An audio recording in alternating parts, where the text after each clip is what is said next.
Police running all in and out the building. What the hell is going on?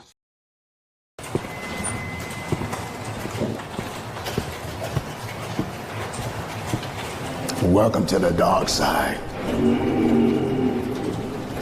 Going up. And that's what's going to be said today. Because it's draft day. Let's go ahead and get them groceries.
Hey, what's good? What's good? What's good? YouTube, what's good? Raider Nation. It is draft day. Yes, you know what I'm saying? I had to pull out my favorite, Raider jacket. You know what I'm saying? Let me show you, you know what I'm saying? Some of y'all know, if you know, you know, but this is, this is some sentimental, you know what I'm saying, stuff. But yes, definitely I had to put on the Raider, you know what I'm saying, my favorite Raider jacket. And you know what I'm saying? Because it's draft day, y'all. And we are here to see what's going on. We are here to see what the Raiders are going to get. And you know how I say it over here, we going to get the groceries. You feel me? And yeah, first round, first day. You know what I'm saying? We could get one pick. We could move back up into the first round, get another pick. Depends on what Spot Tech wants to do, but I will be here, you know what I'm saying, to give you guys, you know what I'm saying, the Raider gospel and some gospel, because I will be talking about other teams, you know what I'm saying. So if you're a fan of another team, you can also come over here and talk, you know what I'm saying, talk your talk, you know what I'm saying. But definitely, I got some other people that will be coming in later. I got someone that's excited and just excited, just like me, you know what I'm saying, in regards to the draft. And, he's definitely a friend and a regular over here at the Raider Twuan in the congregation. Shout out to my friend and brother, Angelo. Raider Transplant is in the building. How you doing, man? Feeling great, bro. Feeling great. It's draft day. As I was telling you earlier, guys, if you're listening to Raider Twuan right now, please hit the like buttons. We're going to be getting a lot of other different people coming through back and forth. Everybody's basically doing their shows too. But what are we anticipating? Well, I was on the boxing show that I co-host. I was interviewing earlier today the head of the Zone Content USA, and he happens to be a Raider fan. And basically, everybody is waiting to hear them words, baby. Fernando. That's basically what they're waiting to hear, right? The plan's been laid out. We got Kirk Cousins to bridge it out. We're building a playoff style defense. So really, man, unless we hear we have a trade, that trade better be for like four first round picks, man, because Fernando, that sounds like what it's going to be. How you feeling about that pick when they finally make it? I'm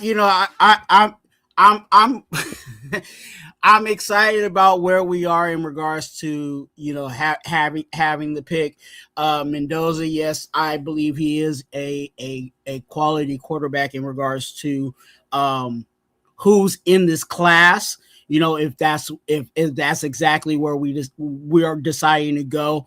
And I'm just hoping, in regards to the totality of our team, that we actually put the pieces around him for him to be successful. I don't want us to just get Mendoza and think that that's going to save our day, or get Mendoza and he's going to be a complete savior and we can completely put the team on team on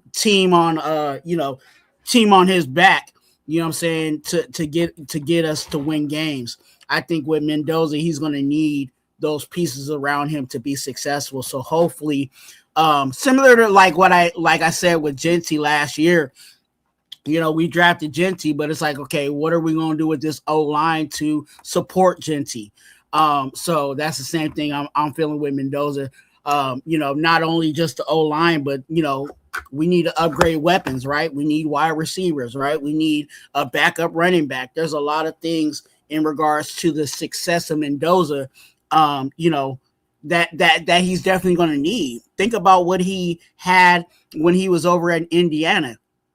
All the talent that he had. We'll see some of that talent tonight, getting drafted, or, even in day 2. But there was a lot of talent, that he had around him to support the success that they had. So if we want that type of success, we're going to have to build that type of success through, obviously, the draft and free agency. The positive thing, though, Angelo, I'll say, is that, what we saw with Spytek is that, the moves that he's brought in, to me, seem very positive. There was only one that I kind of had a head scratcher about, and I think that was just a holdover, the kicker situation. But, I like what Spytek has been doing thus far. So let's see, what he does today. And definitely, as much as I'm excited about today, I'm even more excited about tomorrow, because we have more picks tomorrow. And definitely, that area of the draft is some very good quality guys that we definitely can pull the trigger on moving forward. Yeah, no, I think we're finally at a space now where Spytek's getting to run the show the way he wanted to run it. And he's in charge. Like, you could tell that he's definitely in charge. My biggest surprise for today that I'm really actually kind of expecting is if a certain A-level talent in either safety or O-line, or even, and I dare say even, wide receiver, if it falls far enough down the later part of the rounds, I'm talking it's falling to 28, 29, 30, 31, 32, I'm looking to see if Spytek's willing to pull the trigger to just go get it, rather than waiting all the way till number 36. Because when you mentioned that kicker, right, the one who we no longer have, I got to tell you, Twuan, I as much as it felt good to beat the Chiefs in the last game of the year, what it also did, brother, is we ended up in a 4-way tie of the same record for last place. Yeah. And the way it works on a 4-way tie is we get the first pick of the first round, but then we get the 4th pick of the second round, and then it rotates itself. So had we just missed the kick, we'd be getting first on every round across the board. So that's why my question for today is going to be, are we really honestly going to wait all the way till number 36 to hope that a Denzel Boston falls? To hope that maybe, because the names they're talking about over there is what? Christian Miller, Emmanuel Pregnon. But I'm saying, imagine a scenario in where Neil McWarren, the safety, right, from Toledo, let's say he's falling and he's going to 28, 29. Well, we need a safety, Twuan. So trade up, baby, and go get him right now. Go get him, right? Or here's another one for you, Twuan. And I know this one isn't as popular, but I've been talking about this kid for a while. Caden Proctor from Alabama, bro, is a physical specimen and a hell of an athlete. I understand that he's going to need development, in terms of becoming the future tackle. But at left guard, that guy will be a monster, and he will open up tons of lanes. So what if Caden Proctor, because they're so worried about development, Twuan, falls to like the Miami pick, number 30? We just trade up and we go get that guy, right? So don't be surprised if the Raiders end up getting 2 picks in this round, is all I'm saying. But Fernando, other than 4 first-round picks, don't even talk to me about not getting Fernando Mendoza, man. We've been laying out the system to go get Fernando. Let's not mess around. I don't even want to use the time clock. Just pick Fernando and let's move on. Yeah. Quick shout out, you know what I'm saying? Shout out to Lakers in 5. You know what I'm saying? A good, really good channel. If you are a Lakers fan, definitely go over to Lakers in 5. Hit that subscribe button, and they do an open panel pop-up show, you know what I'm saying? So you can hit the StreamYard link and come up there and talk Lakers if you want. So definitely join Lakers in 5. You might even see me over there, you know what I'm saying, over there, because I'm one of the regulars over there for Lakers in 5. Shout out to the Deacons in the building. Marcus is in the building. Cool Kev is in the building. You know what I'm saying? They giving shout outs and love to everybody in the chat. You know what I'm saying? So we got some people that will be coming in to talk to what Angelo was saying. I completely agree with everything you're saying. There might be, and there was some reports that came out that SpyTech, it might be a possibility that SpyTech does move back up. You know what I'm saying? It depends on who it is. And, you know, I've said that that's a possibility too, because again, when you're talking about these O linemen and you're talking about these D linemen, you know, traditionally it would be like a quarterback, right? But there's certain positions in the NFL that are like positions of value, right? You want to get those guys under what I call over here cheap labor, right? Which is a rookie contract. So if you can get those guys under a rookie contract, then that means you don't then you have an extra year that you're saving money on that said player. So O linemen are very high in regards to market. D linemen are very high in market. You know what I'm saying? Even wide receivers are like you said, are very high in markets like that. So, you know, it there might, like, because again, I'm looking at Denzel Boston. If we decide, you know, and it might be a play situation, right? If Denzel Boston is getting close to where we are, he might stay put. But if he feels like, you know, he might have to play that limbo, like, okay, I need to go snag that person now, or can I really wait on this person?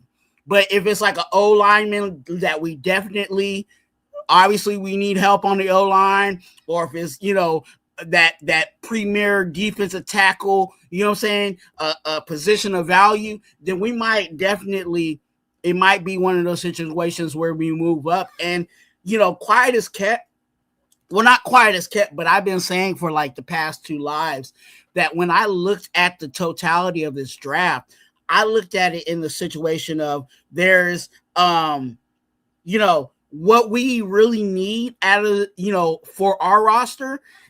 I think we need to move up. You know what I'm saying? I think we need to start plucking more out of that 3rd, you know what I'm saying, 4th round, 2nd round of players. So that means we might not have that 6th or a 7th round pick because we've already, you know, we put that with something else to move up to go get those guys of quality. Because if we could double dip and maybe get, you know, like a Chris Johnson and a Lee Hunter in the 2nd round, or you know, something like that, that's going to help our roster even more than taking a shot in the dark with a, you know, 6th round pick or a 7th round. You know what I'm saying? Unless you're going to draft the kicker in the 7th round, like go ahead and use the 7th round pick to go get the kicker. But hey, Twuan, so we're on the same page. I'm watching it on NFL Network.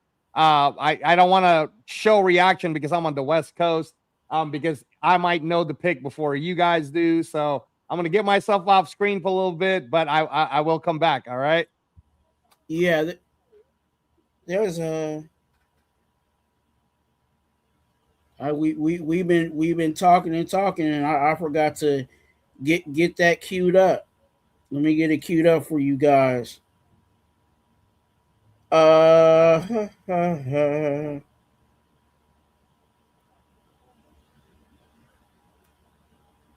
Shout out to everybody in chat. Make sure you guys hit that like button and subscribe. You know what I'm saying, to the channel. We are definitely live for you guys. Definitely trying to break this down for you guys, give you guys some intel on what's going on with this draft.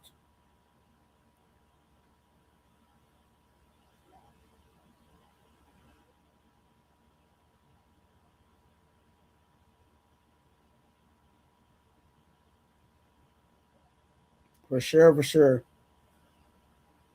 Deacons, go ahead and put the link in the chat. I mean the all the links so they can get active with that.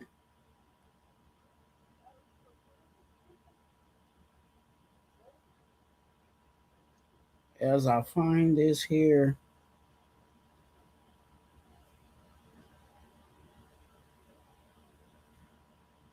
I'm gonna play the audio for you guys.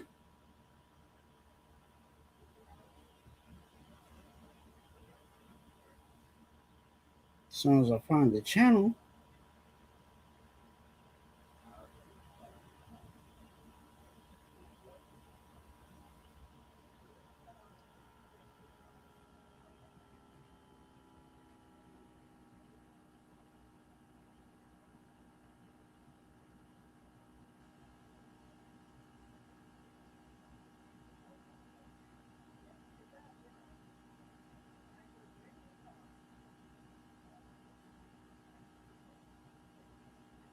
Where is it?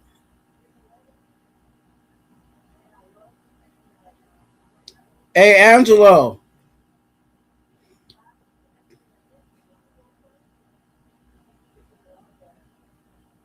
Okay. What's up? Hey, what channel is it on again? It's on NFL Network, or you could be on ESPN Plus, or you could be on ABC, whatever your regular ABC is. But I'm on NFL Network. Okay. All right.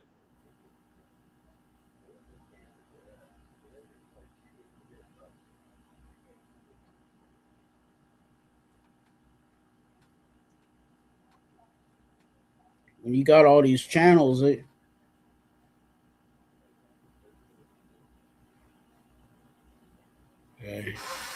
I'm on the network. Okay. Let me know if y'all can hear that. Welcome into the National Football League starting tonight. Boo! This is a moment you all been waiting for. Yin's ready? The 2026 NFL Draft is officially open. The Las Vegas Raiders are on the clock. All day we on the clock. We is on the clock.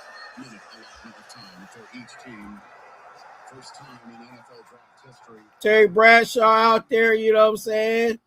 Looking hella old, you know what I'm saying? gotta give, you know, the Pittsburgh Steelers a little, you know, trash talk a little bit.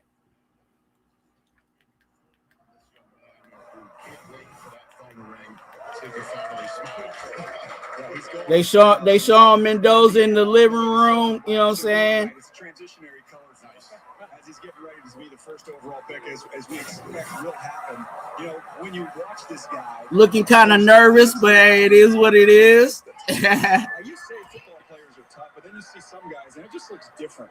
The abuse that he took, the punishment that he took early in games, and his ability to snap right back. That to me showed his mental and physical toughness, and then the clutch. Hey, put a 1 in the chat if you can hear. Games. That's why I used the Matt Ryan comp. Matty Ice, he earned that nickname. Put a 1 in the chat if you can hear. He can get this ball up and out down the field. Plenty of arm strength. You want to drive the ball in wet weather in Eugene, Oregon? This out route is barely about 6 feet off the ground, and it's on the money. Placing the ball. Look at these tight window throws, showing you that accuracy at all 3 levels. And then this is that toughness I speak of. For quarterbacks, talk about stand in there, take your medicine, deliver the ball. He does it. And this kind of capped off his career. And brought a national championship, which still seems crazy to say, to the Indiana Hoosiers. That's who Fernando Mendoza is. And you called a ton of his games, Big Noon on Fox, I believe, 4 this year. You mentioned in our pre-show. Hey, the draft is here. You know what I'm saying? The draft is here. And once he's on the football field, he plays his best in the biggest moments of the game. That's what I saw time and time again from Fernando Mendoza.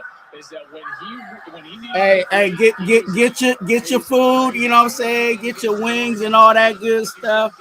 I got me some wing stuff, so you know I will be smacking as we is stacking these picks. You feel me? Barely over 2 minutes left. It's third down. You can't pump the football away. What do? Up and over the top to Charlie Becker. That was a beautiful throw there. How about driving the length of the field inside of a minute, down 4, have to put the ball in the end zone at Penn State. The place is going crazy. Omar Cooper, did he get his foot down? Yes, he did. This guy was absolutely exceptional in those moments, and he's got the experience to back it up. You look at this century, every quarterback that won a Super Bowl this century, he's averaged about 34 starts and 1,100 attempts in his college career. That's exactly what Mendoza has done. He's got those 71 touchdowns. That's why I believe he is perfectly suited to come in and lead an organization for a lot of years to come, and hopefully for Vegas to a Super Bowl. It looks like somebody's on the phone having a good time with John Spytek right now. Spytek on the phone. We are probably learning it's going down. Is with us right now. He is on the phone. That a young quarterback, as he was getting set to play for Cal before he went to Indiana, reached out to you and showed up at your house to work out. His name is Fernando Mendoza. I had no idea, sir.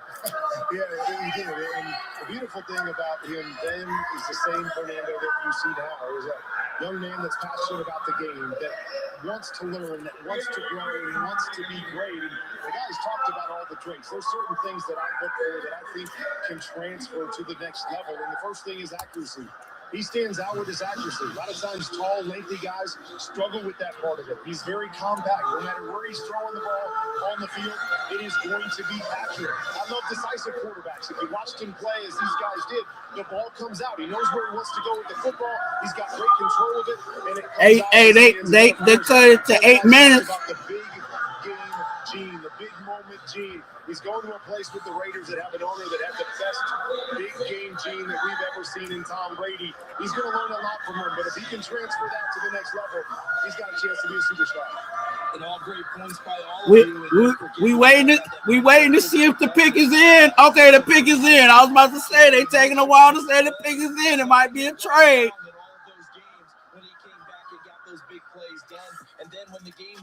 It said the pick is in. I was like, hold on.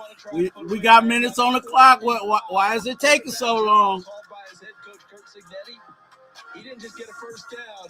He paid it off and gathered a national championship for the Indiana Hoosiers. No, he didn't hit a 3 at the buzzer. He hit a 6. One criticism of his you hear is, well, it's a lot of RPOs in this offense, and how's that going to translate? You can cut through that by looking at all the 37-plus throws and watch him in the red zone. He was outstanding on those third downs, and then the red zone, I don't know if this is good. Over the last 2 years, 38 touchdowns, no picks. That seems pretty good to me. He throws with great leverage. You know, it doesn't throw 50-50 passes like we always hear about. Oh, this wide receiver's great in the 50-50 situation. Well, Indiana receivers didn't have to do that because he put the ball in the proper place. To Kurt's point on accuracy, it was more like 60-40, 70-30. He always leveraged the throw in the proper spot. Well, the pick is in. As a matter of fact, it's the first of 257 picks. They took 257 seconds to the second to put this pick in the hands of the commissioner of the National Football League to come out and give us. Hey, let me know how you feeling about the draft. Drafts ago, announcing as a commissioner, was announcing the Raiders taking Jamarcus Russell first overall. Here comes the commissioner with the first overall pick of his 20th draft. Boo! Here's the Raiders choosing. Boo! Boo! Goodell, you trash. Trash. First pick in the 2026 NFL Draft, the Las Vegas Raiders select Fernando Mendoza. Fernando Mendoza. Indiana. Y'all got the quarterback. Raiders got the quarterback. Let's see what we get after that. All right, let's go. Let's go. Getting them groceries. All right. Davis first overall in the 1938 draft.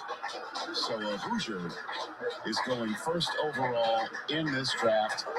Mendoza joining a franchise with a piece of ownership. He hugging the family, you know what I'm saying? Owned by the only other quarterback to have a 16-0 Okay. record in a single season. Tom Brady back in the 2007 regular season. Mendoza is a Raider. For Indiana. Daniel? Yeah, if he wants some guidance, he can just walk a few lockers away and talk to Right. Kirk Cousins and get his advice.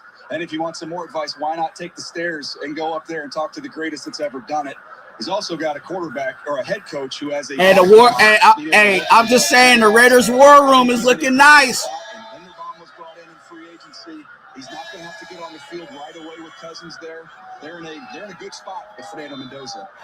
So Raiders fans loving it in Las Vegas, Nevada at the draft party. Meanwhile, in South Florida, Taylor McGregor is standing by with Fernando Mendoza. Hey, let's listen to what Mendoza got to say. Well, thank you so much. In the last 5 months, you have won the Heisman Trophy, a national championship, and now you're the first overall pick in the NFL draft. How have the last 5 months changed your life? The last 5 months has been such a blessing by God, and I can't thank him enough. I'm just looking forward to get to work, prove at the next level. College was fantastic. I'm so blessed to have that career, but now I step into a great game of the NFL. Look forward to proving and earning it every single day. You're going to the Las Vegas Raiders. What excites you the most about this opportunity? What a great organization, great legacy. There's so many great teammates I'm looking forward to talking to, coaches, owners. I'm ecstatic for the opportunity. Congratulations. Thanks so much. God bless. Congratulations to the Mendoza family. Thank you, Taylor. Ian Rappaport will give you the last word on this before we turn to the rest of the draft that we know nothing about. But certainly this does have the Tom Brady seal of approval. Brady flew in for his top Yes, 30. sir. Loved everything Hey, about Mendoza. go ahead and let me know how you feel about Mendoza coming over to the Raiders officially. Okay, there's been a lot of people talking about he was coming to the Raiders, going to the Raiders. He is a Raider. No, officially today, he is a Raider. Okay. Pretty much. We knew Fernando Mendoza will be taken first overall. The rest is a complete mystery. It does appear that Darren Muji, the general manager, has handed the phone over to Aaron Glenn to talk to the player that they are about to take. The clock is ticking down on The Jets are on the clock. Well, I've been saying Angelo. much was made about his visit getting canceled to the Jets. We're going to find out if that visit was important or not here pretty quick, CB. I would think that they already knew all they need to know about David Bailey. What's up, bro? I'm way ahead of you, by the way. That's why I'm trying not to show my reactions. I'm like 30 seconds ahead. So, like, the pick is in right now for the Jets. Well, Yeah. what's up? How you feeling about Mendoza, man? No, of course. I mean, that's what we were talking about earlier before. Fernando Mendoza was the pick to make. Every move we made in the offseason was to get him here. I'm happy with it because there's a plan. I can see the plan. I understand the plan. I understand that we're not trying to get this kid killed. We're going to have Kirk Cousins, Captain Kirk, manning the ship, Fernando Mendoza learning. And when the time is right, we pull the trigger. Fernando goes in. Now what I'm interested in seeing for the rest of the draft is, are we trading back up to that number 30th pick with Miami? That's what I want to see. Or up, period. Yeah. You think you have a feeling that it might be Miami? I think so, because the only reason why I'm saying that is low enough that we don't have to give up a lot. But if we can get back into the first round, and like you said, if Denzel Boston falls far enough, for me, it's Caden Proctor falls far enough, if McNeil Warren falls far enough. These are all first round guys, man, and we might as well. We need a safety. I wouldn't mind McNeil Warren at number 30. Jets are making a selection right now. I'll be right back. Yeah. And the Jets are choosing 16th overall. They might have been using their top 30 to figure out that pick a little bit more. With the second overall pick, We following all teams in the NFL tonight. So definitely you want to get in with this. Follow us as we go along these players. The Jets are on the clock. The only time you will not hear audio is if commercial. Select David Bailey. David Bailey goes off the clock, off the board. It was between David Bailey and Arvell Reese right here. That's what the speculation was.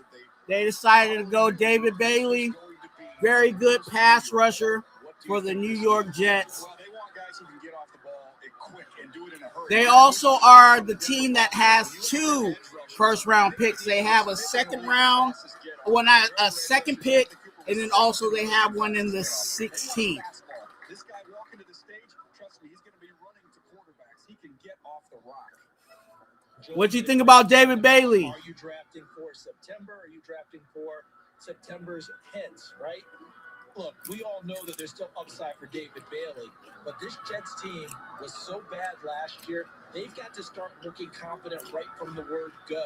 David Bailey gives them a great chance to do that because he's a little more ready to go as an edge rusher. Arvell Reese is a regular football player. We don't know about the full conversion edge rusher. Earlier tonight, I was talking about experience and guys that have played a lot of football. Well, David Bailey is one of those guys that developed, coming out of Stanford and transferring.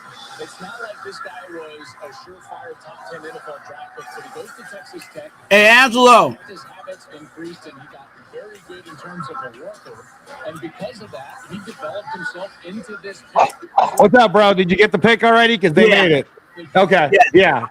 So David Bailey, which so far, again, as far as all analytics go and all the analysis we've seen on all the shows, they had edge. They had David Bailey. I know there were some that were saying Arvell Reese, but the biggest projection I've been seeing is that Arvell Reese will end up with the New York Giants because that's the way Harbaugh likes to do things. So far, the board has fallen the way most have seen it fall, right? This next pick, this is the one. This is the one that is Arizona trading it. Is Arizona picking it? This is the one where we're going to really find out, and the draft will start right now from this point. Yeah, I was feeling that it was going to be more David Bailey than Arvell Reese, just because of Arvell Reese as a player. I think he's more of a, you got to figure out how you want to use him. David Bailey is pretty much a, you put him out there and he's good to go, Right. Pretty much. I mean, Arvell Reese is a really talented player, but you still have to figure out how you want to use him because he has the flexibility, Yeah. No. Absolutely. Hey, hold on just a second, Twan. I got to make a call to one of my my Raider fan coaches now. Go ahead. Hey, what's good? Hey, what's good? All right, and David, in the last minute, Topps has made your Detroit trading card, so go over there and sign it, okay? Congrats. There he goes. Hey, let me know if you got time, Detroit. New Jersey and be the latest New York Jets. So the Cardinals are on the clock. 2.5 minutes. Hey, like I said, get your wings, get your food. Come hang out with your boy. Again, Bailey being the first pick, the first stone thrown in the draft pond here. The ripple effects with Arvell Reese, maybe Jeremiah Love. Look at this beautiful shot cloud aerial that we have. The home of the Pirates in the foreground, the home of the Steelers in the draft home. In the background, the Cardinals draft room, clapping over a decision that's been made by Monty Austin. Hey, Detroit. Manager with his back to the camera. Hey, look, I'm good with Mendoza. I think he's a first round quarterback. Maybe not first overall, in my opinion, but we got him. I just want to make sure that we get enough pieces around him so that he's successful. I saw what he saw. I saw what he did in Indiana. I saw the pieces that he had in Indiana, and I want to make sure that we got those types of pieces or quality of pieces over here with us so he can do what he did with Indiana. Concurred with it all the way through.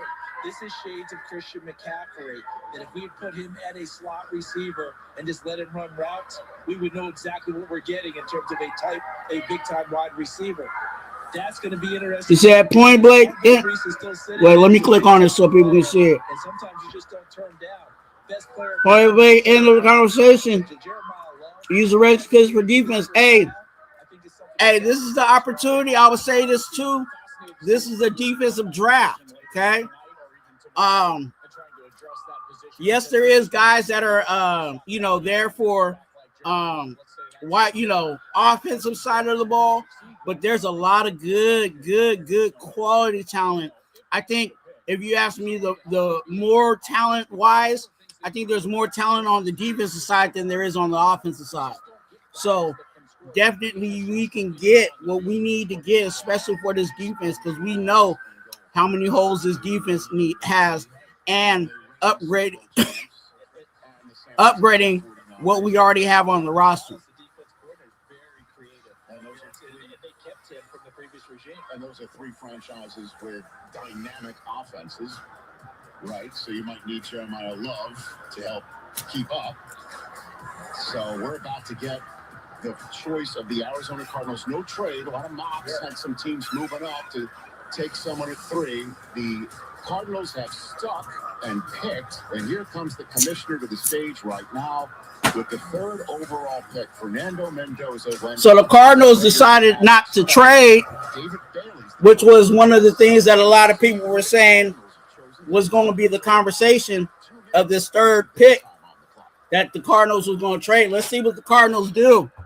With the 3rd pick in the 2026 NFL Draft, the Arizona Cardinals select Jeremiah Love.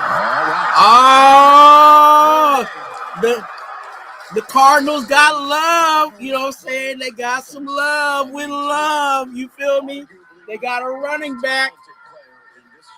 They got their running back.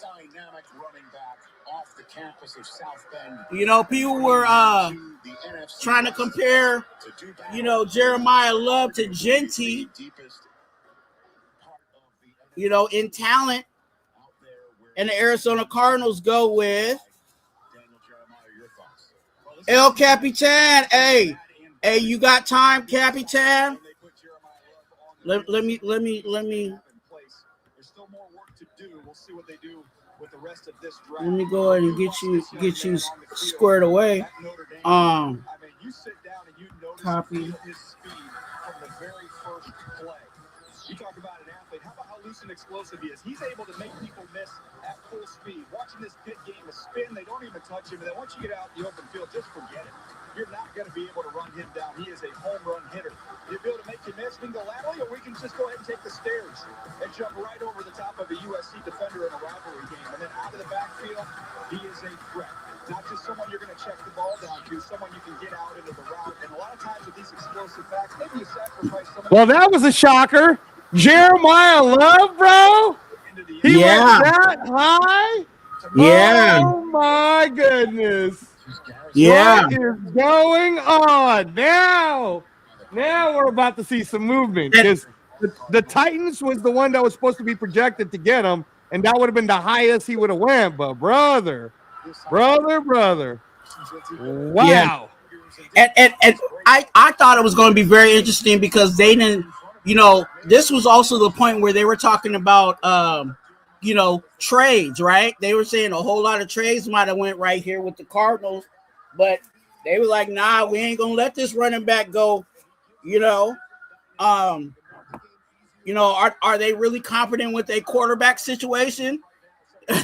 That's the question in regards to the Cardinals. But hey, I guess they said, hey, no matter who's the quarterback, their quarterback needs a running back. So let's go ahead and get, it's a pillar. You know what I'm saying? We said that about we felt the same way about Genty, right? How Genty was going to be a pillar, where we could, he's going to be a guy that's going to be here for 10 plus years, well, not 10 plus years, but for a while, you know what I'm saying? But definitely Jeremiah Love is the same type of guy, in my opinion. Yep. No, I agree.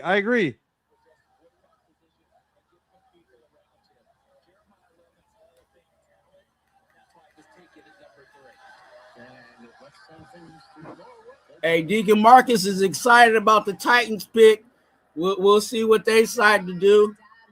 I'm telling you, man, I'm feeling like it's a trade. I'm feeling like the Titans, don't be stupid. You got Robert Saleh as your coach now. I mean, they could go Arvell Reese because, you know, Robert Saleh, he likes his defense, but I'm telling you, bro, this is a prime meet. Let's trade back and get a couple of first-rounder type deals. So let's see what happens. Let's see. I'm going to be right back. 2018, why will your skill set translate to the NFL? I mean, it's just a blessing, you know. I feel very honored to represent the running backs, and I'm going to put on for them. I'm going to put on for all football players. I'm going to put on for Notre Dame. I'm going to put on for my family. And last, I'm going to put on for the Cardinals. We're going to do some special things together. Congratulations, Jeremiah. Thank you. Appreciate it. So the Titans pick is in. The Giants are a minute already into the clock. You're getting an idea of how this is going to be like a cardio. The Titans pick is in. Major sigh of relief for Jeremiah Left. Let me explain. Okay. My understanding is you know what I'm saying? Red flag at the combine, an abnormal EKG leading teams to wonder if he had more. Since the pick is in, I'm going to guess that it's Arvell Reese. I don't know yet, but I'm going to guess it's Arvell Reese. He is fine and now off the Hey, we're gonna do this for Marcus. You trying to imply that I hit it? Oh no, I see what you're Marcus, darling. Hey, how you doing, Lady Eloise?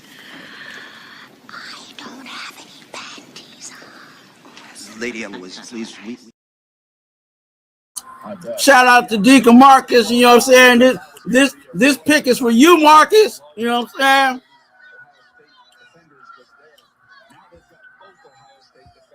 The pick is in. Hey, Marcus, what you want? Tell me what you want, dog. Tell me what you looking for. Tell me what you want from the grocery store. You know what I'm saying? You might be able to get it.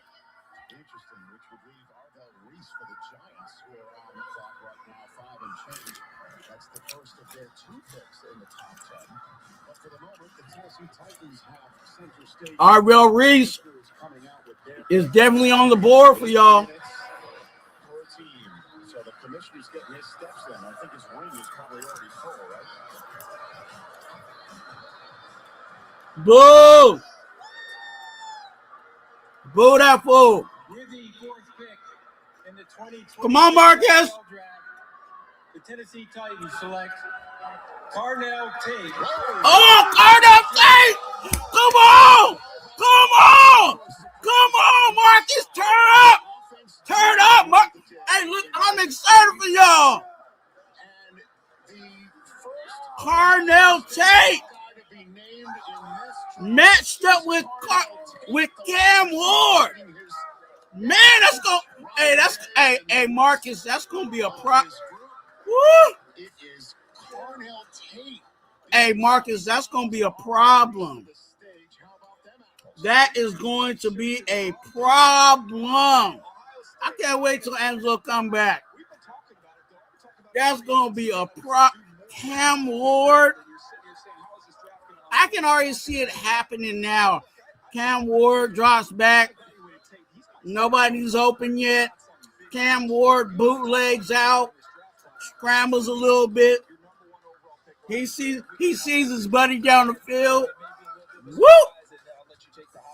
To the house. Hey. You know what I'm saying? I like that. Get you a number one wide receiver. Hey, what they already they're trying to solidify that line over there. But you got a weapon for Cam Ward. Okay? He is a problem. Let me tell you something right now. I was just getting off the phone with one of the best coaches in boxing, and he's a Raider fan too, and we're talking. And let me tell you something, Twuan.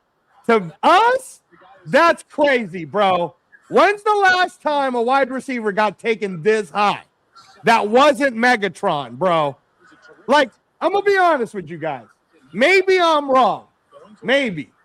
But the reason why Carnell Tate did so well is because Jeremiah Smith was getting covered a lot in Ohio. The other kid that's probably going to be a Megatron type player when he comes out next year.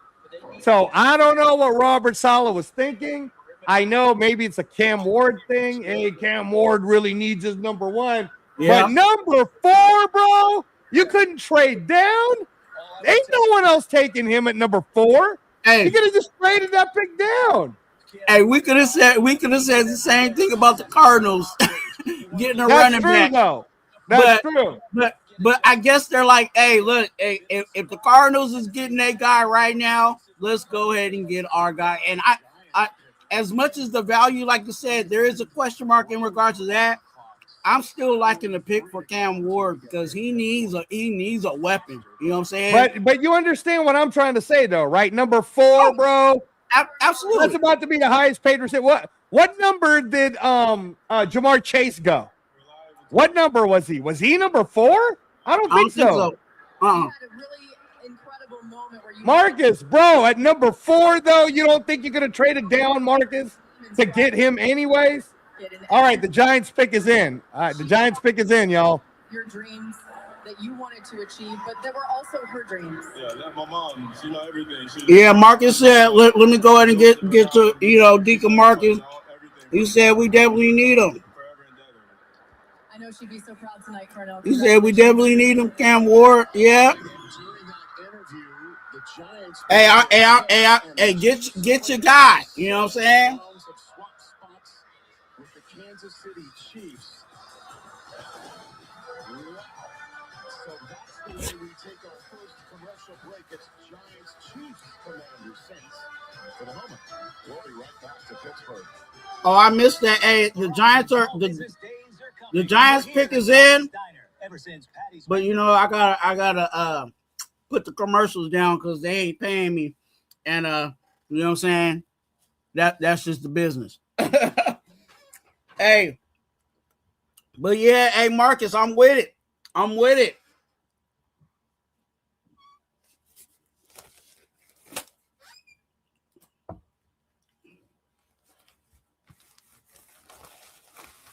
I gotta give the Giants their respect before we get to the Kansas City Chiefs because they traded. I forgot who. I gotta find out who they traded with.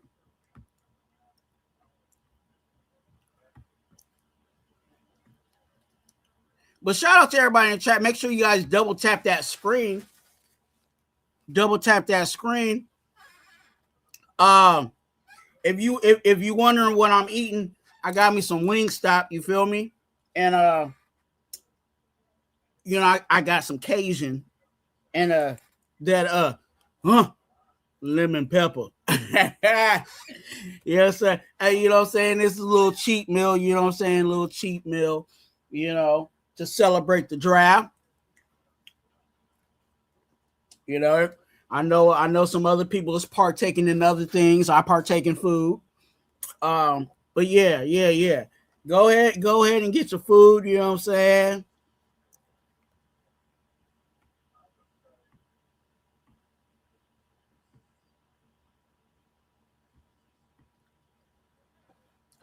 Hold on. I see somebody in the chat. Let me get mine.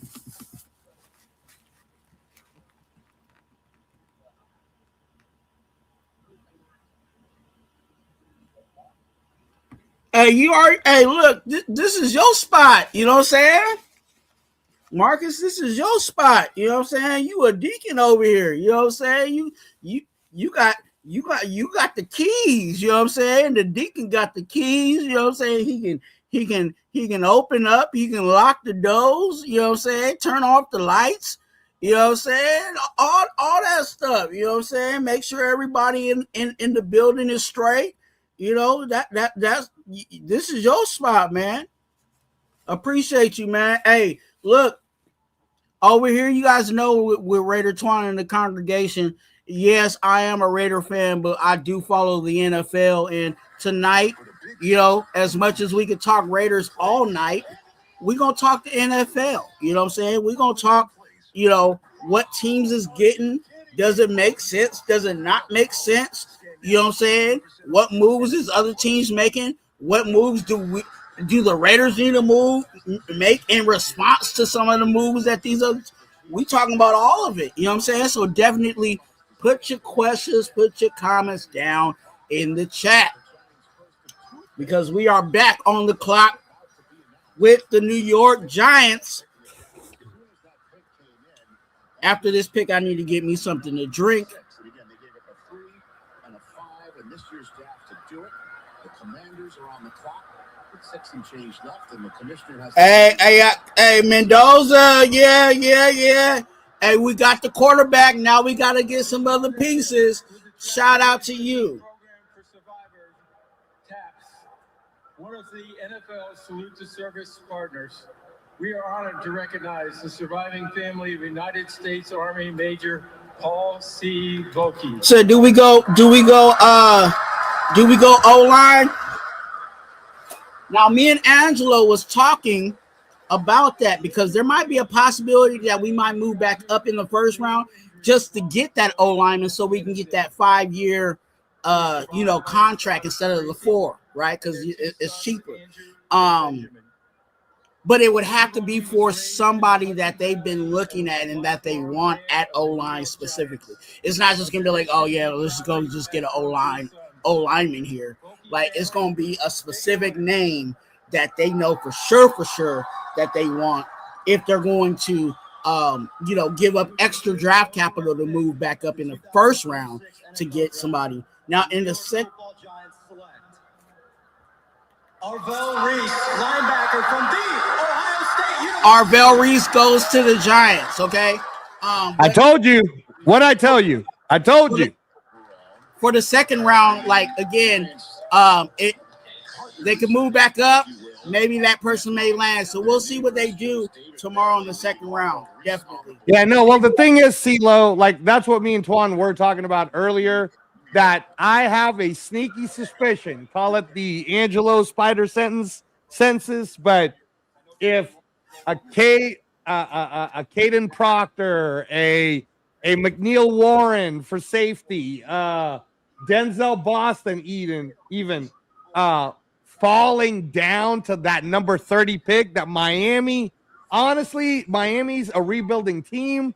We could give them a veteran on top of the number 36 pick, on top of maybe a fourth round pick. Like, we can make it be that it was worth it for us to move back up to number 30, right? Like, but I think there's a chance, if we're going to get a starting player in the first round, I'm looking at that Miami number 30 pick. But I have a feeling that we're not done today yet, guys. I have a feeling. Arvell Reese, though, man. I told you. Did I not call it? I told you. Harbaugh, and I'm going to tell you something else. Harbaugh's going to take that 10th pick that he has, where the Bengals was stupid and crazy trading a 10th pick for Dexter Lawrence, bro. What the hell kind of move was that? But anyways, that number 10 pick, the Giants, they're going to do one of two things, Twuan. I'm giving you my prediction right now. They're going to either A, trade down so they can have more picks, or and then they'll take someone like Caleb Downs, or B, if this scenario happens, bro, they're set at linebacker for the future. Can you imagine if Harbaugh at number 10 gets Sonny Styles also and pairs him up with Arvell Reese for New York Giants, bro? It's over. It's over. That's the future for them right there. I can see that. I can also see them trading down a little bit and pulling the trigger on Peter Woods. No, bro. Peter Woods Woods is going to fall in the second round. Trust me. He's not making it to the first. Peter Woods is falling in the second round. No, they'll take Caleb Downs if they're going to trade down before they take a Peter Woods. If Peter Woods goes to the second round, the Raiders better pull the trigger. No. The Raiders we're playing. We're going to play this, Twuan. We're mostly going to play 5-2, you know what I mean? 4-2-5 anyways. Like, we don't need a zero technique, nose tackle. No, we don't need that. But we do need one, because are we running the base 3-4? No, we'll be fine. We're good. We got guys that we're developing. Stop it. Why are you trying to ruin it, Twuan? Stop. We don't need no Peter Woods, bro. Stop it. Stop. Second round, Peter Woods. Yeah.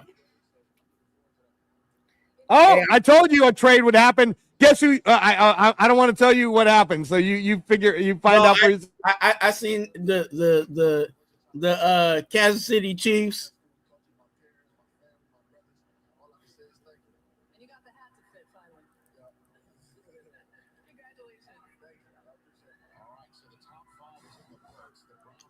Traded down to 9. The Chiefs split a third round 74th overall, fifth round 148th overall to move up 3 spots as soon as the Giants chose for this.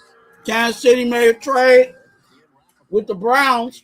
Trade between the Chiefs and the Browns. They gave up a third round, the 74th pick, and they gave up a 5th round. So a third and a 5th to trade. Be coming up for him. I know a corner is a need. LSU's Mansour Delane, surely an option.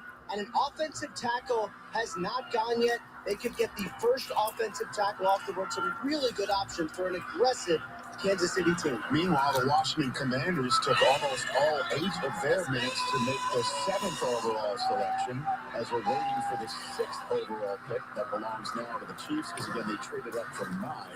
The New Orleans Saints, 8th overall, are taking their allotted time right now, under 6.5 minutes to go until that pick is in. Here comes the commissioner with the Chiefs' 6th overall pick. The top 5 is already in the books with some surprises. Now let's listen to what these stupid Chiefs did. In the 2026 NFL Draft, the Kansas City Chiefs select Mansour Delane. Wow! Wow! They got rid of Tripp. They got rid of McDuffie and Snead, and they got Mansour Delane, cornerback. Cornerback Mansour Delane. Especially because there's some uncertainty around Jamal McCoy's knee. I think because of that, they felt the need that they needed to get him. And when you look at why they made the trade, the Commanders and the Saints, they don't need tackles, they need corners. So that's why they felt the need to part with those picks and go up and secure the, without a doubt, top corner in this year's draft class. And I'm glad you addressed why, because a lot of people would look at it and say, you might have been able to stick it 9 and get him. That was the thing. Yeah, it's not too bad of a pick, especially because they needed, help in their secondary. Just being honest, they also need help on their. I think they needed help in their O-line too. Almost like Notre Dame pull like a champion today as they head out to the stage. But I thought the improvement, Joel, from Virginia Tech to LSU, we saw it opening night against Clemson. That's when it was said, oh, he's going to be a different guy here. He was a different guy all year long. Exactly right. It turned into a unanimous All-American. His ball production was fantastic. 31 pass breakups in his career. So he knows how to go after the football. Great football character and work ethic. Hey, let me know if you guys can hear. Remember when you go back to when McDuffie was coming out, said he's a perfect player. He just doesn't have that rare side. If you need it louder, say it. Say so. He is always in phase. I can hear it, but I want to make sure you guys can hear it. You couldn't slip a piece of paper between him and the receivers in that game. He was outstanding. He's very smooth and fluid, and he can close the space. He ran in the high 4.3s, and that shows up. If you want to use any type of scheme zone, no problem. He's going to see it and trust his eyes break on the ball and go make the play. So McDuffie was incredibly smart as a football player, and they just added another incredibly smart DB to replace him. Yeah, he clues really well, doesn't he? Sees it from wherever he is, able to react, fall off into coverage, do all those things, any tackle. Angelo, first corner goes off the board. Doesn't think they're going to pick in the top 10 much, so they went after it. They went after it and got the guy that he wanted. It cost him a 3 and a 5, and here's Laura Rutledge. I'm sorry, you just said, wow, this is crazy. The Chiefs traded up to get you. What did they tell you about why you were so important to them? Sure, really just the way I play the game. This confidence they have in me, they weren't really on me too much in this process, but they said they just wanted to keep it quiet and make that sneak move, and they made the best move in the draft, so I'm excited. You were once a little boy dreaming of this Appreciate you, man. to become an NFL player. What would that little boy say now? Man, don't stop now. Don't stop now. You got what you dreamed of, but man, let's make a mark on this league. Congratulations. Yes, sir. Yes, ma'am. Yes, ma'am. It is one of those nights. Mansour Delane, the first quarter taken. And again, the Commanders used almost all. Hey, people sleep on this occasion. You know what I'm saying? But it be blazing. Fire. One would think, what do you think they would cartwheel Sonny Styles' card to the podium? I think it's a heck of a value. At this point in time, he's my third overall player to be there for the Commanders. Washington's pick is in. Yeah, the Washington pick is in. But yeah, I'm gonna come back and tell you that Mansour Delane pick was nuts, bro. That's crazy. Yeah. Their latest pick in right now in the hands of the They commissioner. got rid of their corner, so they had to replace him. So hey. The Commanders selection. And the Browns are currently on the clock. The Walter Payton NFL Man of the Year Award, presented by Nationwide, is awarded to one player each year and celebrates their profound impact on and off the field. I'm joined on stage by former winners Lynn Swan and Jerome Bettis. Okay, Lynn Swan and the bus. And the league welcomed its newest member to the prestigious club 2 months ago, Super Bowl champion and six-time All-Pro Bobby Wagner. There you go, Bobby. Okay, Bobby Wagner got Man of the Year. Family and Nationwide, I encourage players drafted this week to make their community and the league a better place. You want to go for it? You want me? With the seventh pick in the 2026 NFL Draft, the Washington Commanders select Sonny Styles. Sonny Styles goes to the Commandos. There you go. Good pick. Good pick. You see, that was smart, right? Because I was just saying that Sonny Styles would be in that top 10 level, right? So great pick for the Washington Commanders. They're building something there. You know, you get the other guy that a lot of people are saying is the freak of nature linebacker. Don't let him partner up with his teammate Arvell Reese, because that would have just been nuts. But yeah, great pick. But now let me go back to this craziness, man. What was the trade again? It was the number 9, the number in the 3rd round. Yeah. And also, is it the 5th round? Yeah. What was the exact trade? 30, well, the 3rd round was 74, and then the 5th was like a 143rd or something like that. Okay, so it wasn't a 4th. Was it a 3rd and a 4th, or was it a 3rd and a 5th? It was a 3rd and a 5th. Okay, so essentially, they moved up 3 spots because they gave up their number 9. They gave up their 3rd round pick, which I'm perfectly happy with. You're the Chiefs. I don't care. You want to make stupid moves? Go ahead. Give up your picks. And they gave up the 5th pick, which, you know, could be anything, could be nothing, whatever. And the Browns, we already know, is trying to rebuild. I thought they were going to get Sonny Styles. I thought they were going to get Maguana. You know who I'm talking about, from Miami, right? Yeah. Francis. I thought it was going to be a move like that to help with Patrick Mahomes. Can someone explain to me how good Mansour Delane is? Because last time I checked, he ain't no Charles Woodson. So why would you trade back up to get him at number 6? Did I miss something, bro? Is Mansour Delane the truth? Is he really better than Trent McDuffie? Is he worth the number 6 pick? And worse than that, you traded up to get him. What? Hey, you preaching value. I'm just preaching they lost the corner. They needed to pick one up. So I guess they feel like, hey, let's go get. I thought, and I said it earlier, I thought it was going to be O-line. I really thought they were going to pick an O lineman, but yeah, that's what Maugana. You know what I'm talking about. Come on, y'all. Don't make fun of my pronunciation. You know who the hell I'm talking about from Miami. But that trade, bro, now that you know was or something crazy. like that. That was crazy. Yep.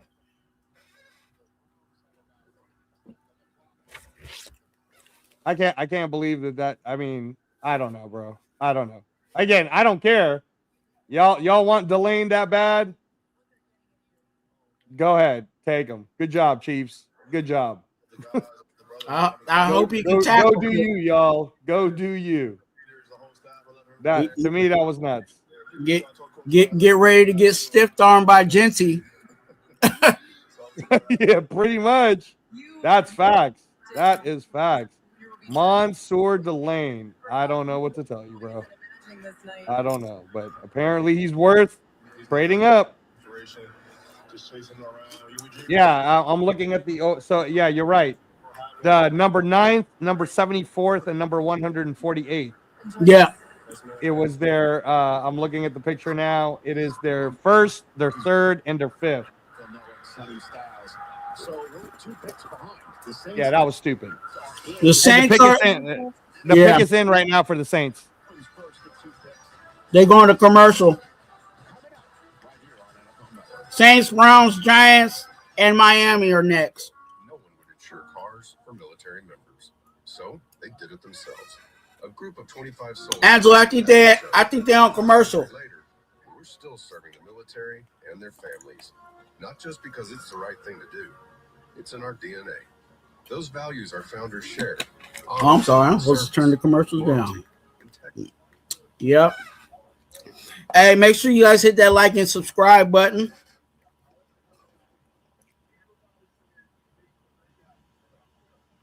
Daniel Berry highlight and sports is in the building. Hey, happy Thursday, happy draft day. Let me know how you feeling about the draft. Let me know how you feeling about the draft.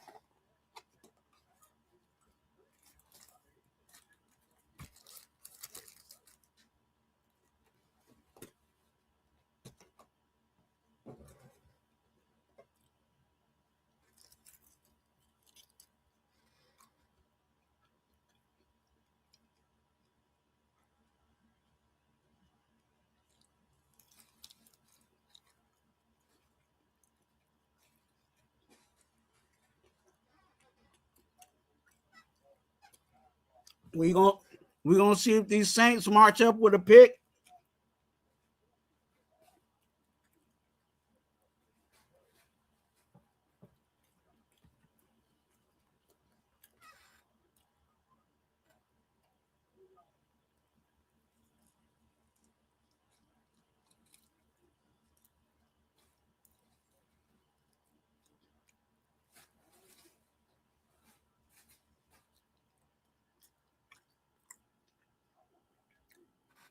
This is a perfect spot for Francis Maui Noah.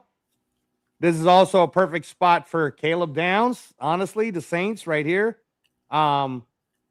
Saints could also, because they're trying to help Tyler Shuck. I mean, that's the whole thing. That's why I think it's O-line, because they're trying to help Tyler Shuck, right? Yeah. So they're trying to make their second round pick quarterback not get killed. So I think it will be Francis Maui Noah or another O-line, like the other top projected O-lines. But I'm telling you, listen to me well, Twan. All these talents that are dropping because of this craziness of the top 5 so far, I'm telling you, man, we're trading back up. We're on the phone right now. We're trading back up. Watch. We're trading back up. Caden Proctor, come on home, baby. Come home. Now tell me McNeil Warren, we need a safety. Come on down. What you liking about Proctor? Because he's really going to be a future left tackle, but the athleticism is off the charts. He took himself down from a 370 athlete to he's closer to the 350 range now as an athlete. You're looking at a 6'7", 355 monster who could run. who could do all kinds of stuff. On the run game alone, if we start him at left guard, he's going to open a lot of holes, and our O-line of the future is set. But if we eventually decide to move on from Colton Miller in 2 years, that's the left tackle of the future right there. So, and we can get him as cheap as the number 30th pick. Come on, Twuan. Ooh, I'm not going to tell you who got picked, but go ahead. Same selection is in.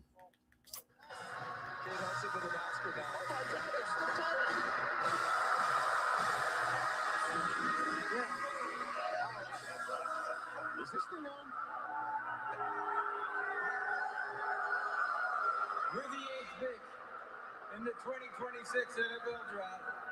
Saints. New Orleans Saints select Jordan Tyson. Whoa! They went wide receiver. Jordan Tyson. Some thought might be the first receiver to go off the board. Is the second one. If you're just joining us, Cardinal Tate. One of the biggest second wide receiver off the board. What do you think of this pick to New Orleans? Going to the Saints. And I think they want to give him a weapon to play with. Really, when you look at their the Saints go marching with a wide receiver. They need some more firepower, and that's what they get with Jordan Tyson, someone who, when you look at his quickness, his ability to get in and out of breaks, he's got the most juice. You're not necessarily going to run the fastest 40, but he's just got so much. Listen to DJ talk. You see him get inside, outside. He's real sudden in his routes. Look how quick he's able to get up to top speed and then track the ball really naturally over the shoulder down the field for a home run. How about the ability to just hover in the air, just floating in the air against Baylor in this game? I had to rewatch that about 5 or 6 times. And then again, once the ball goes up, he's able to snatch it and hold it away down in the red zone. The conversation has been not about his ability, it's been about his durability. He's just had injuries each and every year. So if the Saints can keep him out there and keep him healthy, man, that's going to be a fun 1-2 punch with him in a lot. A lot of those, though, were football injuries. Yeah, Saints were at wide receiver. From that and not nagging things. At least people are hoping. That's kind of the conversation that I was having with somebody. Now, Jordan Tyson, he has some health issues. So we'll see how it goes. He emotional, walking down the tunnel, crying.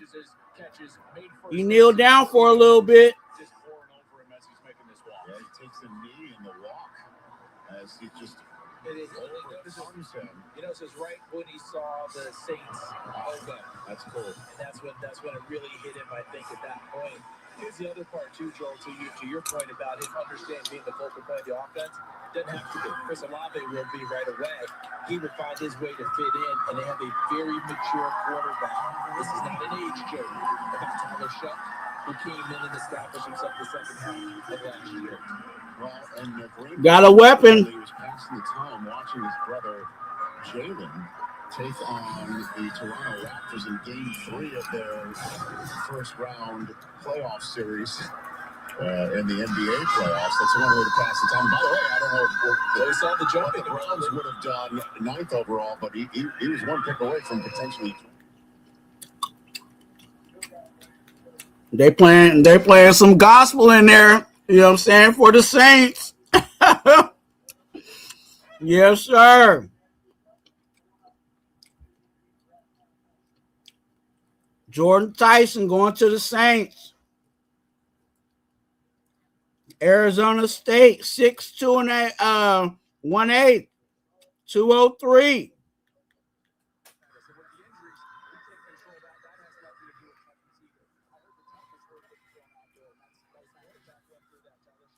You know, hey, look, hey, I'll tell you right now, the part of the emotions that he had is because of what he's been going through. All the reports that's been talking about his injuries, you know what I'm saying? And you know, he was supposed to be the number 1 wide receiver coming out the draft. But, you know, for him to still be selected in top 10, you know, you can't help but be emotional or, you know, feel that way. So, you know, shout out to Jordan Tyson, you know what I'm saying, going over to be with the Saints. You know, I'm going to definitely be watching him and seeing how he does over there because Tyler Shuck is a fairly decent quarterback.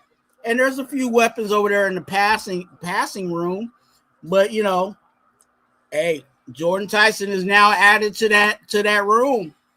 Makes him a little even more dangerous. Let's see if the Browns do the same thing, because we know the Browns need some weapons.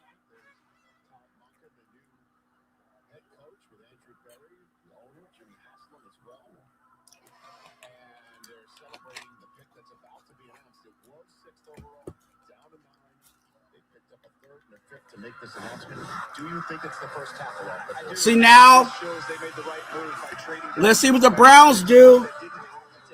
Remember, they traded back 3 spots, got some extra picks, and still is getting somebody. Let's see what they get.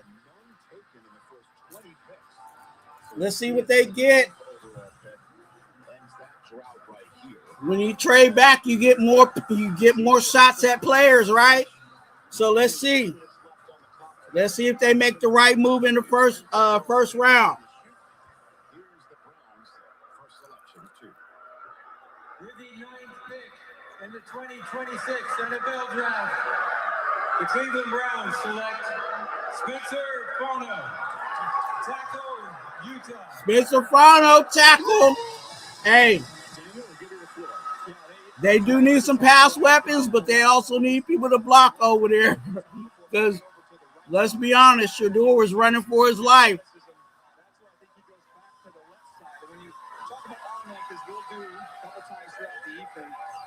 So there we go. Spencer Fano.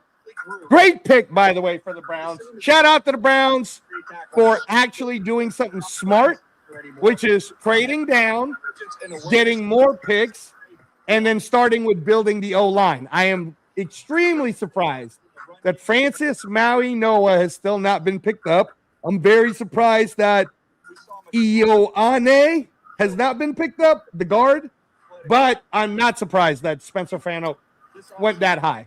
And now the New York Giants pick is in. Bro, I'll be back to give you my comments on Jordan Tyson. Hey, the first what is this? The first O lineman off the board too? First O lineman off the board was Spencer Fano, y'all. Yeah.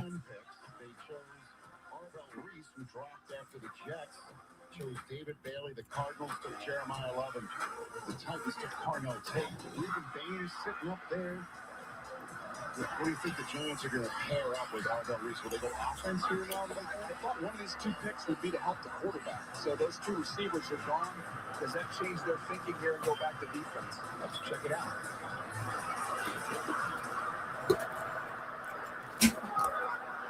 With the 10th pick in the 2026 NFL Draft, the New York Giants select Francis Maui-Noah, tackle. Maui-Noah goes off the board to the New York Giants.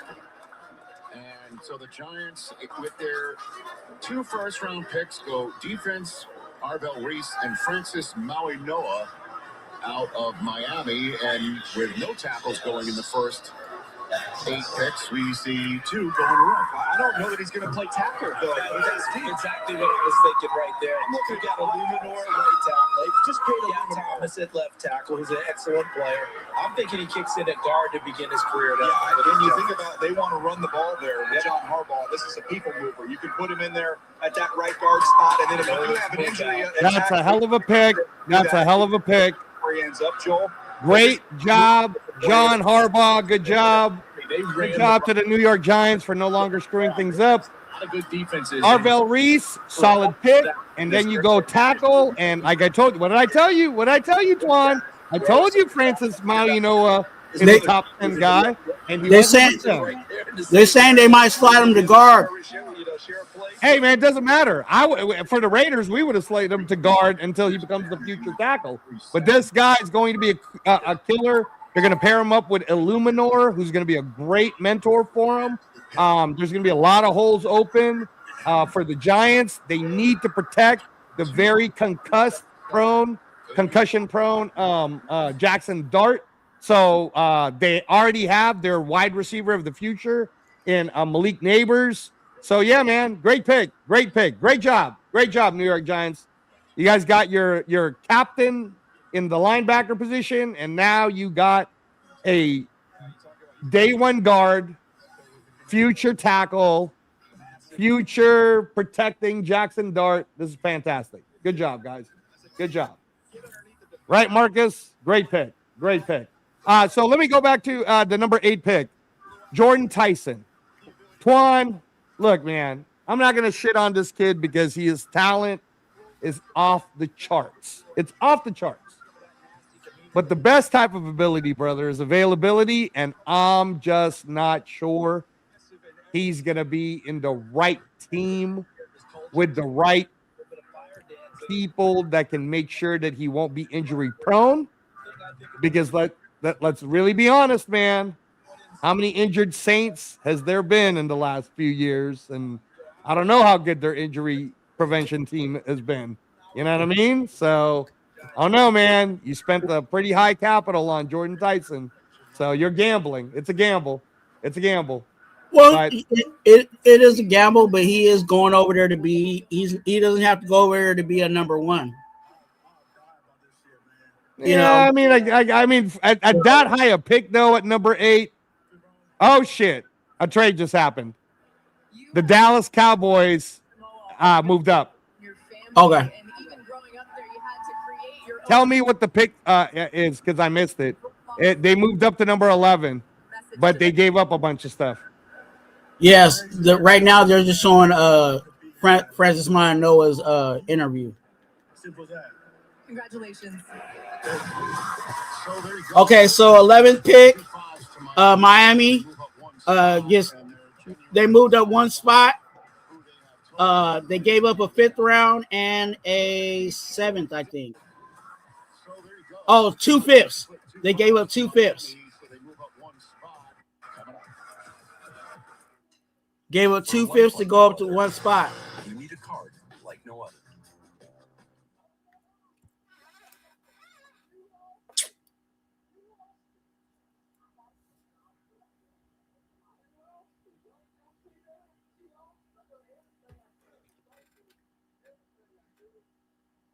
I don't know about the Cowboys doing that.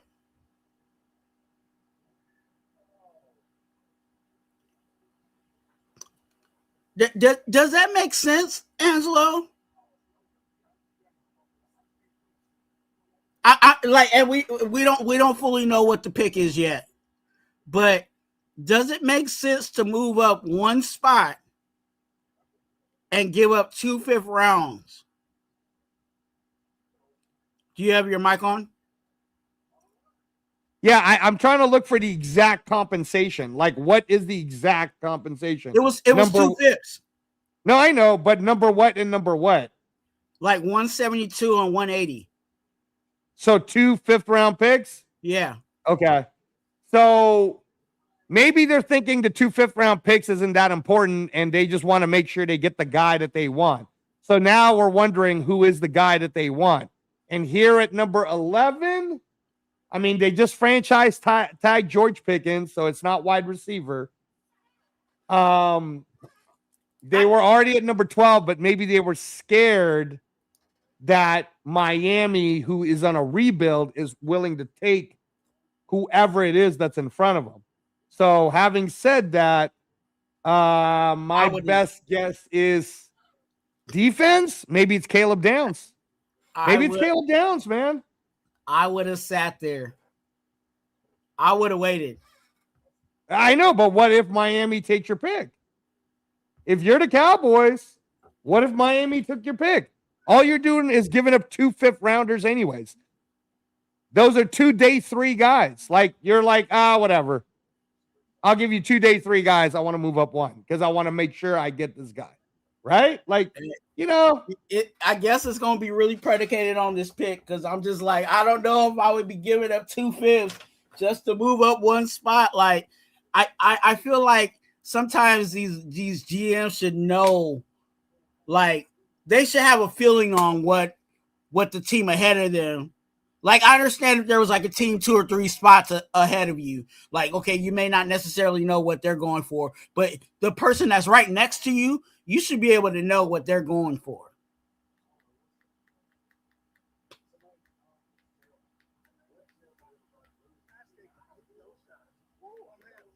I guess we'll see what Jerry does, right?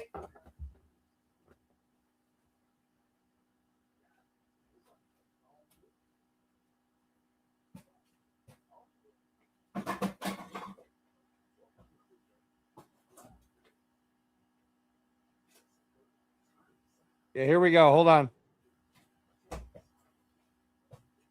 Yeah, I think it's almost time. Yeah, they're picking right now. Oh, okay. Pick is in. I told you. Caleb Downs, bro. I told you they're going to get him. The Dolphins' first draft selection of their new John Eric Sullivan administration will be. But the commissioner with the Dallas Cowboys' first of 2 picks here tonight. With the 11th pick in the 2026 NFL Draft, the Dallas Cowboys select Caleb Downs. All right, Caleb Downs is on it. So there you go. Caleb Downs is a Dallas Cowboy, one of the more talented players. Now, did they really think Miami was going to get Caleb Downs? And that's saying something because 3 other Buckeyes went before him in the first 10 picks of this draft. The Cowboys got themselves a big-time winner. Yeah, and they got themselves a new defensive coordinator in the offseason, Christian Parker, who came over from their rival, the Philadelphia Eagles. He was there. I don't think this pick changes anything for Miami. And saw what that did for their defense. Versatility, intelligence, toughness. That's what those guys possess. And Downs has it in spades.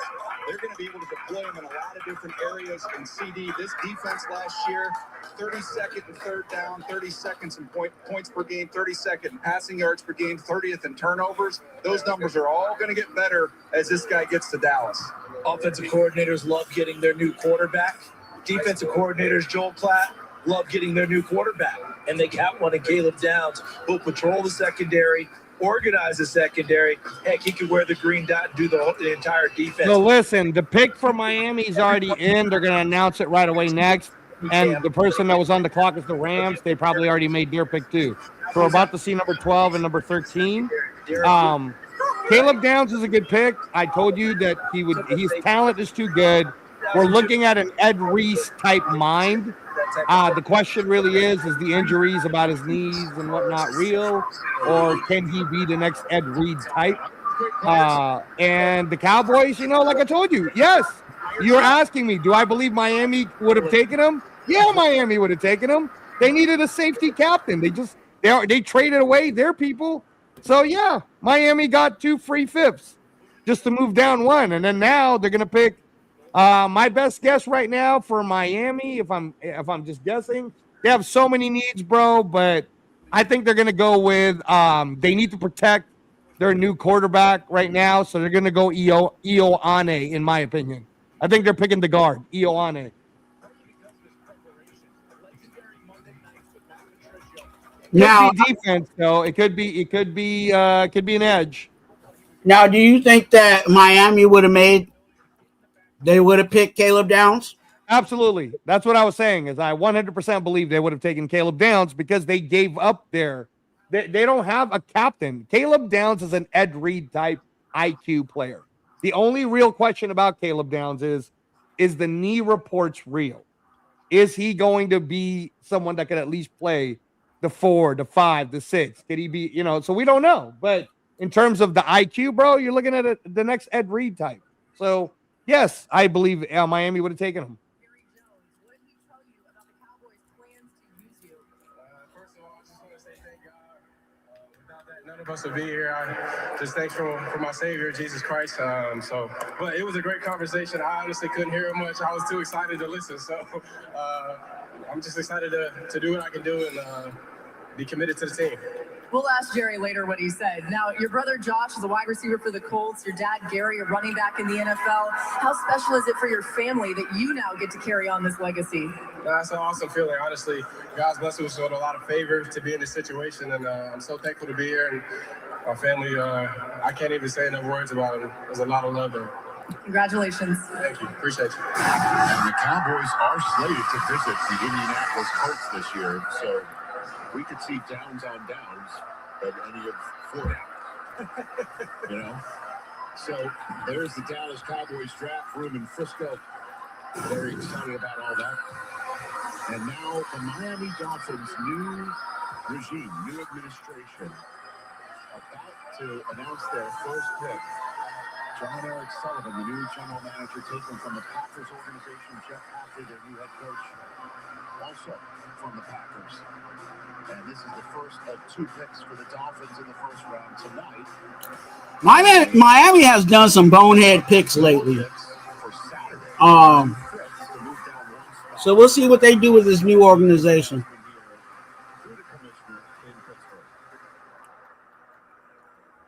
With the 12th pick in the 2026 NFL Draft, the Miami Dolphins select Caden Proctor. Whoa, Caden Proctor! They talked about wanting to build through the trenches with this new regime. John Eric Sullivan coming in here and making a statement. Like Caden Proctor. He is massive. He was a little out of shape at the beginning of the season. He got himself into shape as the season wore on and really played well down the stretch. He's maintained that. He had a very good process going through the spring. And when this guy is dialed in and ready to go, he is impressive. You talk about anchor versus power. That's 350 plus pounds. You're going to have a hard time getting through those pads. You want somebody who can move people in the run game. Some teams view him as a guard for this reason because he can displace people in that run game. Here again, look at the movement he's able to generate here. He is just so big and strong and powerful. And then out in space, watch him surprise you a little bit. The ability to pick off a third level defender. What'd I tell you about Caden Proctor, bro? What'd I tell you? I told you, man, that talent to be the future, Caden Proctor's the truth, Twuan. I told you. Miami takes Caden Proctor, and I told you if he would have fell, that's the guy we would have traded back up for. But he clearly did not fall. If anything, he got picked higher than some people was thinking. But his talent is off the charts, bro. And because Miami knows they're not a win now team, they can take the time to build this kid. So he's a beast, man. He's really like a 6'6", 360-pound monster that could run. His 40 was a 5'2". Like this is a big boy, man. Good pick. Good job. So now it's gonna go Rams, and then we're gonna get controversial with the Ravens, Buccaneers, and then the Jets. Yeah.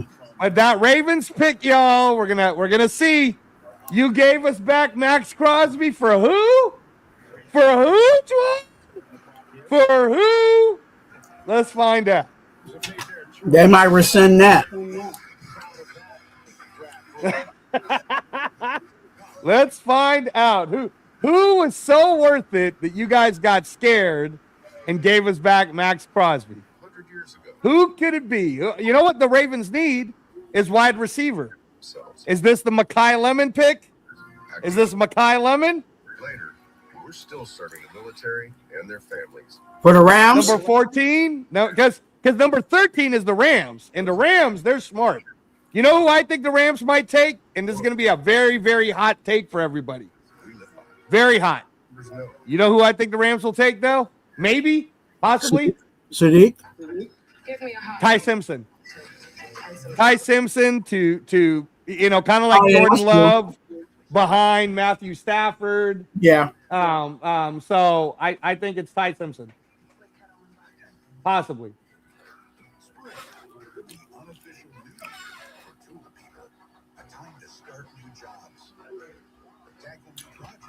Yeah, they got to figure it out. The Rams, the Rams could also get Puka's there. Rams could get Makai Lemon, bro. Think about this. Makai Lemon's a USC guy, right? He's already in Southern California. You know, Matthew Stafford could use another weapon. And can you imagine a Devontae Adams, Makai Lemon, and Puka Nacua? Bro, that's tough. Yeah. And if Puka fucking doesn't get his addiction problems set up, now they got a Makai Lemon to make sure that Devontae got to carry the load. Hey, man, this might be the Makai Lemon pick. This might be number 13 might be Makai Lemon. Could definitely be a receiver. Hey, Robert Pena, good to see you, brother. What's up, Deacon Rob?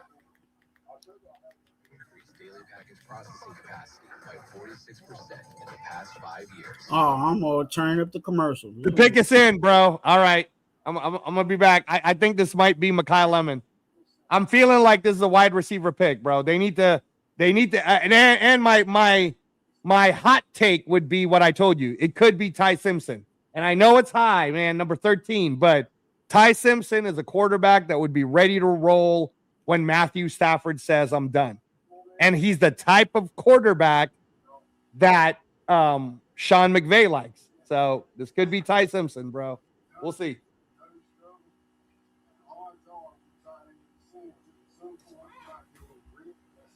Yeah. All right.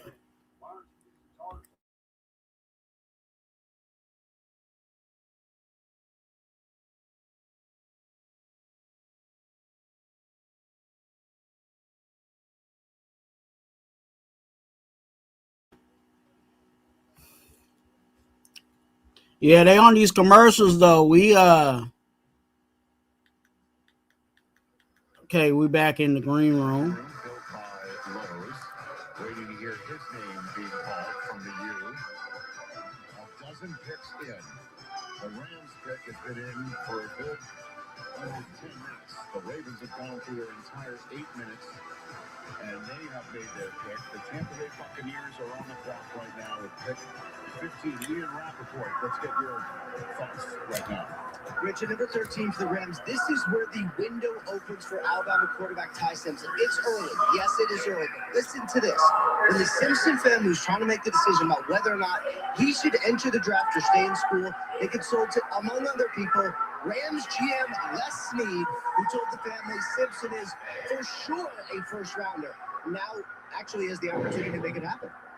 13th overall is the Rams spot because the Atlanta Falcons traded this pick to the Rams in last year's draft to draft James Pierce Jr., for whom there was a bit of news earlier today. He entered a 6-month pre-trial intervention program that could result in all charges of 3 felonies and a misdemeanor. They was charged and arrested in Florida in February after an incident involving his ex-girlfriend.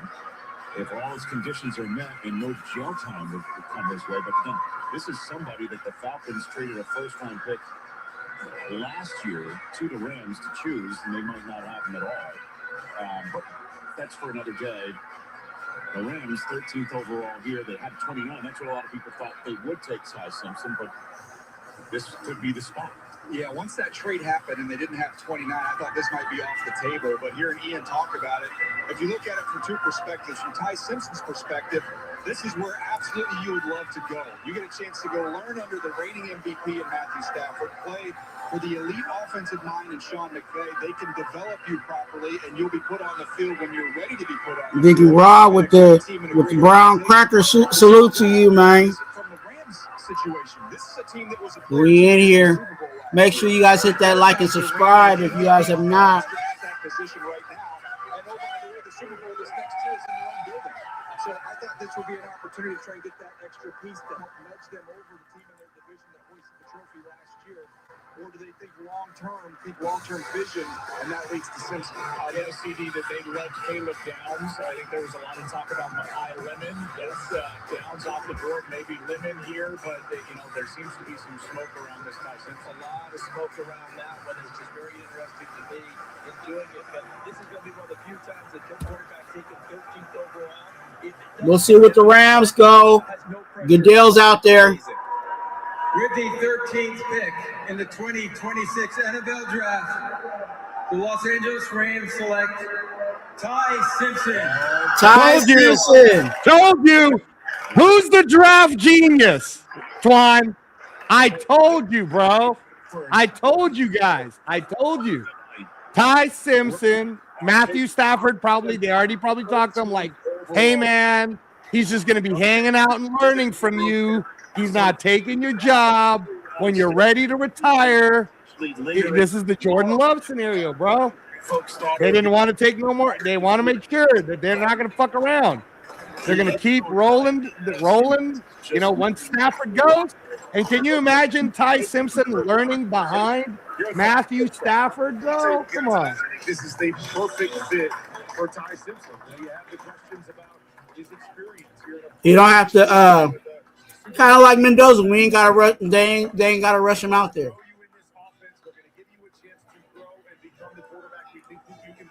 Whenever that time comes when Matthew Stafford decides to move on, being with Sean McVay, I think, is a perfect fit. You see it on film. You see why he is a first-round draft pick on film. Yeah, that was a great pick. Great pick.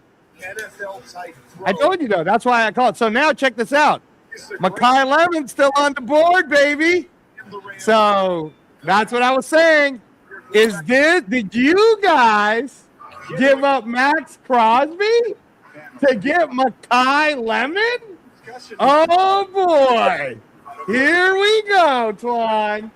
Here we go, you dumb Baltimore Ravens. I'm happy with it. I don't care. I never wanted to give up on Max anyways. I never wanted him to leave. Y'all can keep these 2 picks. But I have a sneaky suspicion, sir, that it's either going to be Mekhi Lemon or here's the other one, Twuan. They gave up Tyler Lindenbaum, right? They need somebody to protect good old Lamar Jackson.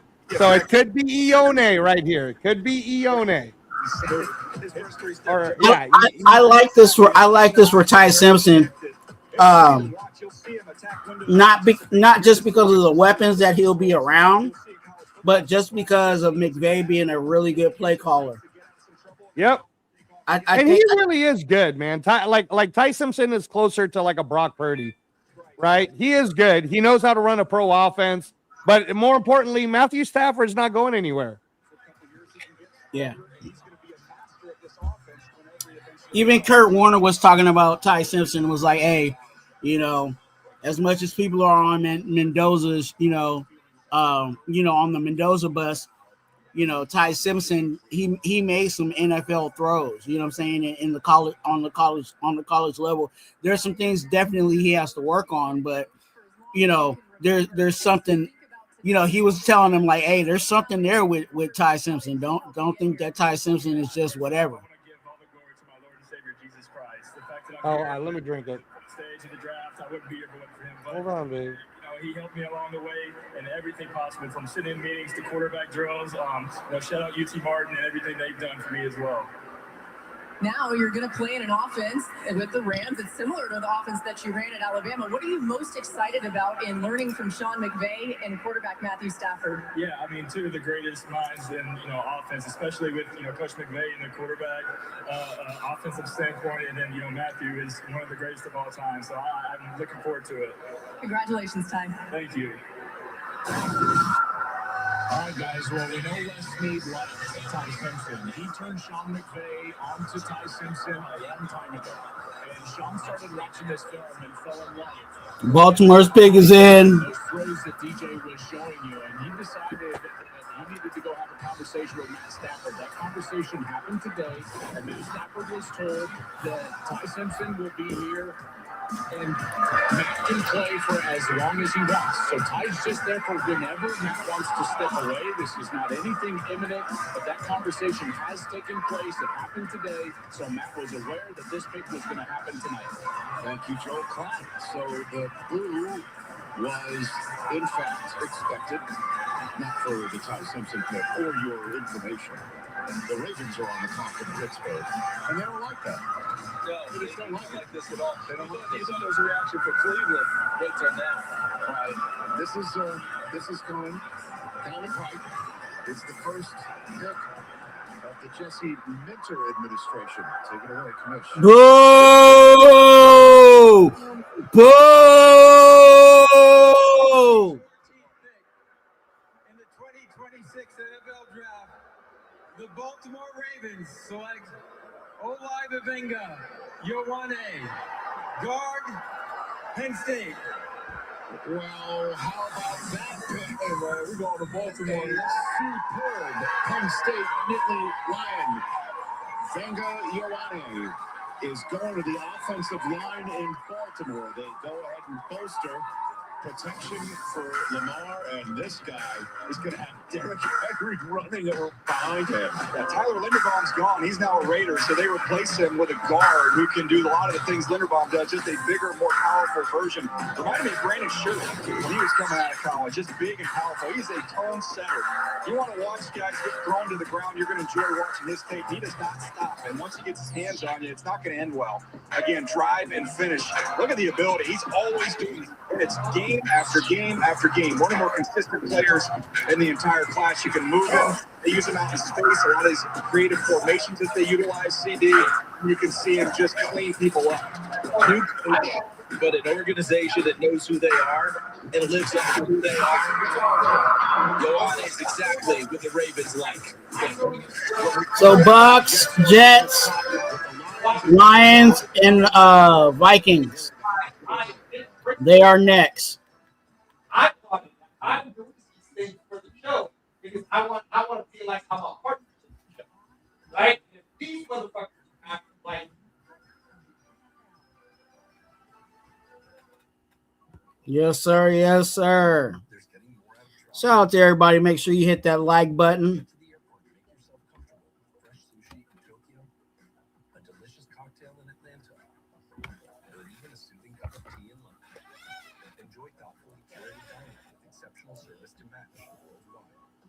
Access to the largest global airport lounge network.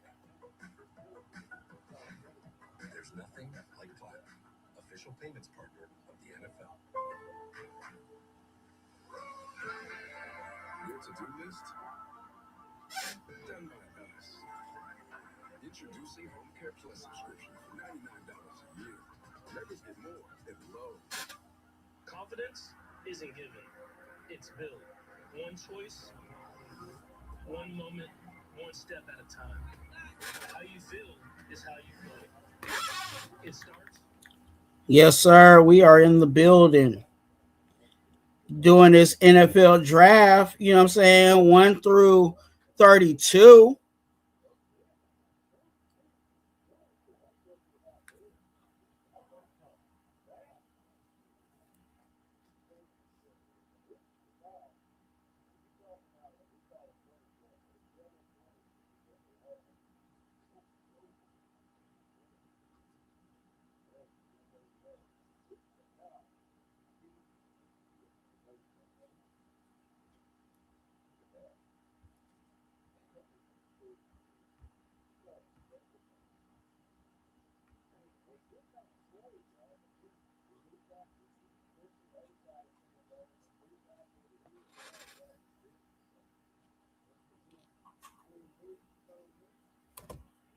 Yes, sir.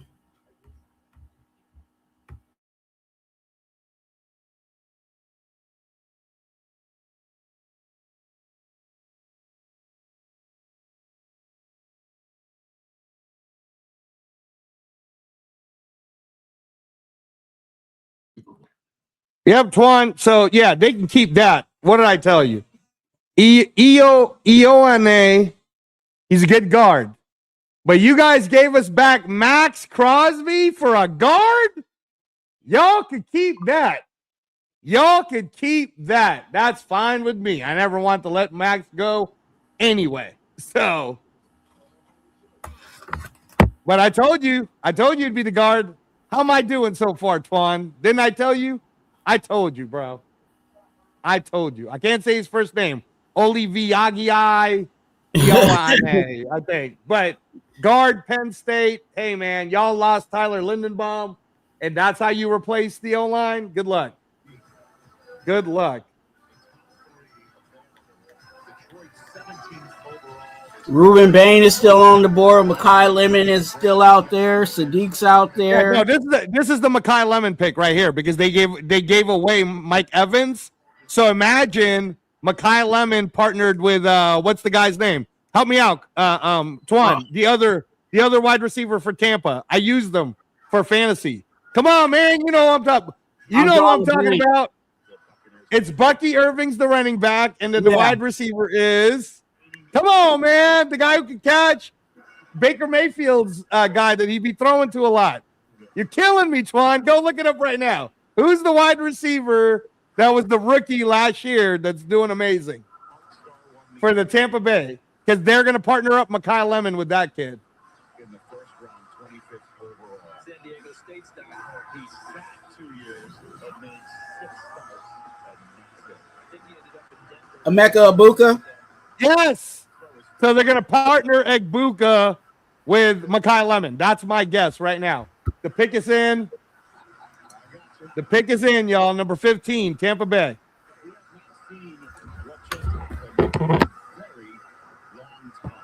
It's now time for the Buccaneers to announce their choice here in Pittsburgh. 5 and change for the Lions on the clock, 17th overall. We'll find out where the Jets are choosing next. The housebound is killing it. Just killing it right now. Rich is coming out. Let's see if they'll stop playing. We're waiting for the commission to just put $5 in the tip jar for it. With the 15th pick in the 2026 NFL Draft, the Tampa Bay Buccaneers select Reuben Bain Jr. Reuben Bain going to the Buccaneers. From South Florida to Central Florida. What do you think? I thought they might end up getting his teammate in Mesador. Hey, man. I mean, you know, he's there from that Miami area. Maybe the short arms didn't bother him.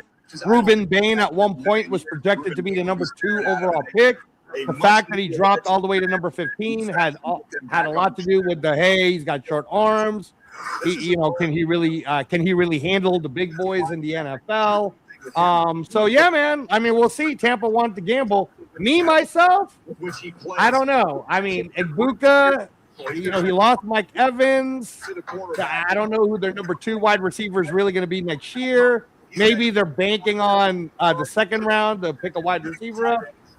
So I don't hate the pick. We'll see. Number 15, Reuben Bain was originally thought to be a top 5, and he dropped to number 15.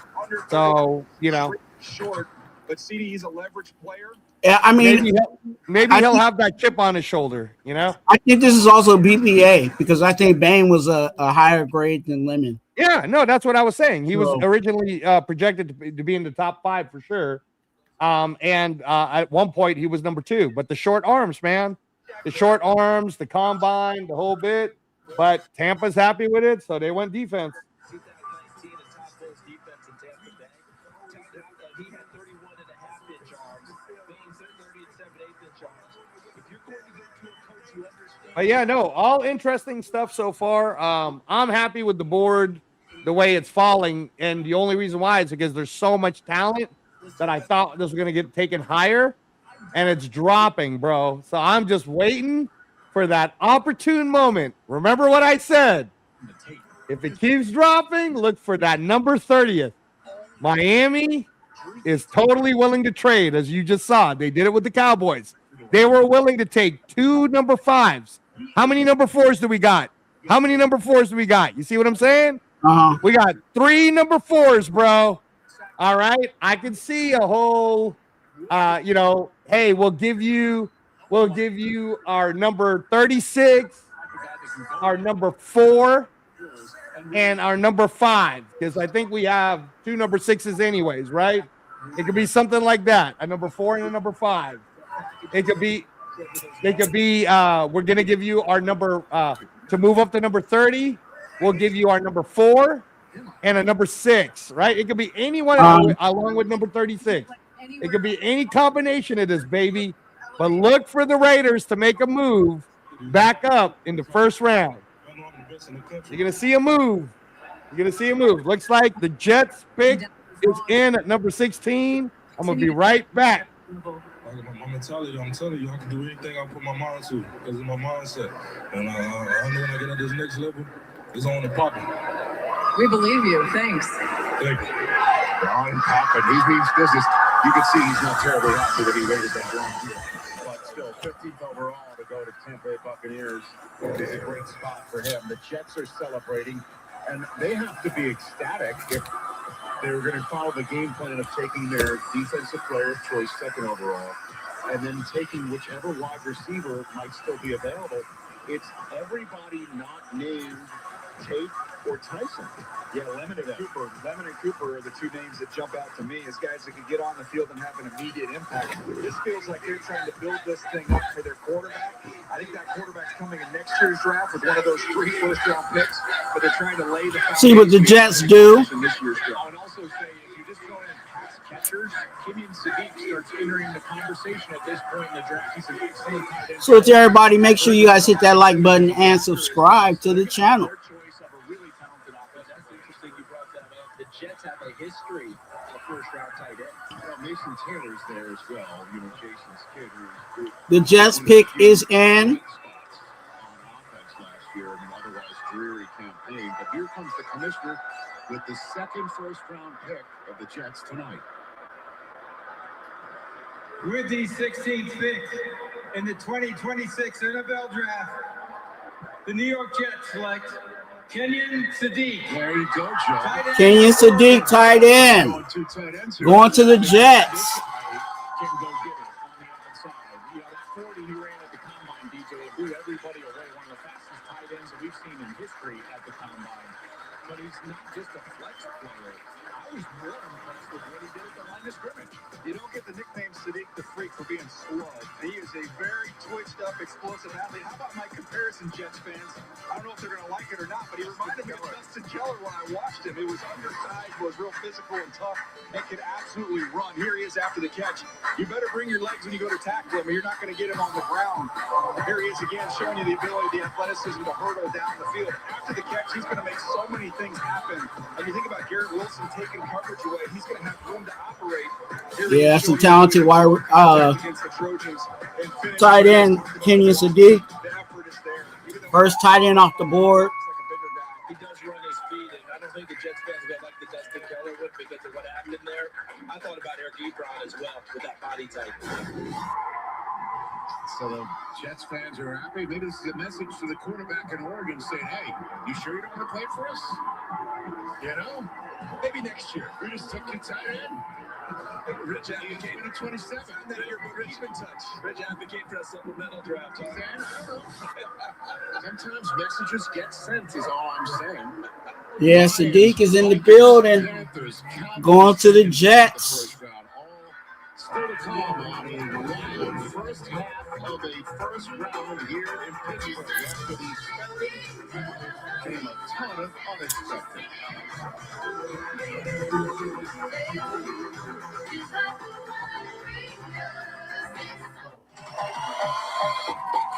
Get the latest Galaxy for $0. All right, we turning it down. We turning it down. You know, people on commercials. Hey, we live.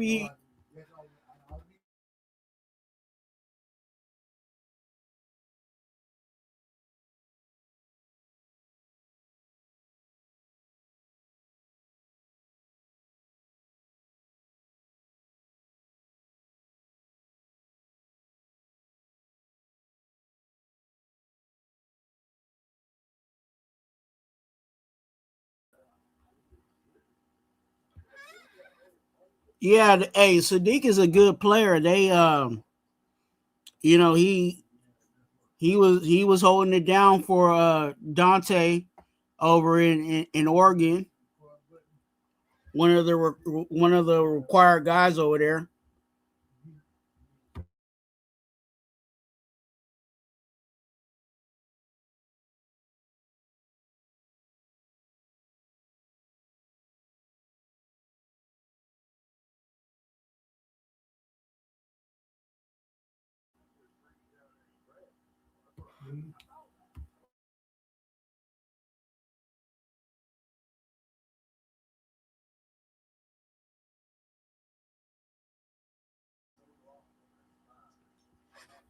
Yeah, they got who's the Detroit Lions. They're next. They're on the board. Next pick is in. Trying to get it going.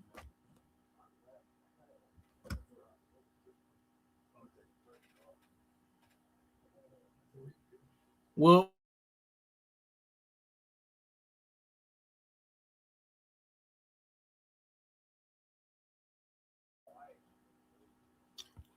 Yeah, we're on commercial, but we'll see. We'll see what that Lions pick is. The Lions can pretty much go with almost anything, to be honest with you. They might go. What's that?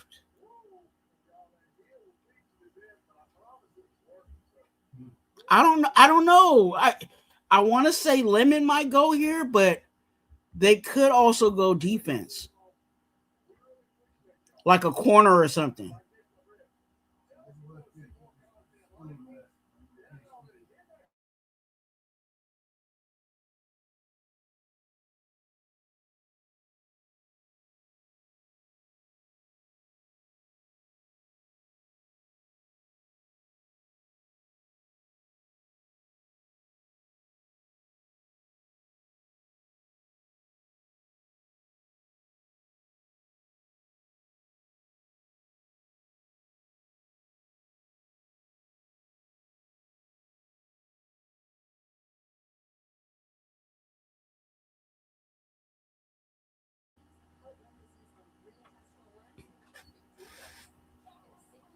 Yo, what's good?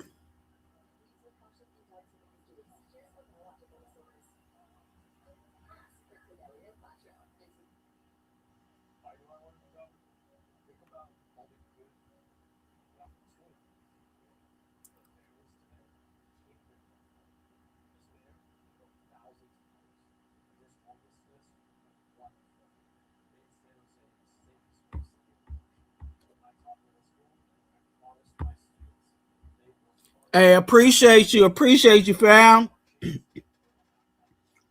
Thanks for coming in.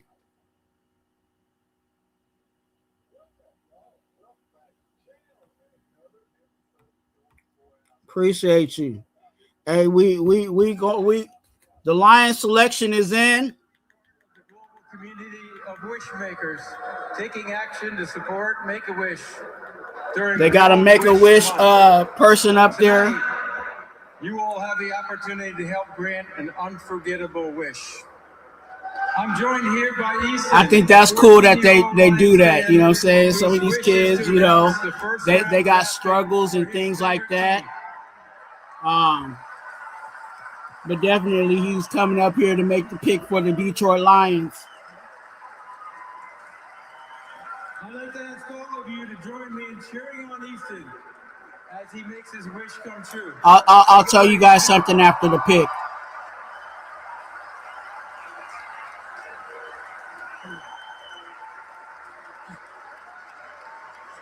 With the 17th pick in the 2026 NFL Draft, the Detroit Lions select Blake Miller, tackle, Clemson. Blake Miller, tackle. Let's go! He was my next highest rated tackle. Yeah. Shout out to the child, you know what I'm saying, Make-A-Wish child. Definitely Blake Miller is going to the Detroit Lions. Now, the reason why I said I'll tell you something later. My goal over here, and I need your guys' help. My goal over here at Raider Twuan and the congregation is to get to the monetization. Okay, so monetization is getting to the 1K subscribers and making that mark, right? But after that, what I'm going to do, that will actually open up the super chats, and what I'm going to do is half of whatever comes in on the super chats and memberships, that's going to go to a charity. And what I'm going to do is those that are in membership, I'll do a members only, and then I'll, pick a few charities like, Make-A-Wish, breast cancer, association, certain things like that.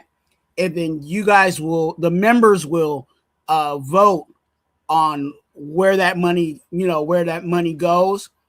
And then that same live, or maybe even another live, we'll see how I play that out. But whatever the members pick, of the, whatever foundation or charity, then I will be sending that contribution to that charity.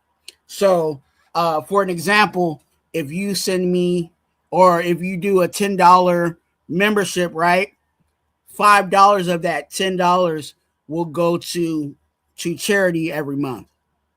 So that's my goal over here at Raider Twuan. But I definitely am going to need your guys' help. I'm gonna need for you guys to share this out. I'm gonna need for you guys to subscribe. I'm gonna need for you guys to get other people to subscribe so we can get to that goal, so that I can be able to do that every month, because I really want to do that. Again, like I said, half of the proceedings that come to the channel will be going to a charity every month. I say it all the time, and I don't say it just to say it, but I mean it. I say you're a blessing. Be a blessing to someone else. And I want to be a blessing, to someone else. So, please help me out by making sure you subscribe, but also, inviting other people to come over here and subscribe. They may not necessarily watch every video or watch every live, or whatever the situation may be, because I know everybody has different things that go on in their lives, but that's my goal. So if you can help me get to that,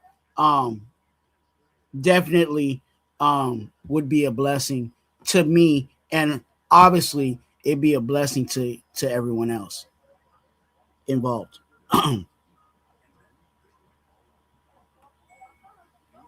For sure, for sure, for sure. Now the Panthers are on the clock. And to be honest with you, I don't think there's any other channels out there that are doing what I'm intending to do.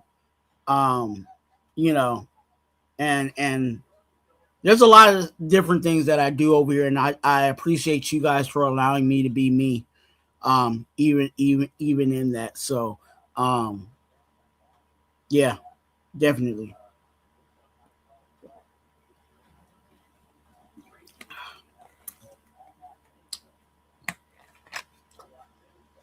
Yep, the Panthers have Bryce Young at quarterback.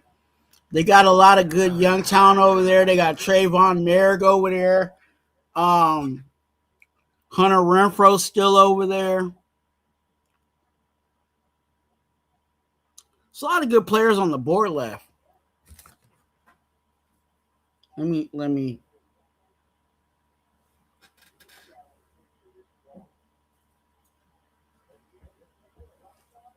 take a look at see what's left on the board for you guys.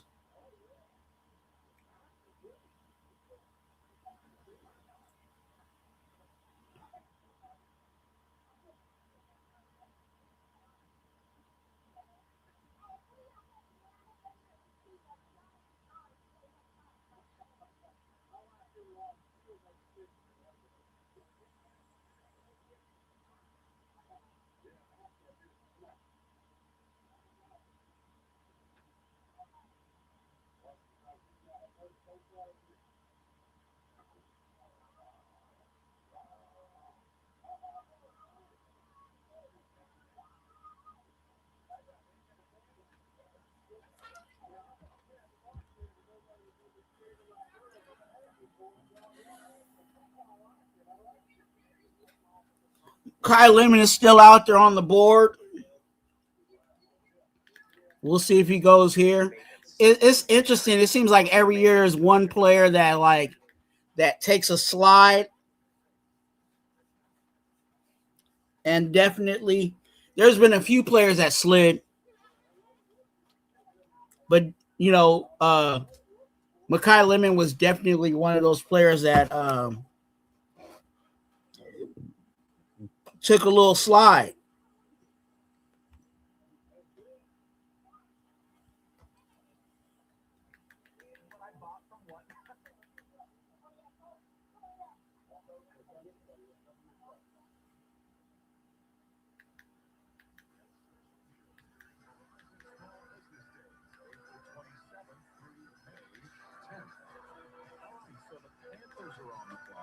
Panthers are now on the clock. Appreciate, shout out to all my deacons in the building. Pittsburgh Steelers home draft choice since 1948. Coming up. With the 19th pick in the 2026 NFL Draft, the Carolina Panthers select Monroe Freeling, tackle. Monroe Freeling, okay. Very nice moment. Emotional. Carolina home of Monroe Freeling. What do you make of this, TJ? Well, Ike Ekwonu and that injury is what I make of it. They wanted to get a tackle to put in place there that they can roll with, and someone who is huge. He can play either side. He's another one who hasn't played a ton of football, but big-time agility and bend, and that tends to happen when your mom's a yoga instructor. The pass pro balance. Hey, no problem, man. He's got some of the best overall balance and athleticism of this offensive line. You know, that's what I'm here for. Trying to do what I can while I can. That's something he can work on, but this is one of the plays I love. Watch him redirect on this combo block up to this linebacker. That's big-time athleticism and awareness. And here he is taking proper angles out there in space. I think his best football is ahead of him. He got better throughout the year. And when you see what type of athlete you have to work with, the best is yet to come for him. So that was the moment that Freeling found out he's a Panther. Now, the last time the Cowboys and the Eagles made a draft trade, the Eagles traded up 2 spots from 12 to 10 in the 2021 draft to take Devontae Smith. The Cowboys moved down 2 spots. They took Micah Parsons. We all know that they traded Micah Parsons away to Green Bay. This draft choice that they just traded to Philadelphia. No, let me turn that down. Let me turn that down. You know, we don't need no copyrights over here, you know.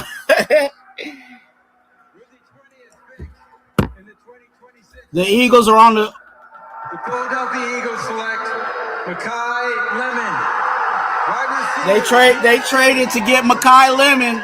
Would you believe the last time the Eagles took a wide receiver in the first round is when they made that trade with Dallas to go get Devontae Smith? So talk about some wild backstories to a trade. That's crazy. He's coming out of the green room and he's going to wear Kelly green in Philadelphia. It also begs the question if that's not the end for A.J. Brown with the Philadelphia Eagles. Look at you. Makai Lemon. Now, they've made some other additions here to that receiver room. When you bring in Hollywood Brown and Wicks and make that trade, that's foretelling. Here's his foreshadowing from Howie Roseman. Well, the tight ends. Sorry, Twuan, but what did I say about Makai Lemon? I've been saying he's that talented. Here's what we 100% know, ladies and gentlemen. A.J. Brown is gone. They're taking him out. The Eagles gave up a lot. They gave up 114 and 137 to a division rival in the Cowboys just to move up 4 spots, bro, to get Makai Lemon. Ooh, Jerry Jones is cooking, bro. He gave up 2 fifth-rounders to go up and what is that? Get a late third and an early 4th or something? Or 2 late thirds? I mean, good Lord. My God, Jerry Jones. Hollywood Brown. Jerry Jones is doing it. And what I was very shocked. First of all, how shocked were you when you heard Caleb Banks, bro? He got a broke foot, dude. I had him graded at the 2nd round. I don't even know if he'll be able to play right away. So, for me, that was shocking. Peyton Sadiq didn't shock me at all. But that Caleb Banks one, bro, that was shocking to me. Blake Miller, low-key, was a little shocking, too. I'm like, really? Detroit? That's who you got? Monroe Freeling to protect Bryce Young. I don't know. I mean, is he ready? Is he a day 1 starter or is he a day 2? I don't know. But yeah, man. They gave up a good amount to get Makai Lemon, but Makai Lemon's dope. So we'll see. Here's my comparison. How about this one? When you look at some of we'll see. In the slot, he reminded me a lot of one of the best slot. Hey, I ain't gonna lie, I wouldn't mind AJ with the Raiders. No. He's too much money. We're not trading for him. He's going. I'm just saying we Patriots. need a number one. You know what I'm saying? I know. And what have I been telling you? If Denzel Boston drops as low as number 30, we're trading up. We're gonna go get him. We're not gonna mess around, bro. We're not gonna wait for him to fall to 36. If Denzel Boston is there to trade with Miami, Miami's willing to trade, and we would only be 7 spots away from them. So my scenario is simple. I'll give you all my number 4s. I don't even care about them to go get Denzel Boston right now. I'll give you my number 36 and all my number 4s. Go give me Denzel Boston today. The other one I was telling you is we need a safety, man. We only got Jeremy Chin and Palomau. If McNeil Warren falls to that number 30 slot, we need a safety. Here we go. Number 21 is in the Pittsburgh Steelers. If AJ's on the table, I would say I would get him for.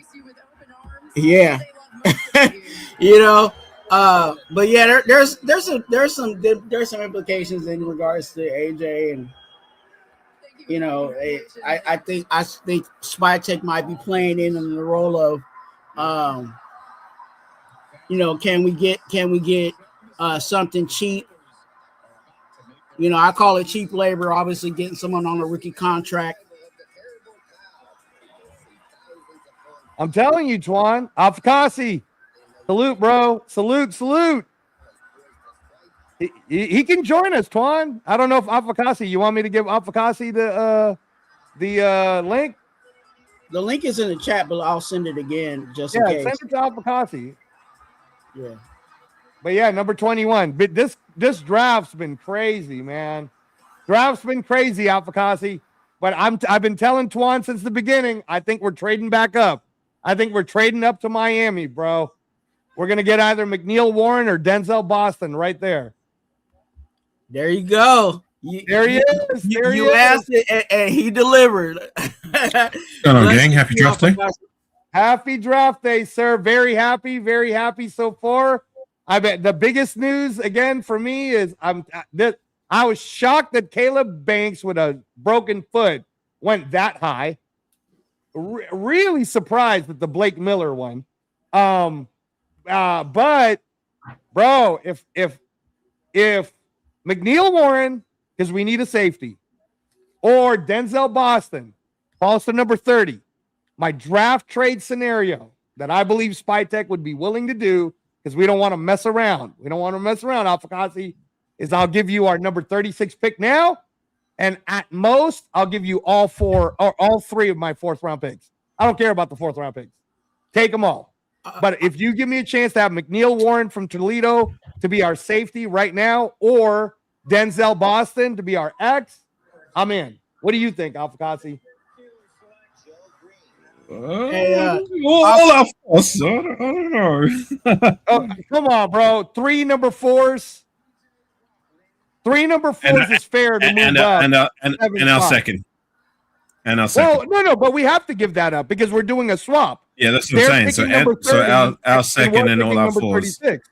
Yeah, we have to swap up. We're swapping up from the 2nd to the 1st. Look, only if we're 100% dead sure that they're gonna feel a need and is gonna be a starter and a good starter at that. I don't know too much about the players that you're talking about, so I can't give you my in-depth analysis. But that's my only reasoning and way how, if we were to use all that draft capital to take anybody, yeah, that's just. What is your official thoughts on the number 1 pick, Mendoza?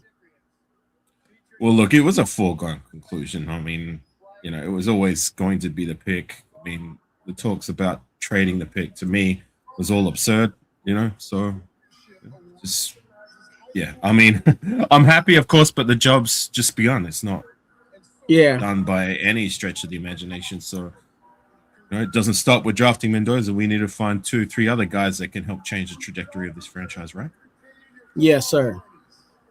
And that's where I'm at. You know, I don't completely hate Mendoza. I I just need pieces around him because I know what works with I've seen what worked with Mendoza, and what worked with Mendoza is that he had pieces around him, you know what I'm saying? Talented wide receivers, running backs, you name it, a good defense, you know what I'm saying? So if we want him to replicate that over here, we're definitely going to have to upgrade what we have, you know what I'm saying, in regards to what we currently had on the roster. We've got him on a rookie contract, so we've got time. We've got a veteran quarterback in the door. If we need more time to fill those said pieces before he can be ready, so I think he's coming into a good situation. So, but as I said, like, yeah, I'm happy with Mendoza, but the job's not done. We've got 9 other picks. We need to use them and use them wisely. Yeah, right. The Steelers picked Max Econator tackle. I think that was the big boy that I thought would have fallen to the second to our number 36 pick. He's an amazing talent. This kid just picked up football literally from playing another sport, and in the 4 years, he's blown up as a tackle at Arizona State. He's a monster. I would have loved to have had this kid. He went a little high for my taste, but I understand that the Steelers need an O-line with their situation. So it sounds to me that this pick is to help protect Aaron Rodgers. I think Aaron Rodgers is coming back another year for the Steelers. So how am I ahead of you guys when I'm all the way in Australia? That's crazy to me. Oh, no. He was just late. Twuan's super late. I already knew who the pick was. But Twuan is super late when he announced it. Yeah. You know what makes me want to puke when I'm watching the feed? You know what makes me sick is that every time they play that stupid Renegade song. Hey, so like for me, Alfakasi, let me see if you and I are on the same page. The Chargers pick at number 22 is in already. Do you have the pick is in number 22 Chargers? Yeah, the commission, they're yeah. Okay. The camera feeds on their room. You see guys moving around. Yeah, so you and I are on the same. Yeah, you and me are the same then. Yeah, I can see the pick now.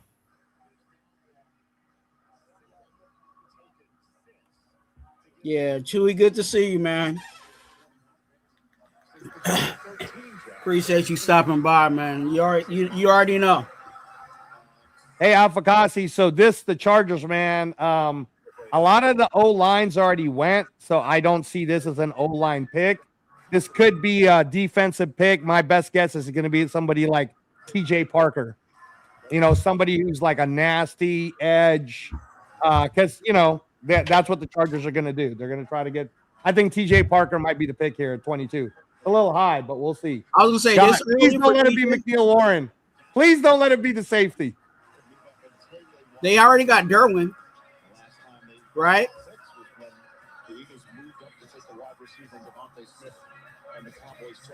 Honestly, I don't really care who these teams pick. I only care about who's left with when it's our turn to pick, right?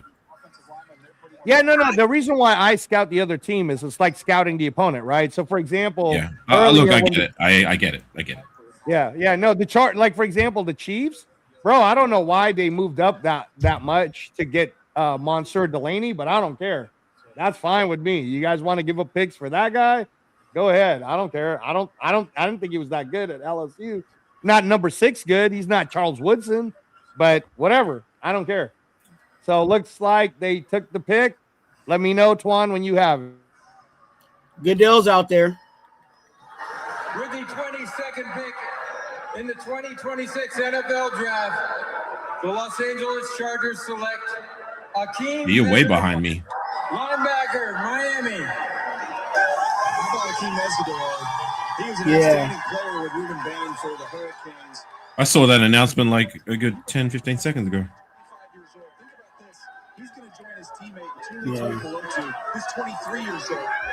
I'm like, I don't know what I can do about it. I'm as live as possible over here. Yeah, it's just crazy to me. How's my feed ahead of you guys? I'm in Australia. Like, how's that possible? I don't know. You might be on the East Coast feed because it seems like you're closer to. No, man, I'm on the West Coast, dude. I'm furthest away. I'm as far away as possible. I just, yeah. You see the bend and close at the top of his rush. It's out. Am I getting my geography wrong? Are you're more west? Yes. Okay. The closest area to me is LA. Oh wow. Okay.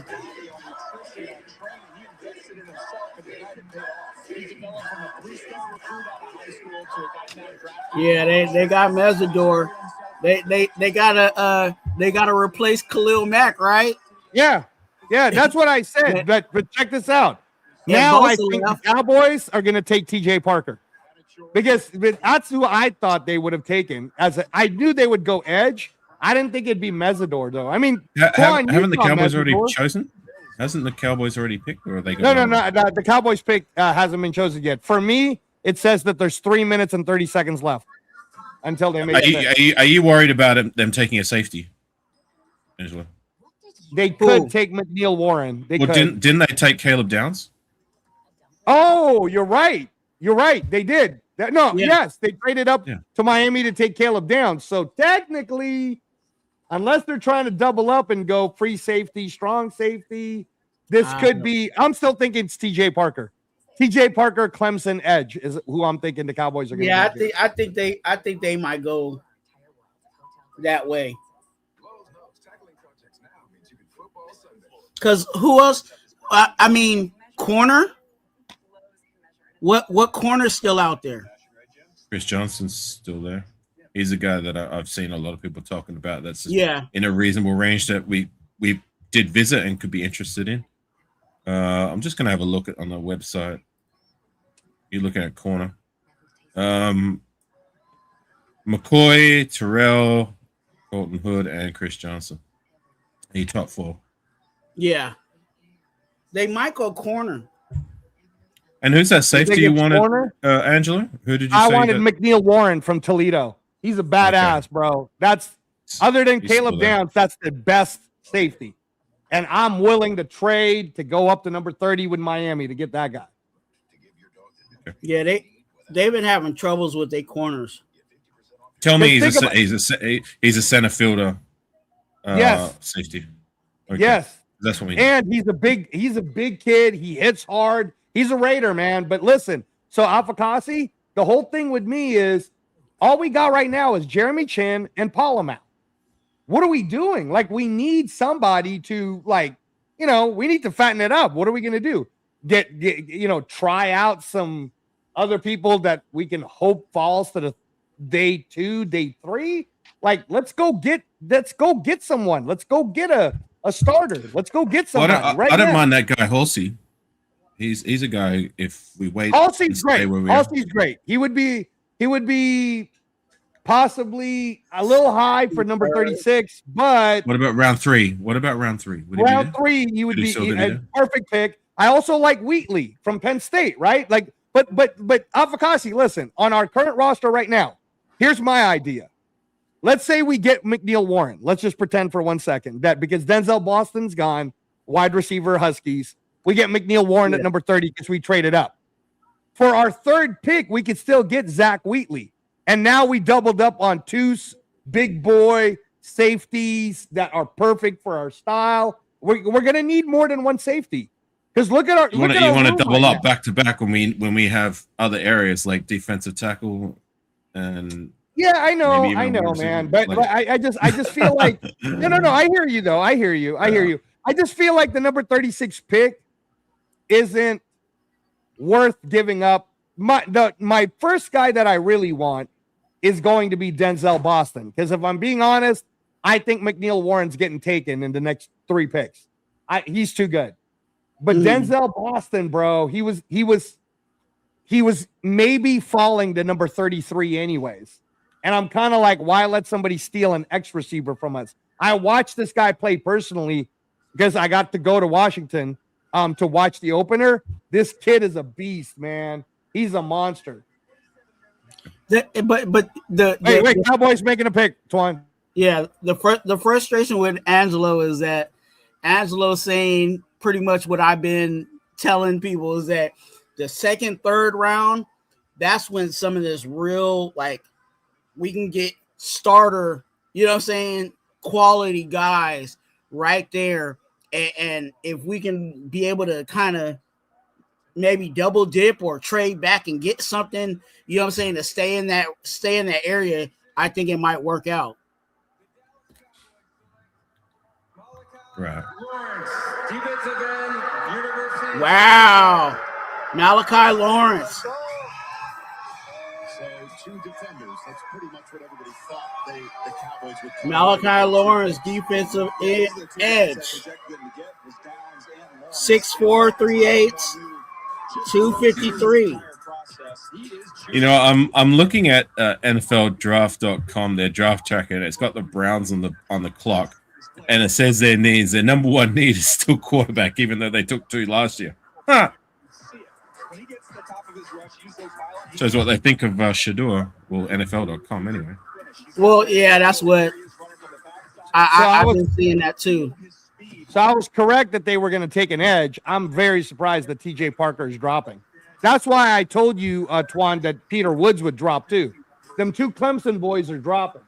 So Malachi Lawrence, I'm a little surprised, to be honest. But, hey, man, Jerry Jones knows what he's doing.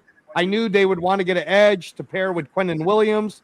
You know, they spent a lot to go get Quinnen Williams from the Jets. So this might be like a fit, like a team scheme fit to be the day one starter with Malachi Lawrence. So yeah, man. I mean, Cleveland's picking number 24 now. Cleveland made that great move with the Chiefs. Cleveland took an O-line early.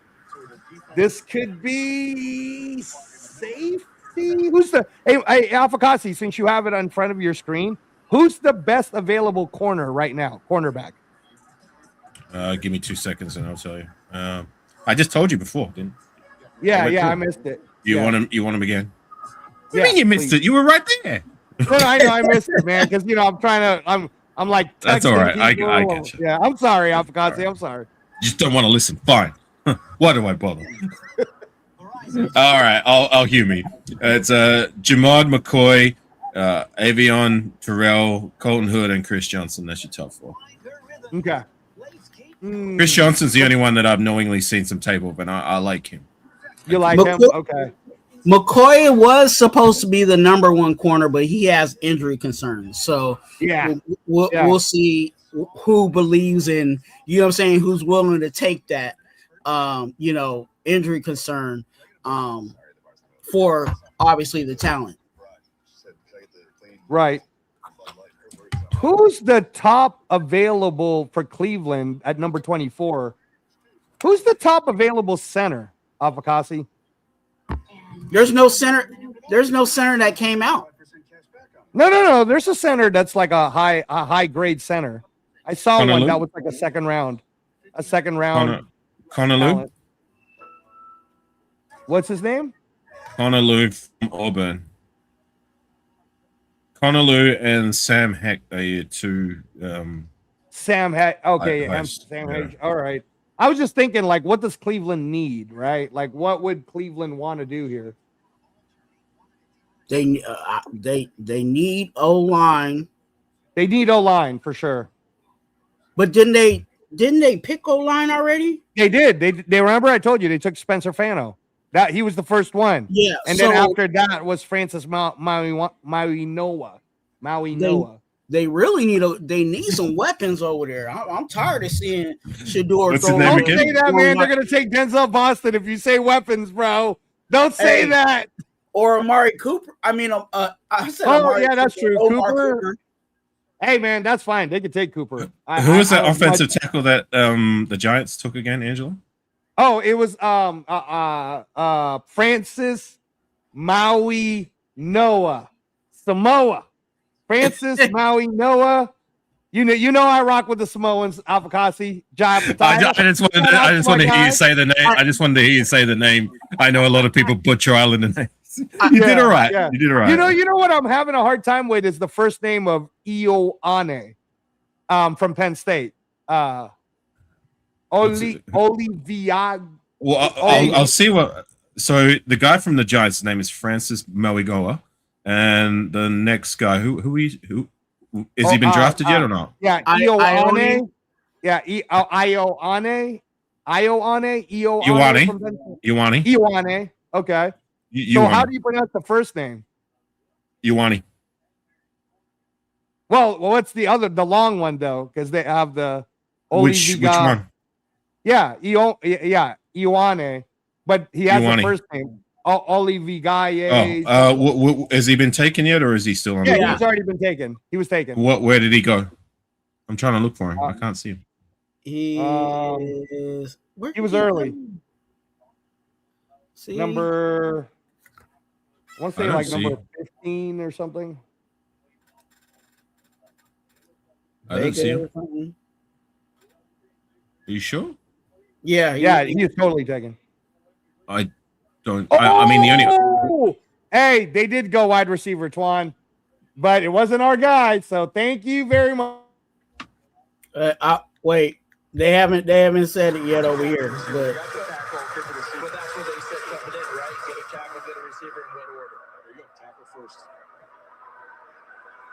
With the 24th pick. I see. The 2026 NFL Draft, the Cleveland Browns select Casey Concepcion.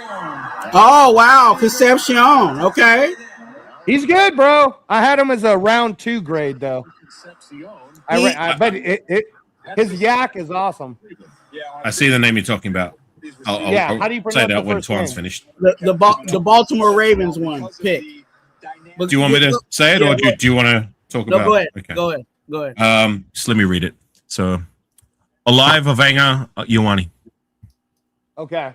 Yeah, I have a Alive hard time Avenga. saying that first name. Yeah. Alive Avenga Ioane. Ioane.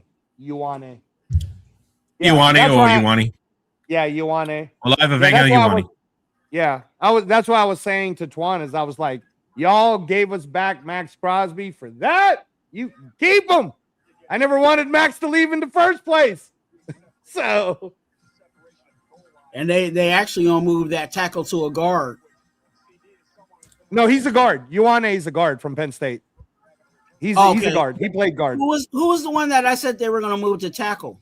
That's Francis Maui Noah. Why are you trying to do that to me, man? Yeah. Next time I join a panel with Gravy, I'm going to ask him to pronounce these names. He's the funniest. Alive Avenga Ioane and Francis Maligoa. That Olayavi. Oh man, ABC easy as 1, 2, 3. Come on, guys. I don't know where you're struggling. Olayaviega Ioane. Alive Avenga Ioane. Ioane. I could say Ioane. Alive Avenga.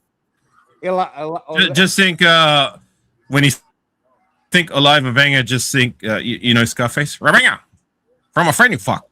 You know Ravenga? yeah. Alive Ravenga. Alive Avenga. Alive Avenga. All right, gang, I'm going to get out of here. I got to take my dog out. Thanks for having me on, Twan. Hey, thank you, Angela. Good to see you. Man. Happy draft day. Thank you so much. Yeah, you already know you're all good over here. Yeah, thanks for having me on. And everybody in the chat, salute to you all. Happy draft day. Job's not done. Let's get some more guys that are going to turn this franchise around, right? Absolutely. Peace, gang. Number 25, Chicago Bears. Pick. I like Concepcion, but he's had the drops a little bit. And I hear you. I don't know if that's going to translate. So we're getting to that touchy part that I was telling you, bro. We're getting close to that number 30th trade. I promise you. Spytech is talking to Miami, dude. Trust me. He's like, y'all already had your pick. You already got who you wanted. You know, who was it again, Twan, that they took at number 12, but also 2 5th-rounders? Because they gave up Caleb Downs to get who was it again? You're asking me to remember a whole bunch of stuff. Hold on. Come on, man. Caden Proctor. Yep, that's who it was. Caden Proctor at number 12. So they can easily trade down to number 36, bro, and give us a chance to go get our man, Denzel Boston.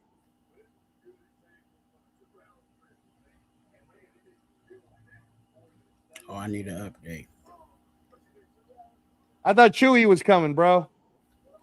No, he's he got some things going on, I think. All right. I'm gonna be right back. The pick is in for the Bears. Yeah.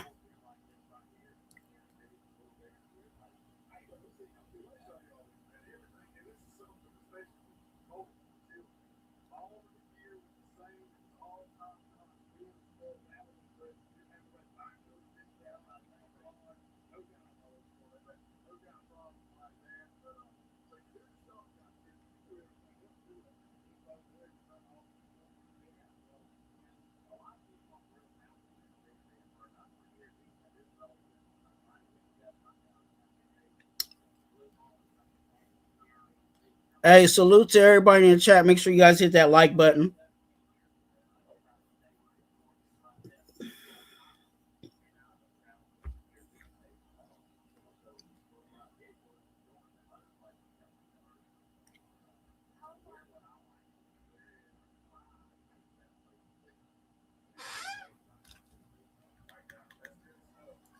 They still on commercial.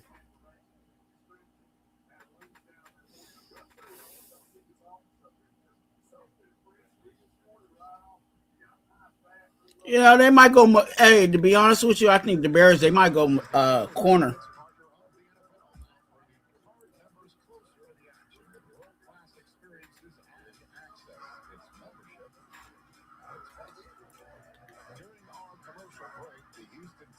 Traded up 2 spots with the Bills. So we're about to get the Bears 25th overall pick.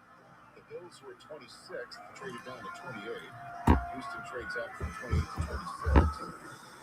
And they flipped Buffalo a 3rd rounder and a They making some movement over here. 69th overall pick is what Houston got last year from the Giants when they traded back in for Jackson Dart. We'll see what the value is on the trade.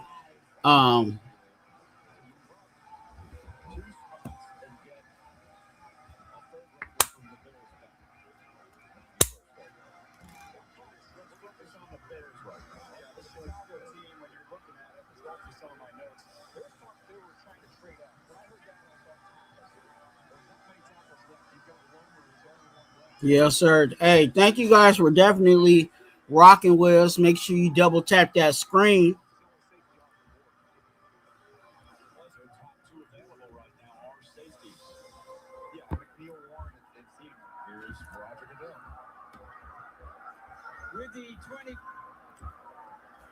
With the 25th pick in the 2026 NFL Draft, the Chicago Bears select Dylan Thieneman. Going to the Bears. Is coming to the NFC North, but just to Chicago. Bears have got to be excited about this. You get to visit twice. You get to play that Minnesota Vikings. Make sure you guys are double tapping that screen to help us get to that good old 1K by hitting that subscribe button. Oregon to see his complete skill set and everything he's capable of doing. Look, Oregon's smart. They play great defense. They utilize him closer to the ball. But I actually like Pate better when you go back and watch him at Purdue, where they utilize him more as that center fielder, where you could see him range and make plays on the ball, had a lot more production from there. Watch this sideline range. Look how quick he identifies this, sees it, jumps it, and goes and makes a play on the ball to get a foot down. Here he is, somebody being a little more underneath. That's a huge play, Joel Klatt, against Penn State. Game winner. And here he is covered in the slot. A lot of teams feel like he can hold up as a nickel. All these good defenses have these bigger nickels. We feel like he might be able to fill that role. And then in run support, he takes excellent angles as well. But I'll be curious with the Bears, Joel. How do they deploy him? Is he going to be high? Are they going to use him in the nickel, play him down? A lot of options. He was terrific at Purdue. He actually played for an old teammate of mine, Ryan Walters, who loved that man free with post safety way back deep, and he played that beautifully. When he went to Oregon, they loved how smart he was. Tasha LaPoy and Dan Lanning thought, hey, we could mimic what Ohio State did with Caleb Downs. Put him underneath and run a similar structure of defense. That's what he did last year with Oregon. Very smart, great instincts, good tackler. He's the type of guy that I think can do a lot of things in that back end of the defense, CD, and he's certainly a playmaker. But I would agree with Daniel. When he's back at free safety, that's when he's at his best. Shout out to Thieneman going to the Bears. I know my cousin is happy.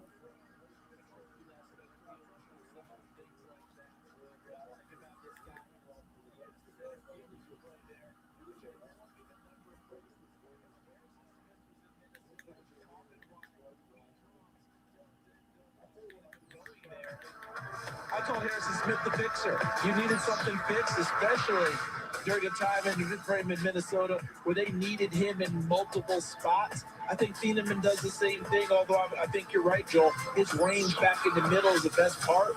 But Harrison Smith, we need something. Go get it.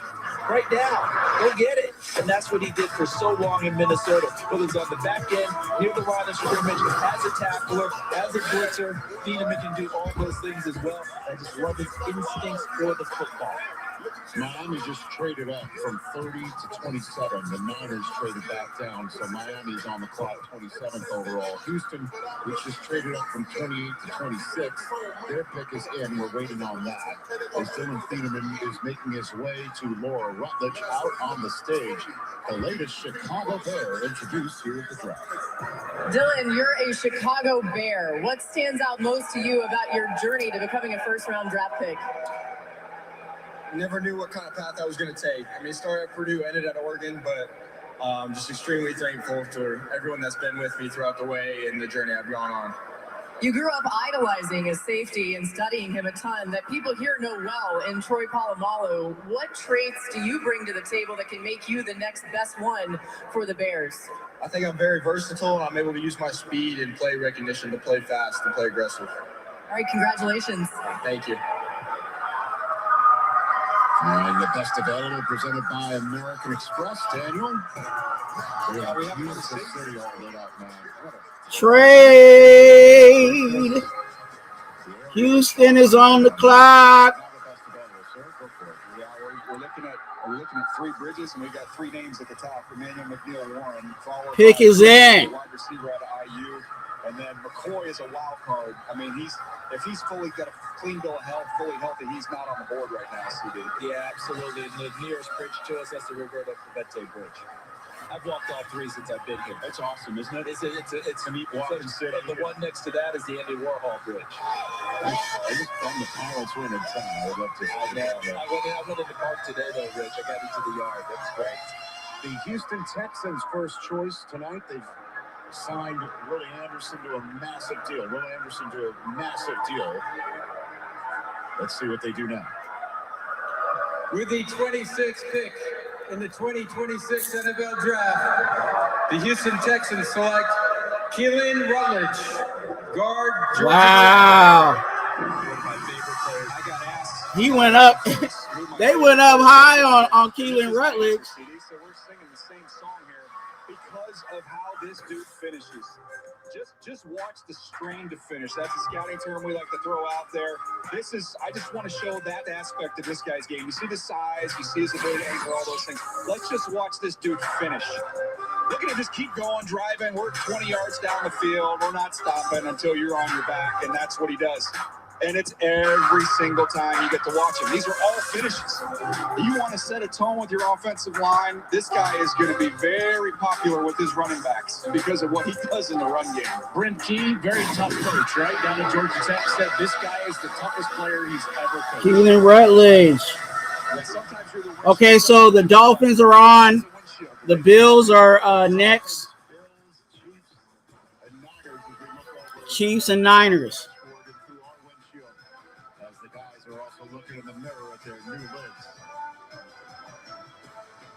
Appreciate you, Marcus.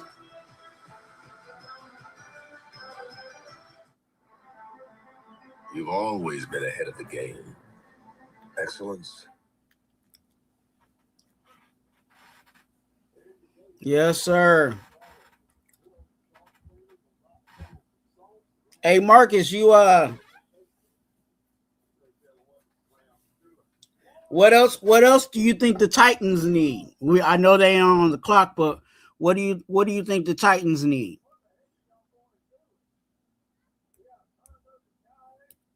They got their wide receiver.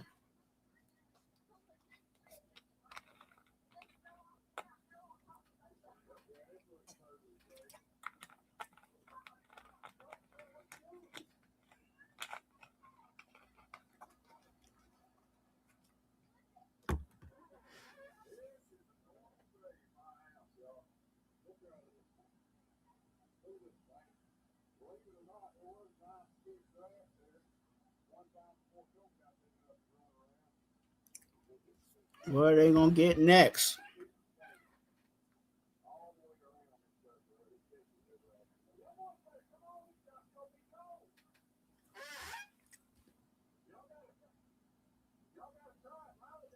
Yeah, we that's what the Texans got.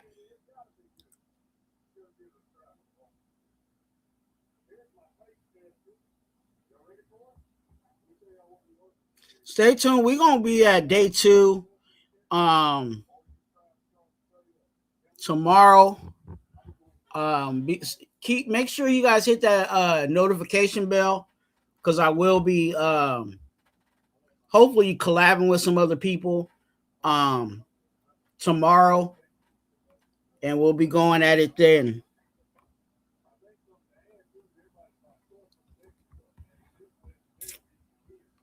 Hey, you guys know what? I'm surprised I haven't got to the do this for a team yet. You're killing me, Smalls. You know what I'm saying? I haven't got to you killing me. You know what I'm saying? Most of these is, yes, there is some winners that are like, oh my gosh, that was kind of crazy, but it's not, to Oh no! that. We suck again! Oh no! You know what I'm saying? Oh no, we suck again. Or, this is one that I like to, give people on the panel. You smoke crack, don't you? You know what I'm saying? Some people, they You smoke crack, don't you? That's what they doing. Let's get back into the So, finishing up the first round, the first draft here in Pittsburgh since the late 40s, 1948. The Dolphins' second pick of this first round is in. They moved down one spot and chose Hayden Proctor, the tackle out of Alabama. So the Cowboys moved up one spot, took Caleb Downs and flipped Miami 2 5s. And Miami, moments ago, moved up from 30 to make this choice. And again, this is the choice, although being it was they got it 30th overall. They moved up to 27th to make this pick. This is the pick that they have because they traded Jalen Waddle to Denver. So we'll see who they turn Jalen Waddle into, if you will. Could it be a receiver? With the 27th pick in the 2026 NFL Draft, the Miami Dolphins select Chris Johnson, defensive back. No!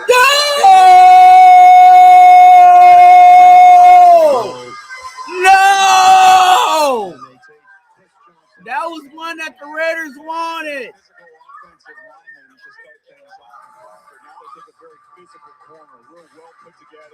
Dang. Think about Tre'Davious White and how long he's played in this league and how instinctive he was in his prime. You see a lot of similarities there with Chris Johnson.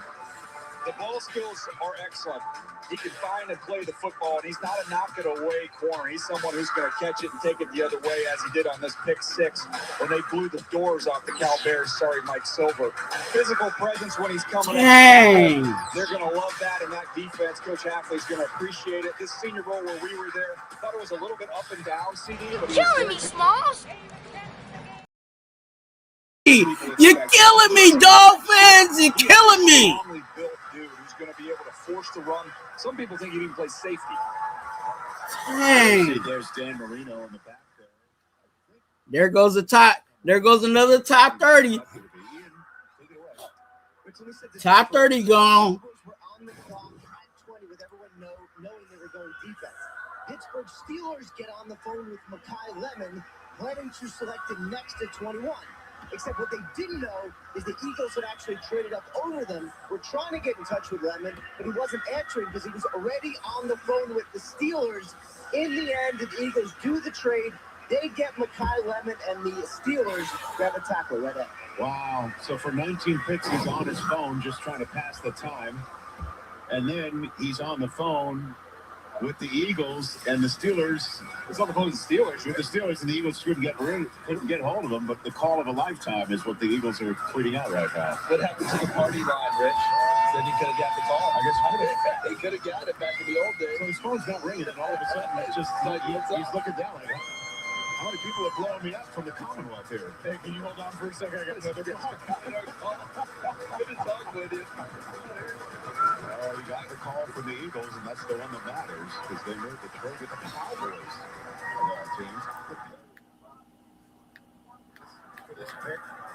Patriots pick is in. Just moved down twice. So the Patriots with their first. Shout out to Mike Vrabel. In the 2026 NFL Draft, the New England Patriots select Caleb Lomu, tackle, Utah. Well, they're all gone now. Every tackle and interior offensive lineman I had in my top 50 are off the board through 28 picks. It has been a boatload of them. We have seen 1, 2, 3, 4, 5, 6, 7 tackles and 2 interior offensive linemen. This round has been about protecting quarterbacks and helping running backs. And Lomu tackle at Utah. Spencer Fano was on that right side.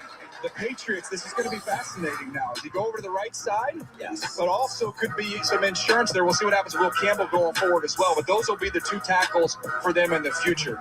Lomu, as you mentioned, left tackle at Utah. You see the easy redirect that we're talking to, that you were pointing out for him. But he's going to go to the right side, right? And Fano's going to go from right side to left side with Cleveland. Jedrick Wills tried that with Cleveland before. But getting out in space, you see the angles. Look at him come out and on the run. And we talk about this all the time, hitting moving targets. I said Anthony Costanzo because I watched Lomu and Blake Miller. And I thought both of them just took care of business. Not a whole lot of flash and dash, not a lot of things you worried about, not a lot of bad plays along the way, plenty of experience. And everyone talked about, oh, well, Anthony Costanzo wasn't really a Pro Bowler. Remember when he left the Colts, what it was like over there until they found Bernard Lyman? You got to have those guys. I think this is a big deal. And the Super Bowl exemplified the need for this offensive line for New England. Morgan Moses on the right side. So we'll see what that means for him going forward. Hey, Rich, big credit to Jim Harding, the offensive line coach at Utah. 2 first-rounders here. And I just wanted to get a Hey, we going long and strong, you know what I'm saying, for almost 3 hours. Make sure you hit that like button.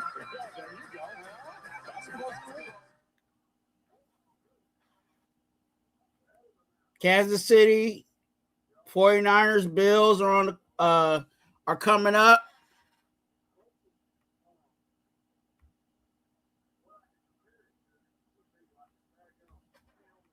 Yes, sir.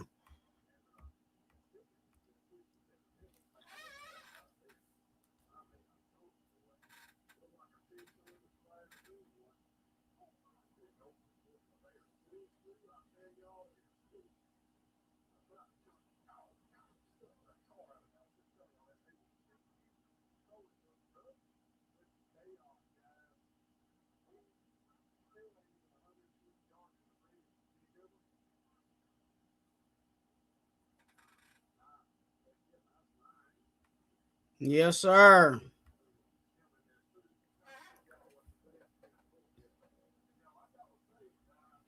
Trying to look at who we got left on the board.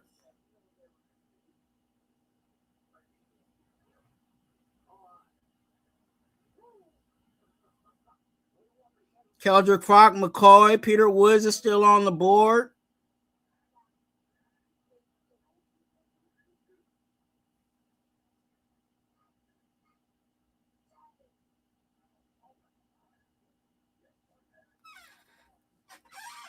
I think I honestly, the way that is falling, Peter Woods might be the look at it for us in the second round. We'll see how it plays out.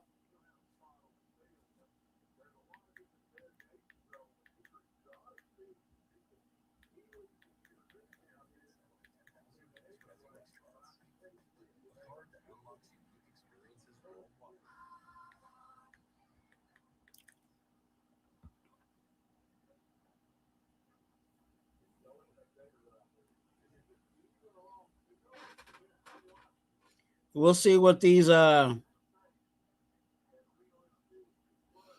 dang old Chiefs do, right?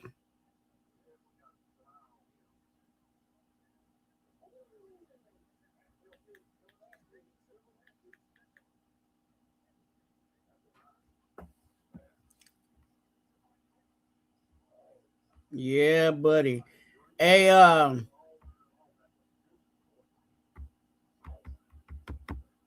let me know. Let me know. Um, how you guys feeling about your draft? How you feeling? What players we got,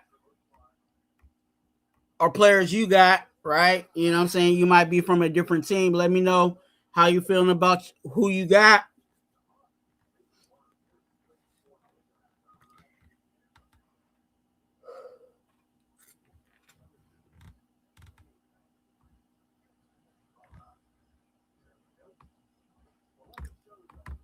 Yeah,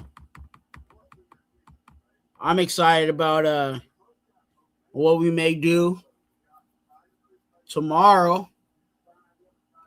Hope you guys are staying tuned for that as we go along and look at what is it, second round and third round, I think.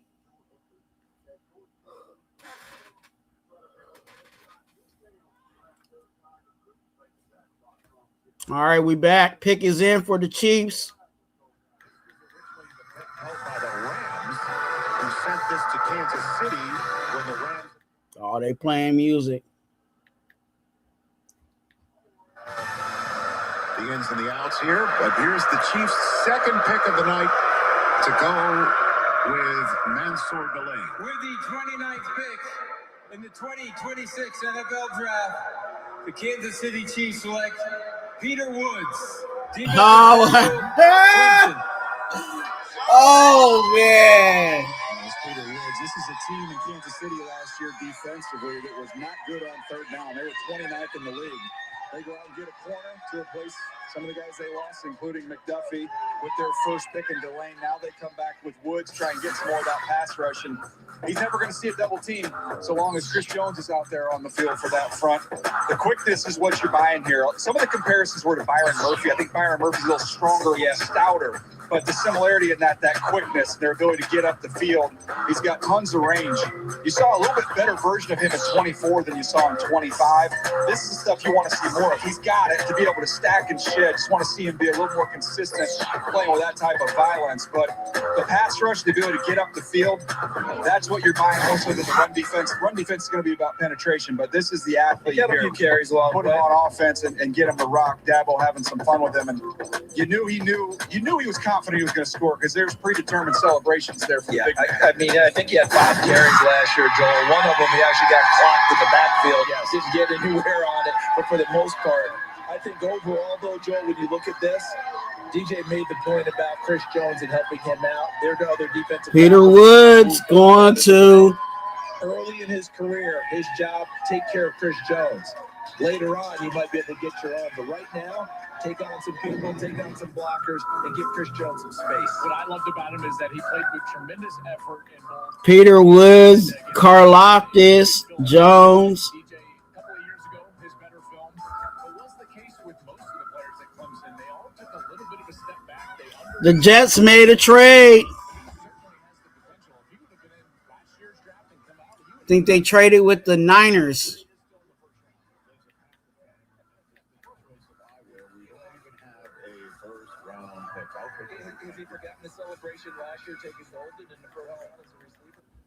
Jets traded.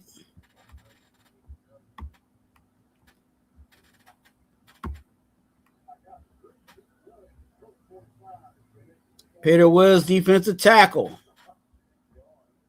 going to the Chiefs.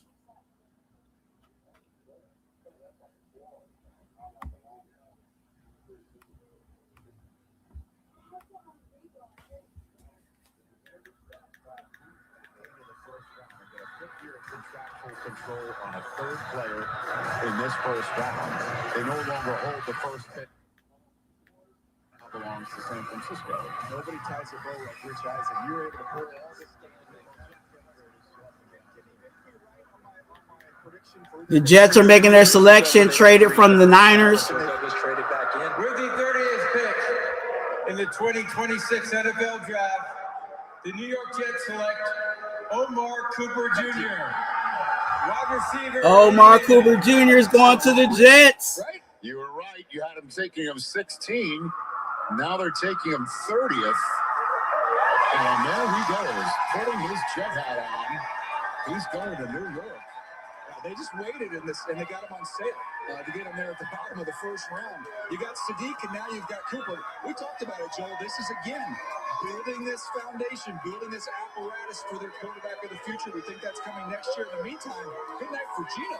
Yeah, Geno's got some firepower. And I'll tell you, I love Omar Cooper. First of all, he was not one of these transfers. Geno Smith got some weapons. The entire team was just a transfer team. No, not Omar Cooper. He started at Indiana. Sig got there. He stayed there and competed. This guy is Debo Light. I love that comparison, DJ. You made that. I would also make that. And I love what he does with the ball in his hands after the catch. DJ, I think that's where he's most electric. Yeah, he's going to be able to. This is an unbelievable catch. It's not even the best part of the play. You can't get him on the ground. He just breaks 2 tackles and fights for every single inch. CD competitiveness, when you think about the way Sadiq blocks, we showed Sadiq's run after catch tape. Now with Cooper, Geno doesn't have to hang back there very long. Get the ball out to these guys and let them go. Get him out, play point guard much more than you have to worry about filling it up from deep in the pocket, and that's what he will find. Was this catch any good? Yeah, They got Amari. I keep saying Amari Cooper is Omar Cooper. Okay, Omar Cooper is going to the Jets. They traded back up into the first round to go get Omar Cooper.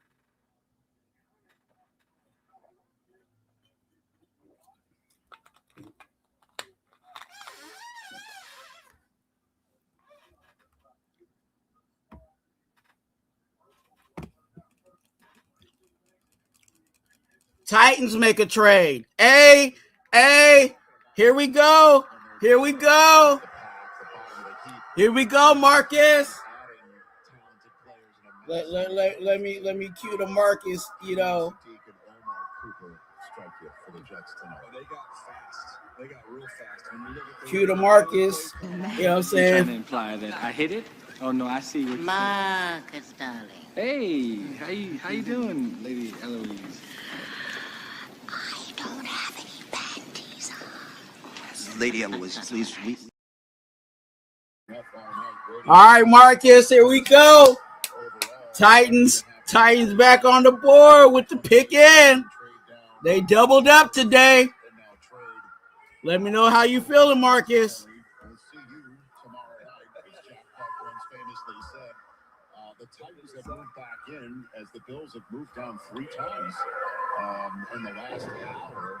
So the Titans have moved back in for who, do you think? I'm curious to find out. Trying to remember, they went with C. I'm like, who the heck did they take already? No, who's left defensively for them? Yeah, we start looking if we want to go to the edge rusher group or what we have left. Edge rusher wise, you got Parker, Howell, Falk. Those are the top 3 guys in the edge rusher.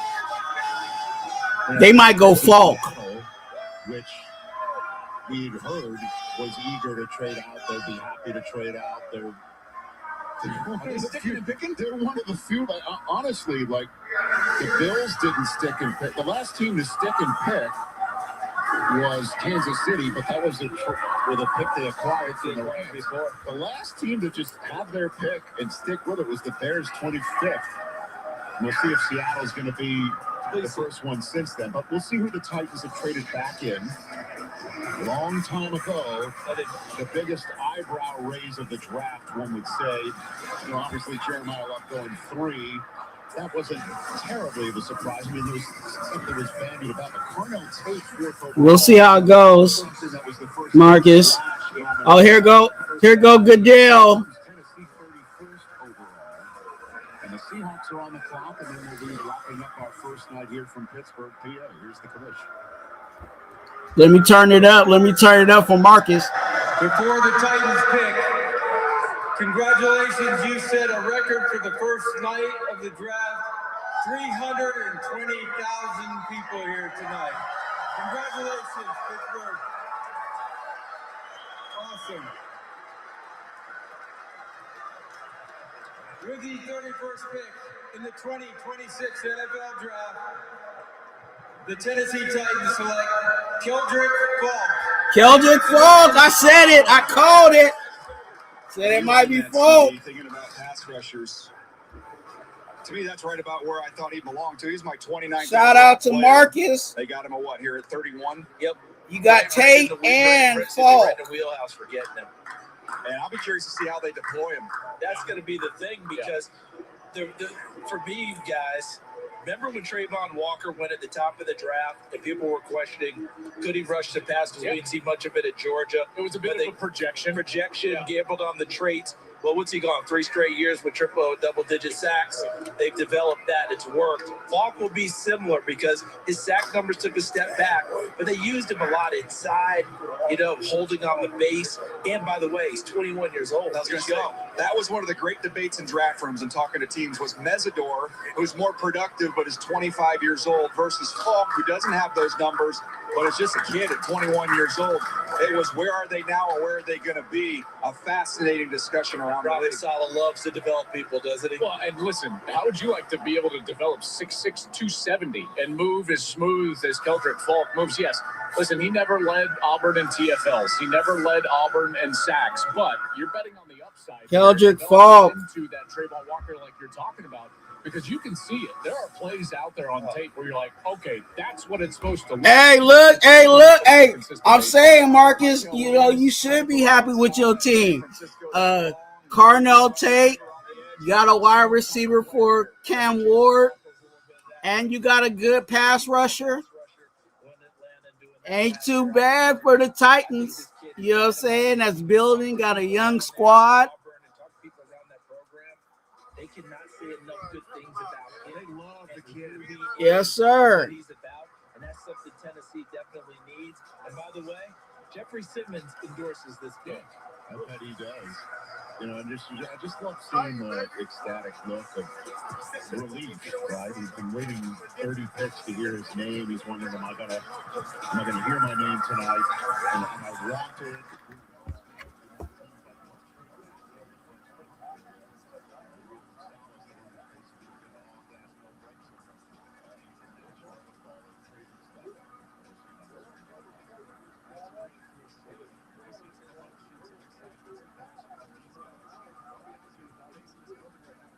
Keldrick Falk. Hey, Marcus, go. If you haven't, go watch some highlight tapes of your people. You know what I'm saying? Got to do that. I think you'll like it.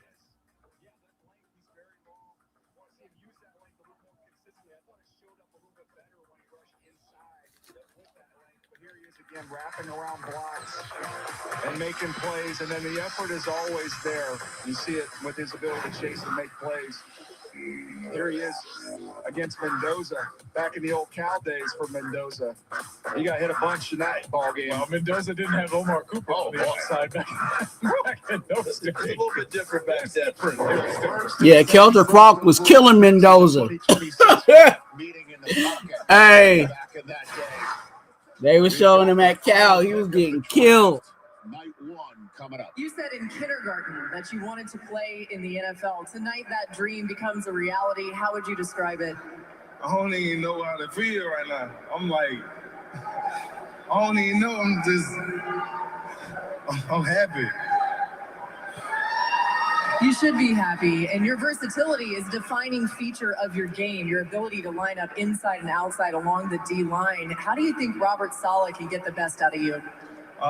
Just by putting me where we need to win, and then using me all across the D-line. This is what I do, and that's how I play. Congratulations. Yes, man. Thank you. So that's Keldrick Falk, Marcus. Of night one is in the pictures we've seen tonight. Seahawks picks is in. Western Pennsylvania. Seahawks pick is in. Awesome. And there's the Seattle draft room. There's John Schneider dapping it up. So the defending Super Bowl champs stuck. They staying with their first round pick. They ain't trading out of the first round.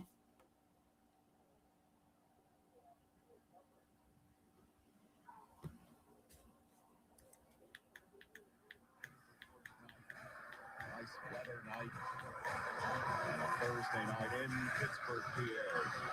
DJ, I landed on Darian Price early in the process. This is it. Went away from it. Now you're back there. Caden McDonald's still out there. Neil McWarren is still out there. Denzel Boston is still out there.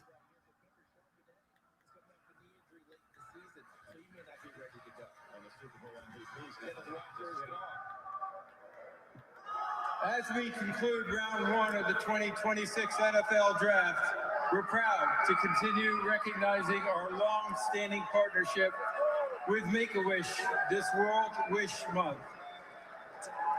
I'm thrilled to be joined by Dylan, a huge fan of the Super Bowl champion Seattle Seahawks, who bravely battled a brain tumor and is now a two-time cancer survivor. Yeah, go ahead and survive that cancer twice. Go ahead.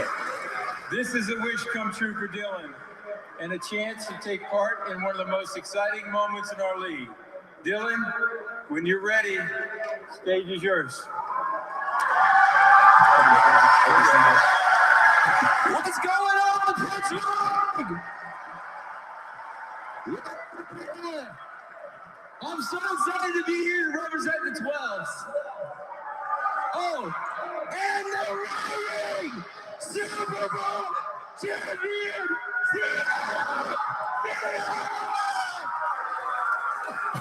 He going ham. Go ahead. I like it. I like it. With the 32nd pick in the 2026 NFL Draft, the Seattle Seahawks select Jadarian Price. There it is. Okay, Jadarian Price, running back. Two Notre Dame running backs go off the board in the first round. After this one, there's going to be a long wait before we see another one. Vision, balance.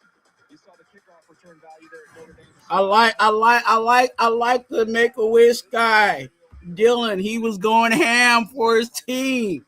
Shout out to Dylan and Make-A-Wish. That was a good one. I like that one. He was beating up the microphone though. You could tell the microphone was about to break apart, but hey, it was the last pick of the night. So shout out to Dylan, and you know what I'm saying. But Jadarian Price definitely is a good running back. They have to get another running back. Yeah. And I was asked a couple times about his range. I said somewhere between 32 and 32 because the Seahawks just had to perfectly with him. They had to. And by the way, this guy rushed for 5,000 yards and 55 touchdowns in high school. Got to Notre Dame, tore his Achilles his freshman year. It's a large reason why he ended up being the backup to Jeremiah Love. But I tell you, they had to do this because of their running back situation. Kenneth Walker walks out the door. Now you can fill that hole with Jadarian. You know, they didn't have Kenneth Walker, so they definitely had to get another running back. Because, you know, they do running back by committee, the Seahawks. It's the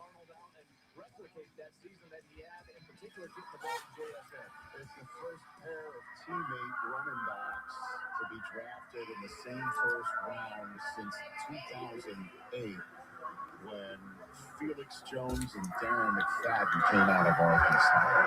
But this is the first instance that the first two running backs taken in an NFL draft ever come from the same school. It's pretty strong. Remember that Arkansas backfield? Yeah. There was a third back. Peyton Hillis. That's right. Who ended up being on the cover back. Or an undercover agent. Definitely. One of the questions about him was the limited touch. See if Angelo comes back. We haven't seen him touch the ball as much. Have a little conversation with him, and compare him. And the odometer is low, and this is good. All right. we'll see how things go. Game day final is. Sorry, Twuan, I'm back. I was listening to some of the stuff you're saying. A lot of trading happened in the end. You saw Buffalo trading out. You saw San Francisco did a double trade to basically get out. So it seems like San Francisco's trying to manage their cap and, getting more and more picks. Can I give a big fat compliment to John Spytek for not overreaching? And he's just cold as ice, man. Cold as ice, bro. He was like, I'm going to stick exactly here at number 36. Y'all can play your little games. But the biggest surprise for me is that both McNeil Warren from Toledo, safety, and Denzel Boston could possibly be a Raider, bro. I'm shocked. One of them could be a Raider. So we're looking at tomorrow, and it's going to go San Francisco first, Arizona next, then Buffalo, then us. Do you think either McNeil Warren or Denzel Boston, with those three teams ahead of us, can make it all the way to number 36 for the Raiders to pick?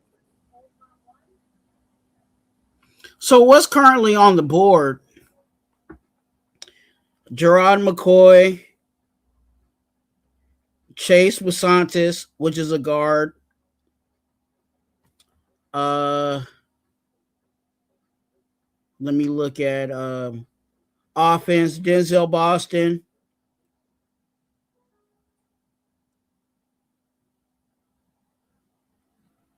I'm just naming people that might be in that area. Well, it's all about needs too, right? Who does San Francisco need? I mean, San Francisco needs a wide receiver because they got rid of Brandon Ayuk. They also, I thought, didn't they get rid of Jennings? Caden McDonald's still there. Colton Hood. Like you said, Anil McWarren's still there. TJ. Yep. Parker. Avion Terrell. Jacob Rodriguez. Nah, bro. Nah. I mean, we don't need that early. I'm just saying that they're still on the board, though. No, I know. And these were names that people were, that I've heard people talking about, and that I've been, also. Well, cornerback Jermod McCoy from Tennessee. I mean, I can't see us picking him at number 36.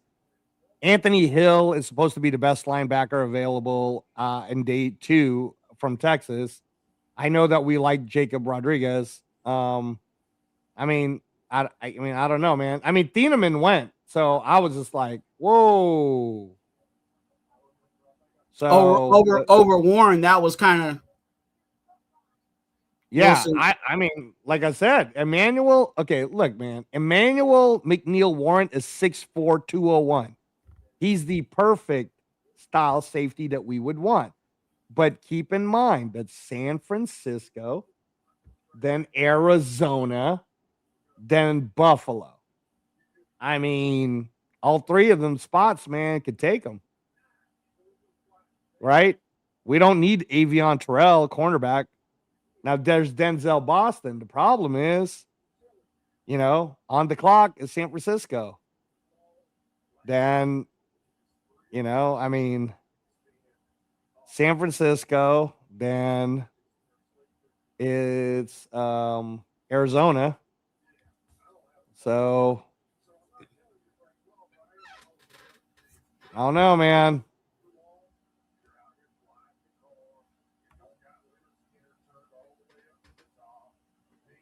Let's see what it says for Arizona. Hey, take care, Marcus. Thanks. Hey, Marcus, hit me up on Twitter. Hit me up on Twitter. It says that Arizona needs a quarterback, a tackle, an edge, a safety. A safety and a defensive tackle. With McNeil Warren on the board, I think we're as good as cook on that pick. They might take Katie McDonald. It says that Buffalo needs a wide receiver, edge, linebacker, offensive guard, and cornerback. See, Buffalo could take Denzel Boston from us. So really, it comes down to is San Francisco, because if at the minute San Francisco, let's see what it says. San Francisco says the needs are offensive tackle, edge, wide receiver, center, and safety. I'm telling you, man, all three of those teams could take McNeil Warren or Denzel Boston or both. The best you player know, available is Katie McDonald.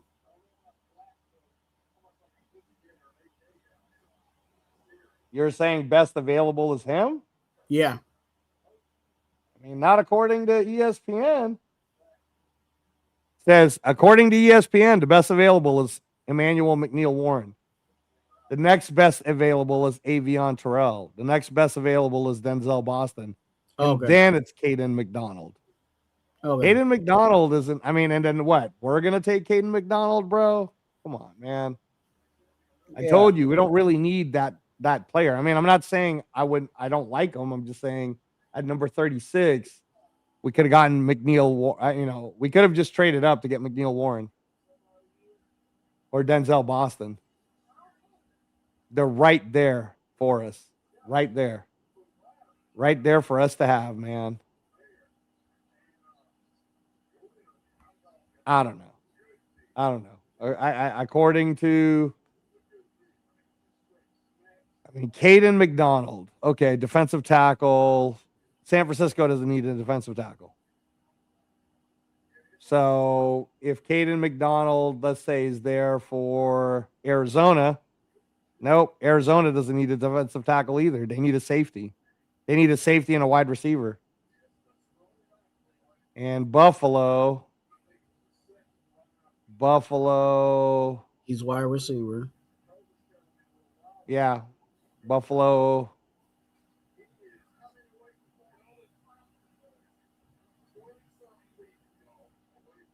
But yeah, Buffalo, it says wide receiver, edge, linebacker, offensive guard. Yeah, man. Yep. So wide receiver, Denzel Boston's not going to be there for us. It already is looking like that because Buffalo needs a wide receiver. Arizona needs a wide receiver. All right, Arizona needs a safety. My bad. Buffalo needs a wide receiver. And it looks like San Francisco needs either a wide receiver or a safety. So those are the three teams in front of us. We're not getting it. We're not getting it, man. Sorry, Twuan. That's what I was afraid of, is that those guys were smart. San Francisco and Buffalo traded down to increase their pick counts in order for them to get a safety or a wide receiver. And Arizona for sure needs a wide receiver. So unless you're telling me who's the best available quarterback, because Ty Simpson's already gone. Right? And right now, Arizona's trying to reset. They're not quarterback? No. Yeah, they're not getting a quarterback. That's what I was saying is I don't think we're going to get it. Because if they were going to go quarterback, then they would definitely stay in the first round so they could have the 5th-year option. Exactly. Well, I mean, Tyler Shook wasn't one, so here, let me see. According to ESPN, the best available quarterback is Garrett Nussmeier, and he's not getting, that's it, dude. There's no court. So that's what I'm saying is the 49ers, Arizona, they're going to go for either a wide receiver. It says, according to the ESPN, and maybe ESPN's wrong, but according to ESPN, Arizona's needs are quarterback, which they're clearly not getting, offensive tackle, edge, safety, or defensive tackle. So I guess Caden McDonald, if they're willing to take Caden McDonald, then now what we're risking is, will the 49ers take either McNeil Warren or Denzel Boston, which is a need for their team? It says they need a wide receiver and they need a safety. Or will Buffalo take one of those guys? So both could be gone. Let me see. For offensive tackle, it's saying the best available offensive tackle, if the 49ers were to settle on that, would be Jennings Dunker from Iowa. I don't know, man. I don't think they do that because he's projected to go like later. So I don't think it's him. And then edge, let me see. Zion Young from Missouri. That would be a 49er need, but maybe. Because on the overall, Zion Young is not even there. Let me see. Edge. Oh, Zion Young is there. He's tomorrow. He's the number 6 best next pick. Him and Cassius Howell. So maybe that'll save us. Maybe San Francisco will go edge because it says they need edge. And then, but why when they got the Bosa brothers? Did they get the other Bosa? Yeah. Oh, they signed him? I don't know. It says here they needed edge. It says they needed offensive tackle, which they're not going to get in the second round. That's why I was like, it don't make sense because they got both of the Bosas. Yeah. I mean, and then center Jake Slaughter. That's too early for Jake Slaughter or Sam Hesh. So, like I said, man, it says that I'm telling you, San Francisco. It says right here, tackle. They're not going to get that. If you're telling me they're not going to get edge, the only other thing that ESPN says they are going to need is wide receiver, safety. McNeil Warren and Denzel Boston's right there. When you look at best available wide receivers left, it's Denzel Boston, and then it falls all the way down to Zacharian Branch, who got arrested or whatever. Then it goes Zacharian Branch, Chris Brazzell, which, I mean, again, man, it's possible we could get Zacharian Branch in the third. You know what I mean? Like, I'm telling you, man, this. It would have been good to just go up and call it a day and have gotten McNeil Warren. So hopefully he's there. Hopefully. Because let me see on safeties. Let me see. Best available safeties. If we don't get McNeil Warren, the next best available safety is AJ Halsey. AJ Halsey is not projected to be that high at number 36. They might looking like we could get AJ Halsey in the third round. So yeah, man. I mean, they might trade back. I mean, fine. I guess because this is also remember what happened last year. What's up, Capitan? I think the link is in the chat. That's how we got Jack Best. We traded back, I think, once or twice, and we ended up getting Jack Best. I mean, so I don't know, bro. Okay. What bothers me is McNeil Warren is right in front of our face, and so is Denzel Boston. The problem is all 3 of those teams could get them because all 3 of those teams have that need. No, I get that part of it, but I'm just saying, like, if there's a situation where, he says, hey, I'm really looking to get more picks, you know what I'm saying, in this round, and he's already looking at, okay, Denzel Boston, cool, he's gone. McNeil Warren, guys ahead of us, they're gone. Trade back, get more capital, and make fill more holes. Because I get being aggressive to go. I was like really get into the being aggressive and going back up in the first, but now the way that it looks, it looks like we can possibly stay put. Maybe. I mean, I guess if you're willing to take that chance, like I said, it's not that I'm not excited about Caden McDonald, but to me, he's not an immediate need. Safety is an immediate need. We definitely need a safety. Having a Denzel Boston would definitely be an immediate need. And maybe Jack Besh and Thornton are doing better than we thought, right? So let's say we're not going for Denzel Boston. But McNeil Warren, bro, are you telling me that even with Chin and Palomau, we wouldn't need a McNeil Warren? I would say call up the 49ers and just trade up. Just say, hey, man, I mean, it's not going to be that much. We can do some swaps on the lower half, but you're going to get Caden McDonald at 36 because Arizona doesn't need Caden McDonald, and neither does Buffalo. They don't need a defensive tackle. You need a defensive tackle. So give us number 33. You take number 36, and then we'll give you, a 5th rounder or something, right? Yeah. So- Appreciate you, man. Thanks, bro. I don't know, man. I don't know. I'll say that the job got done because we got Fernando, so I'm not going to get mad and say I'm not happy about that. At the same time, brother, if we go to 36 and we lose out on McNeil Warren or Denzel Boston, and I don't know what to tell you. I'm not saying our wide receivers are number one wide receivers, but I think there might be.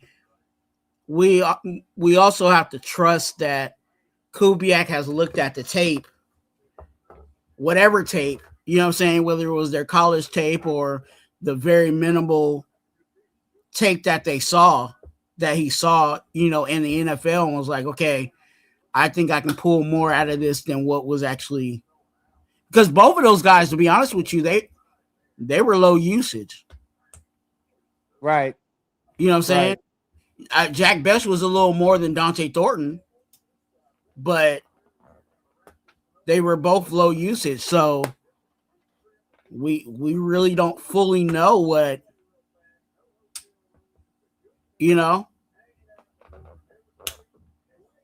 and as much as I like Boston and as much as I know you like Boston, it might be a situation where he's like, okay, I can work with what we currently have for another year. We already got our quarterback.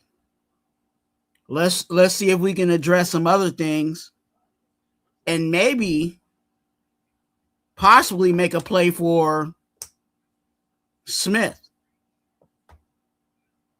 Right. Because you're pretty much somewhat okay with where our D line is. If we address corner, you know what I'm saying, to help out that room, maybe like you said, may not be in McNeil Warren, but get Halsey. Then, when you start looking at next year, you can go for that number one wide receiver. Yeah.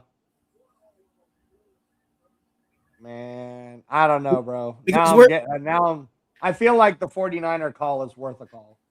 Just because what they need is defensive. I mean, he's probably working the phone regardless. You know what I'm saying? Like, right. I don't think he's just hung up and was like, okay, we got Mendoza, I'm good. I think he's working the phone to see where he can move. Right. But I think he might be feeling what I'm feeling in regards to the value that's in the second and third rounds. He might say, hey, let me trade back and get some more, some more picks in this area.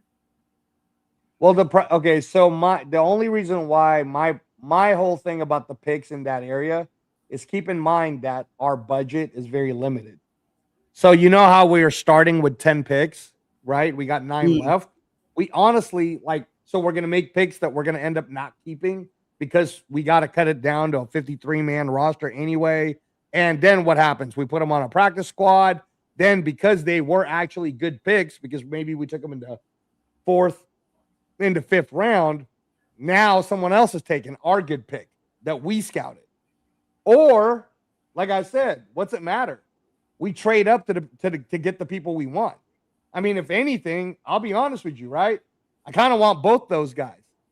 So I'd rather trade up with San Francisco, do a swapping type scenario, get McNeil Warren right there, right?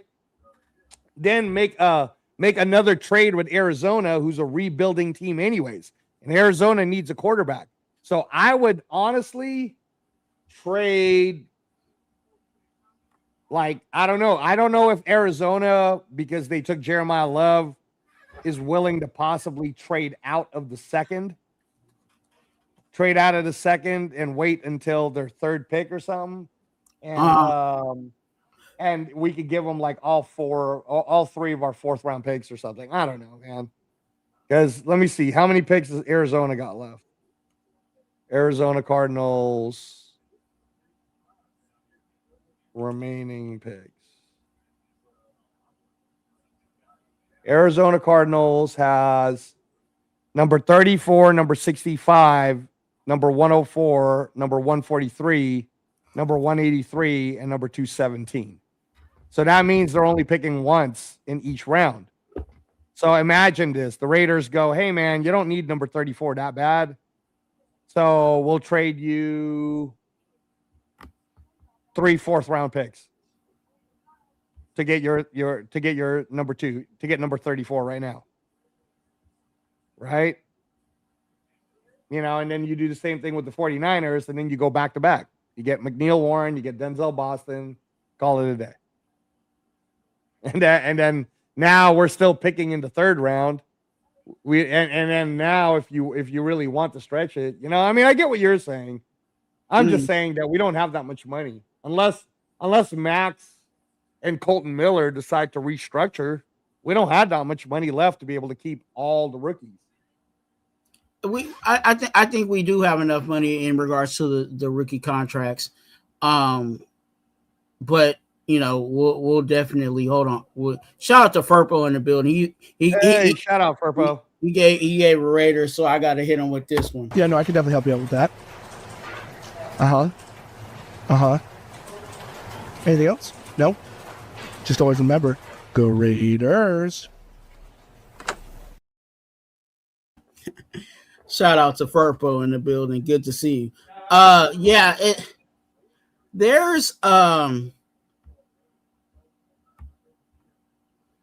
can I say it?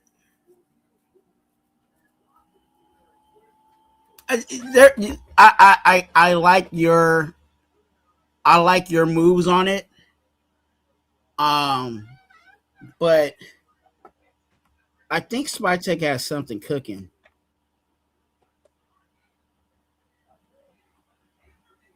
Doesn't he do a press conference after the first round?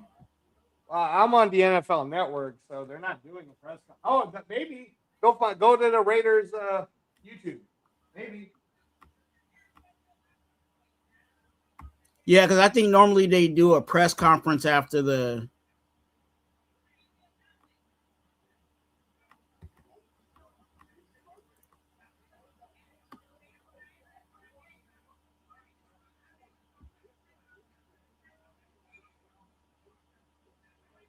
Okay. Let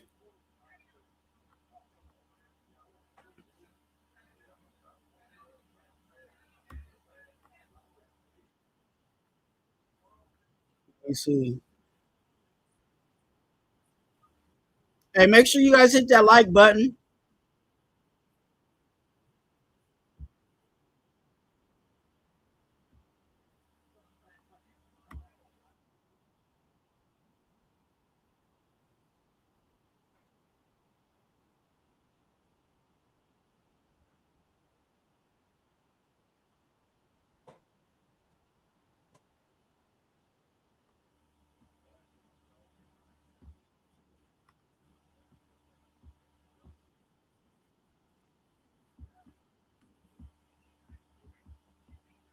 Yeah, I mean, did you see one? Did you see like a little? Yeah, I saw a little something. I'm trying to cue it up right now.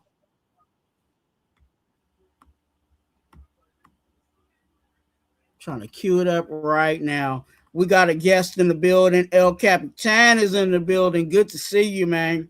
Yeah. I'm trying to do a whole bunch of stuff, so talk to him. Yeah, he's trying to get it. What did you think of everything, Capitan? What did you think? Well, to be honest, right now, it feels like really awesome. And to be honest, right now, here's a fun fact. it's not that really easy to find some of those Raider fans in North Carolina that I live, and I just wanted to figure it out because some of those guys that I look at him, they dressed out like with the Max Crosby jersey, and I was like, okay, but I'm really excited to get into the work right now. I know we have the quarterback. I know we have to do something to do, but for me, I mean, we're not finished. We're not finished because we're trying to figure it out about like what's gonna be for the round number 2, round number 3, because we need desperately like need like more defense, more offense, including for wide receiver. That's what I really ask. Yeah. I'm gonna play this. You know what I'm saying? I don't know. I don't know what's All gonna right. happen with it, but we'll see how it goes. All right, thanks for joining us. I'm joined now by Raiders general Can manager you guys John hear it? Fusek. John, again, I heard the claps, the applause coming out of the draft room. Fernando Mendoza coming to Las Vegas with the Raiders, and I guess it's not a big surprise, but I guess the simple question is why? Why Fernando Mendoza? Why now? Well, we had a great process, and we promised ourselves, the ownership group, the fans, that we would do this the right way. And we did not begin with the end in mind. This was not a coordination, but every step of the way, he kept checking boxes. I saw him 3 times in person, once in the fall, the playoff games, played really well in all those games. Chance to visit with him at the combine, went to Bloomington, see his pro day, spent time with him, went to dinner with him, and then brought him here to Las Vegas and had a great day with him here too, and just kept checking boxes along the way. And you know, he made it pretty easy for us along the way to realize that this is the right guy at the right time for the Raiders. Last year when we spoke, you came out right after taking Ashton Genty in the first round, and you could still feel kind of that adrenaline flowing through you when you came out here. Now you seem kind of relieved, kind of at ease with this. Is it because of the pick, or is it just because now you're more comfortable and confident in the role? What is it about Fernando that really makes you kind of feel different this year? Well, I got the first draft out of the way. You know, your first draft, you live your whole life waiting for that one. And so, yeah, the adrenaline was flowing, the heart was racing a little bit. You know, there was no mystery in terms of we controlled our own destiny today. And so, you know, when we were convicted with this, maybe a couple of days ago, maybe a couple of weeks ago, nobody will ever know. But, you know, this was a fun day to know exactly where we were going to end up because the decision had been made. With Fernando, and you talked about the process that you guys went through, and you were true to your process, true to yourselves. How does he check those boxes, and what should Raider Nation feel? What should they expect of him coming in here? And I know you said the best player is going to play with Kirk Cousins being here already, but what should the fans expect when he gets here? Well, they should expect, you know, the same guy that we've seen along the way the whole time. He's a hardworking, driven, extremely smart young man. He's been a great teammate. I think we've all seen that he embraces his teammates. He tries to highlight his teammates. He's extremely tough. He's highly competitive. And he's a guy that loves football, and he doesn't just love bits and pieces of it. I think he loves the entirety of it. And he proved that to us over the course of the last 3 to 4 months. And so I would expect them to see a guy that comes out. He's going to be willing to give his best to Raider Nation. He's going to compete his tail off with Kirk and with Aiden. And as we've said, this is a meritocracy. This is the NFL. The best guy will play. And you know, how fast he gets up to speed and starts pushing those guys, I mean, we'll see. That'll be a lot up to Fernando too. But we expect him to come in ready to roll. That's the kind of person he is. And it's only the 4th time since 1970 when the AFL and NFL combined that the Raiders took a quarterback in the first round, joining Jamarcus Russell, Todd Marinovich, and Mark Wilson as well. So, John, congratulations. Thank you so much for stopping by. Thank you, Paul. Appreciate you all.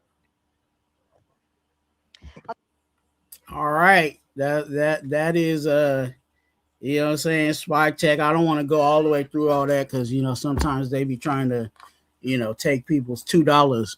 But definitely we want to hear what Spike Tech had to say.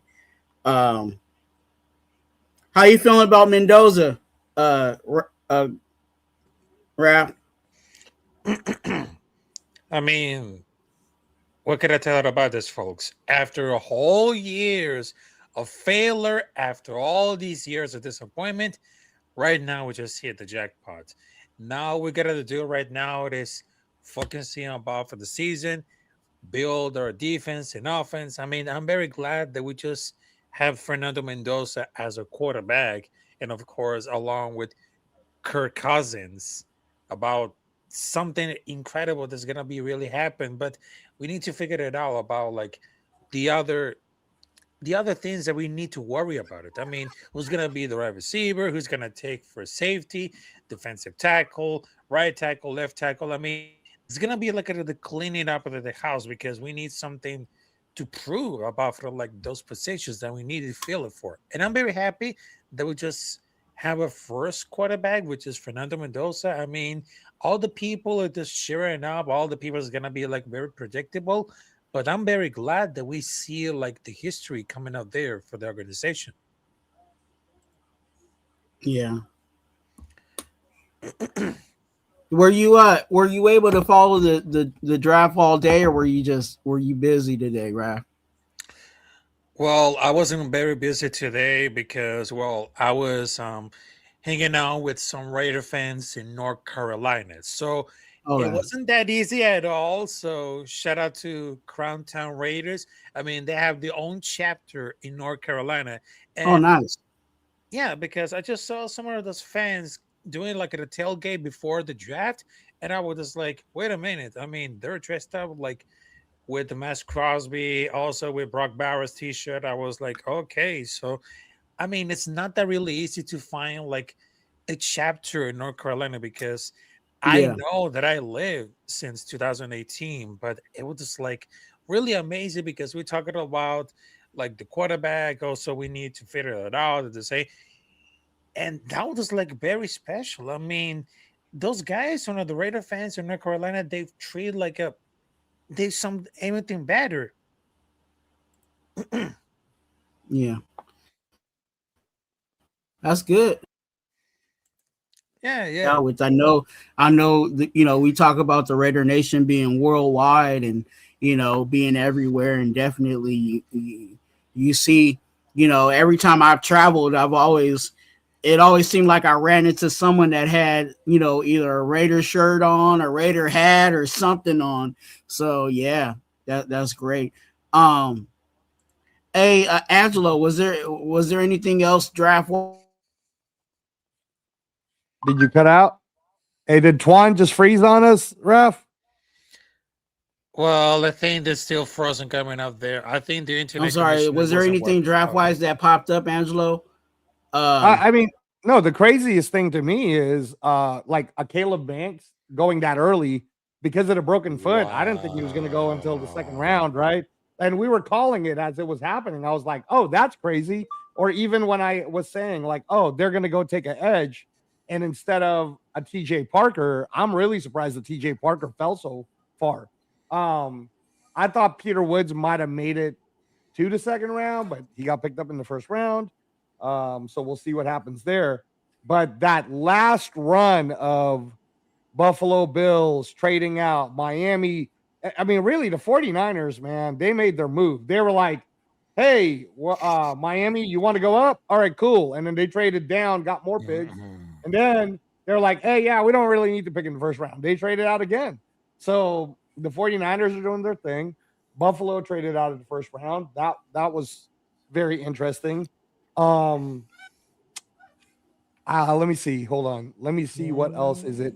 Kenyon, I thought that and again, and you know what I want already. I want either McNeil Warren or Denzel Boston, but let me see. Hold on. Let me make sure that I'm not missing some of the Fernando we knew, and I told you I was going to be happy about that.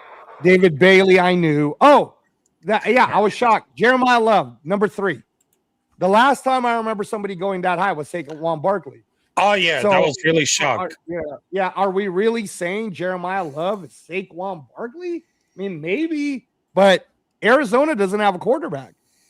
So, I don't know. I mean, I don't know. I don't know what that plan is. I don't know. That one shocked me. But then what shocked me even more is Tennessee at that point at number 4 had so much power. So was Carnell Tate really going to get picked up if they chose to trade down? Right? So, but to take Carnell Tate at 4, I think they're going to find out real quick, man, that may not have been the best pick. But hey, maybe I'll be wrong. Carnell Tate's a hell of a talent. I just don't know if number 4 is the pick. I bet they wanted their guy, so they got him. I knew that Arvell Reese would get picked up at number 5. But go ahead, Twuan. No, I like I said in regards to that Titans pick, I think that you might not. You can question the value in regards to when he got picked, but does it make sense for them? Yes, So that's where I'm at. Is like, does it make sense? Right. And I think they need Cam Ward can't just run around the field himself. You know what I'm saying? He needs some weapons. No, I get it, but then you have to ask yourself, right? Let's pretend that, for example, okay, so here's an example. The Kansas City Chiefs at number 6 decided to give up their number 9 pick to trade up, right? They wanted to trade up anyways, from number 9 to number 6, and then they ended up giving up. I don't remember, but the compensation was like, oh shit, okay, you're willing to give. I think it was the 3rd and the 5th when we were talking, right? They gave up a 3rd and a pick. Now that shocked me that for giving up that many things to take Monsieur Delaney, because to me he's not a Charles Woodson, bro. But maybe again I'm wrong. So I don't know. Andy Reid knows what he's doing, apparently. So I don't know. But that was a shock. I thought one of the best things was John Harbaugh, man. The Giants took Arvell Reese, who's going to be the captain of their linebackers, the captain of the defense. Perfect. And then they need to protect Jackson Dart. So that number 10 pick that they got from the Bengals got Francis Maui Noah. You don't think someone like Joe Burrow would have appreciated Francis Maui Noah, bro?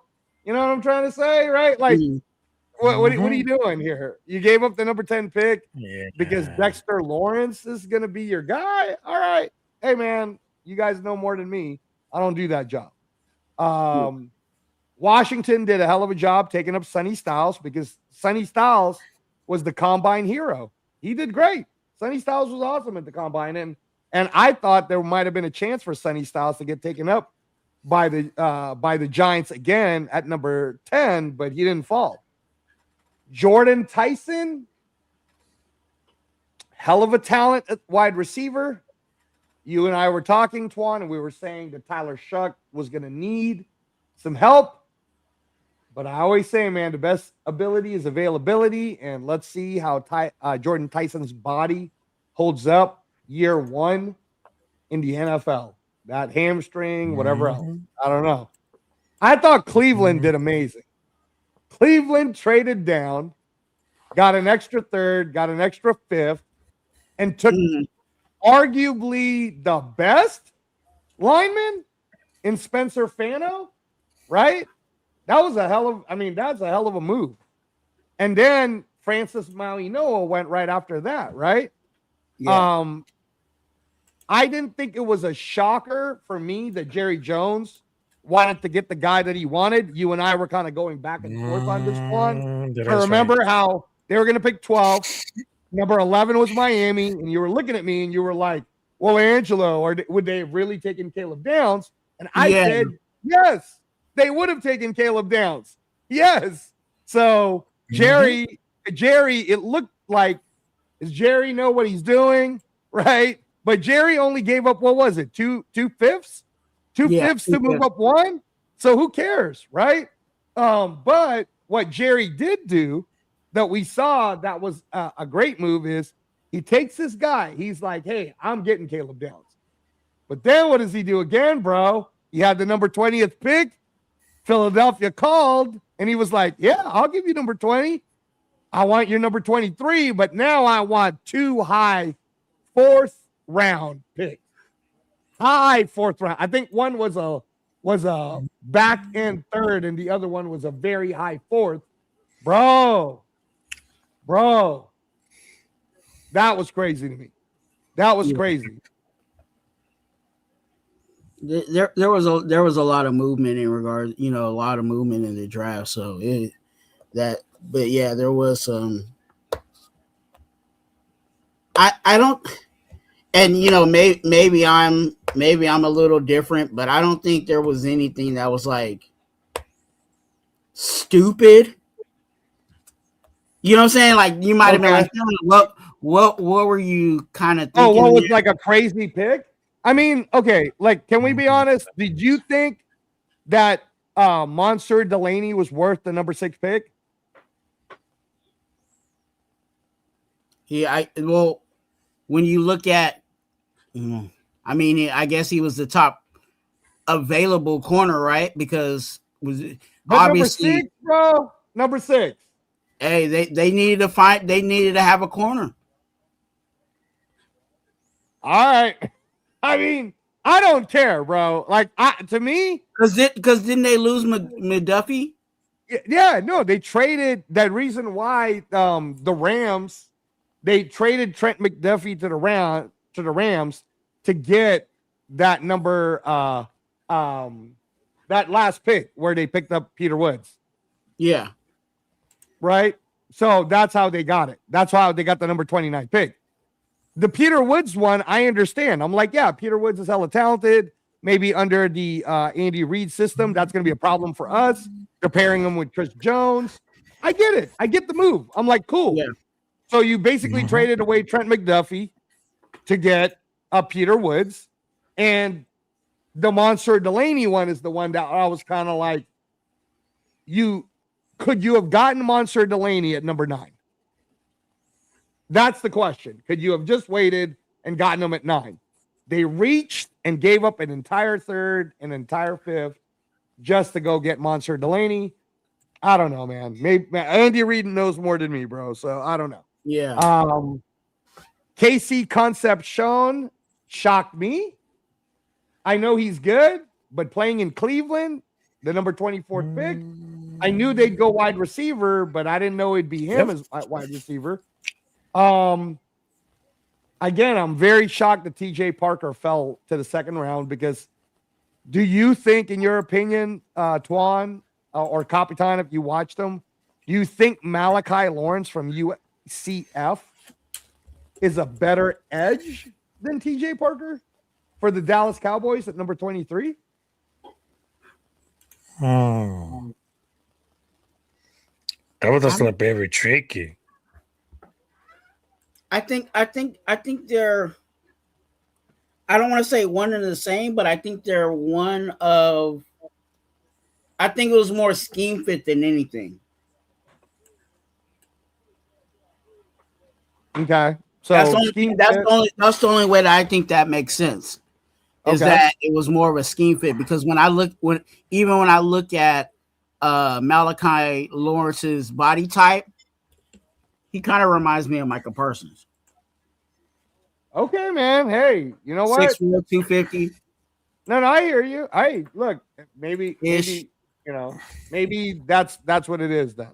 I thought Miami did a hell of a job, bro, because they picked up those extra picks. They took Caden Proctor. I know it people will say it's a gamble, but they weren't trying to win this year. Let's not forget that.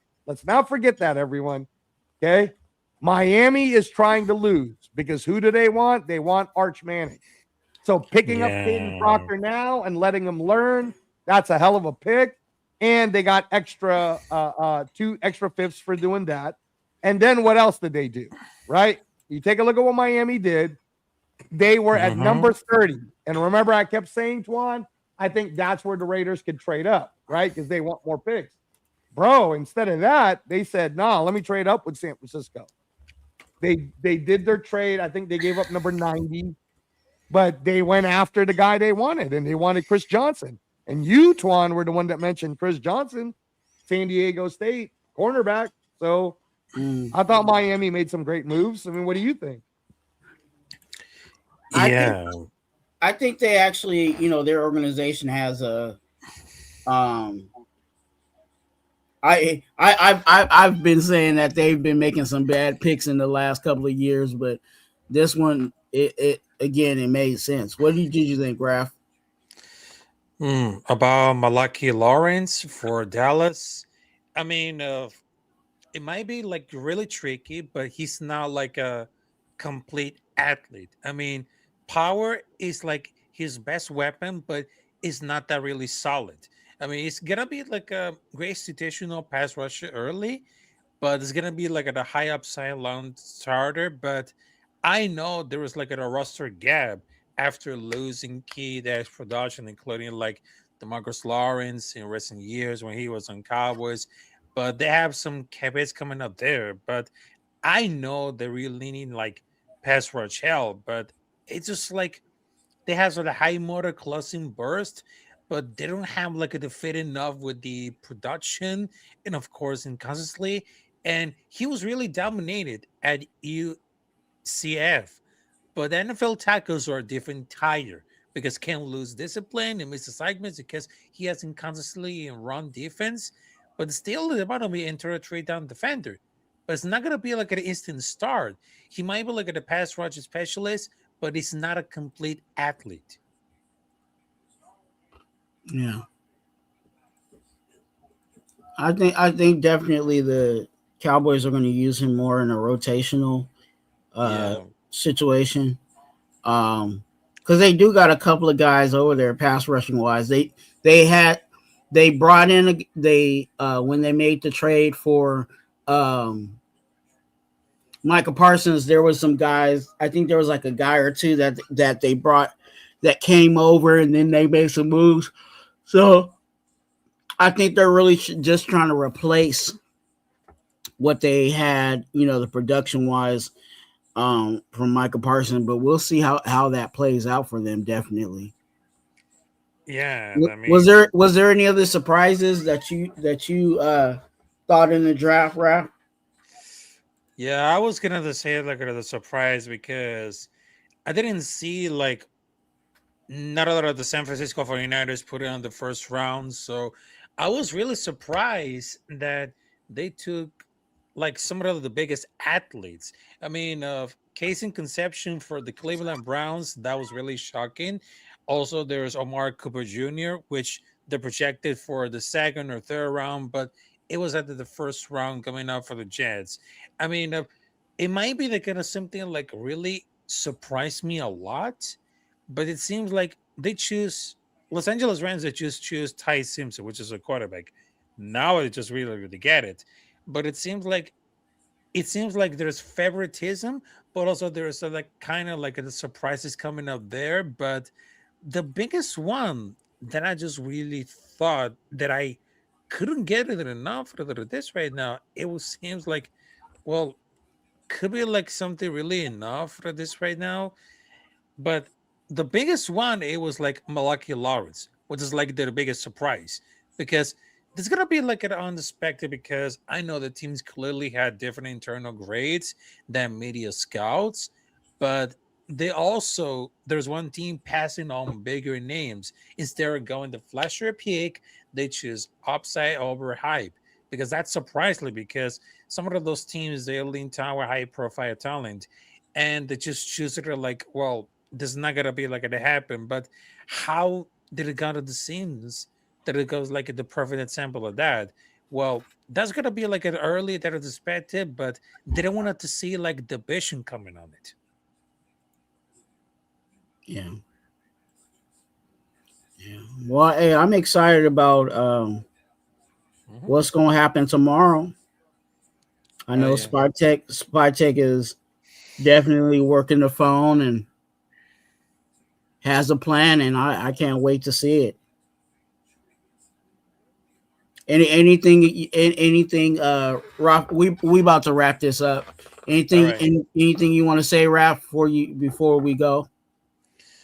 All right, so I just wanted to tell you that I'm about to go to sleep right now because I know that the NFL draft is getting really important. So I cannot wait what's going to happen to the round number 2 or round number 3. So I really expected that we can choose like wide receiver all around for the defense, the offense. So thank you very much.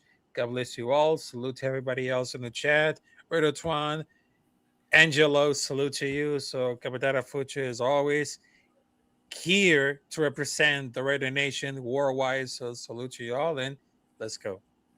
Have a good All one. right, man. Thanks a lot for stopping by. Angelo, you know what I'm saying? Any closing words, anything you want to say before we get up out of here. Thank you for hanging out with me for these 4 hour plus. You know what I'm saying? You definitely have been a blessing to me, and always is a friend over here with me and the channel. So definitely thank you. Yeah, no, man. Like I said, I'm always here for you, Twuan. And sorry, you know what I'm doing the boxing stuff right now, man. Yeah. Tons of boxing stuff, but no, man. I'm glad we got Fernando Mendoza. I see the plan. I like what Spytek's doing. I'm going to be very upset if the first 3 teams, whether it's the 49ers, Arizona, and Buffalo, all end up taking McNeil Warren, Denzel Boston, because I know you want us to have a nose tackle. And you would probably be happy if we got Caden McDonald. I'm just being honest with you, bro. That's not what we need. McNeil Warren is who we need. So thank you, everyone. I hope we get McNeil Warren one way or another tomorrow. In the meantime, yeah, man, I'll try to be on your channel again at some point. And then also Captain Jack's channel. I think he's out there in Pittsburgh right now. He's doing some stuff. And some of the other guys. So, but yeah, man, we'll see tomorrow. Are you doing a coverage tomorrow? I might not be around until way later tomorrow, but are you doing coverage tomorrow? Yeah, I'm actually right now. I'm looking at if I don't end up linking with someone else, I'll probably be doing my own. You know, for the sake of my channel. Yeah, day 2 is always fun because that's both our second and third rounders, right? So there's a lot of action that starts to happen there. Because keep in mind, again, man, having 3, 4, 4th round picks gives us the ability to move up back. So how do we know we're not moving back up? Yeah, in day 2, right? So yeah, man, we'll see. But no, thanks, brother. I appreciate you. And then I'm gonna check you guys again soon. All right. Hey, that's Angelo Raider Transplant in the building. Good to see him. He's always a blessing to be here on the channel. Again, you guys know here at Raider Twuan, we are advocates for being an organ donor. So please consider yourself being an organ donor. Hit that link in the description to get you all the information on how to be an organ donor. All right. You guys already know. Hit that like and subscribe button. Why? I'll tell you why. Stizan. Twuan, hit that like button. Why? Because I like you. And remember, you're a blessing. Be a blessing to someone else. And let's go, Raiders. What up, Lo?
Today is a day when our heroes of the past become our legends of the future. Time never really stops for the great ones. We wrap them in a cloak of immortality and remember what great people they were. We recognize you, Virginia Matt, his sons Mike and Joey. They were a football family so that John can pursue his dreams.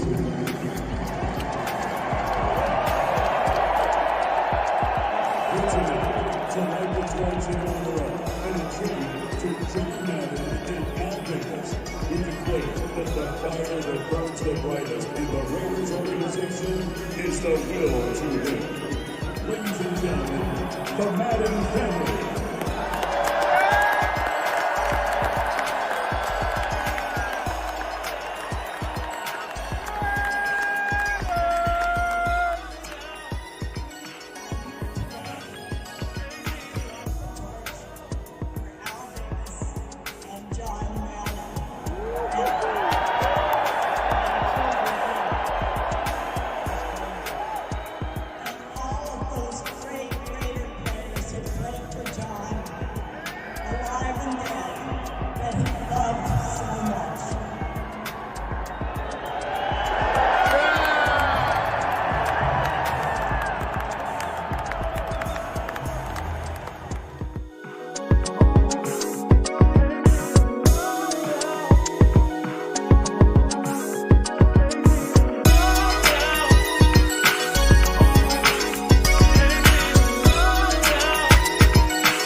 Hey, Raider Twuan here.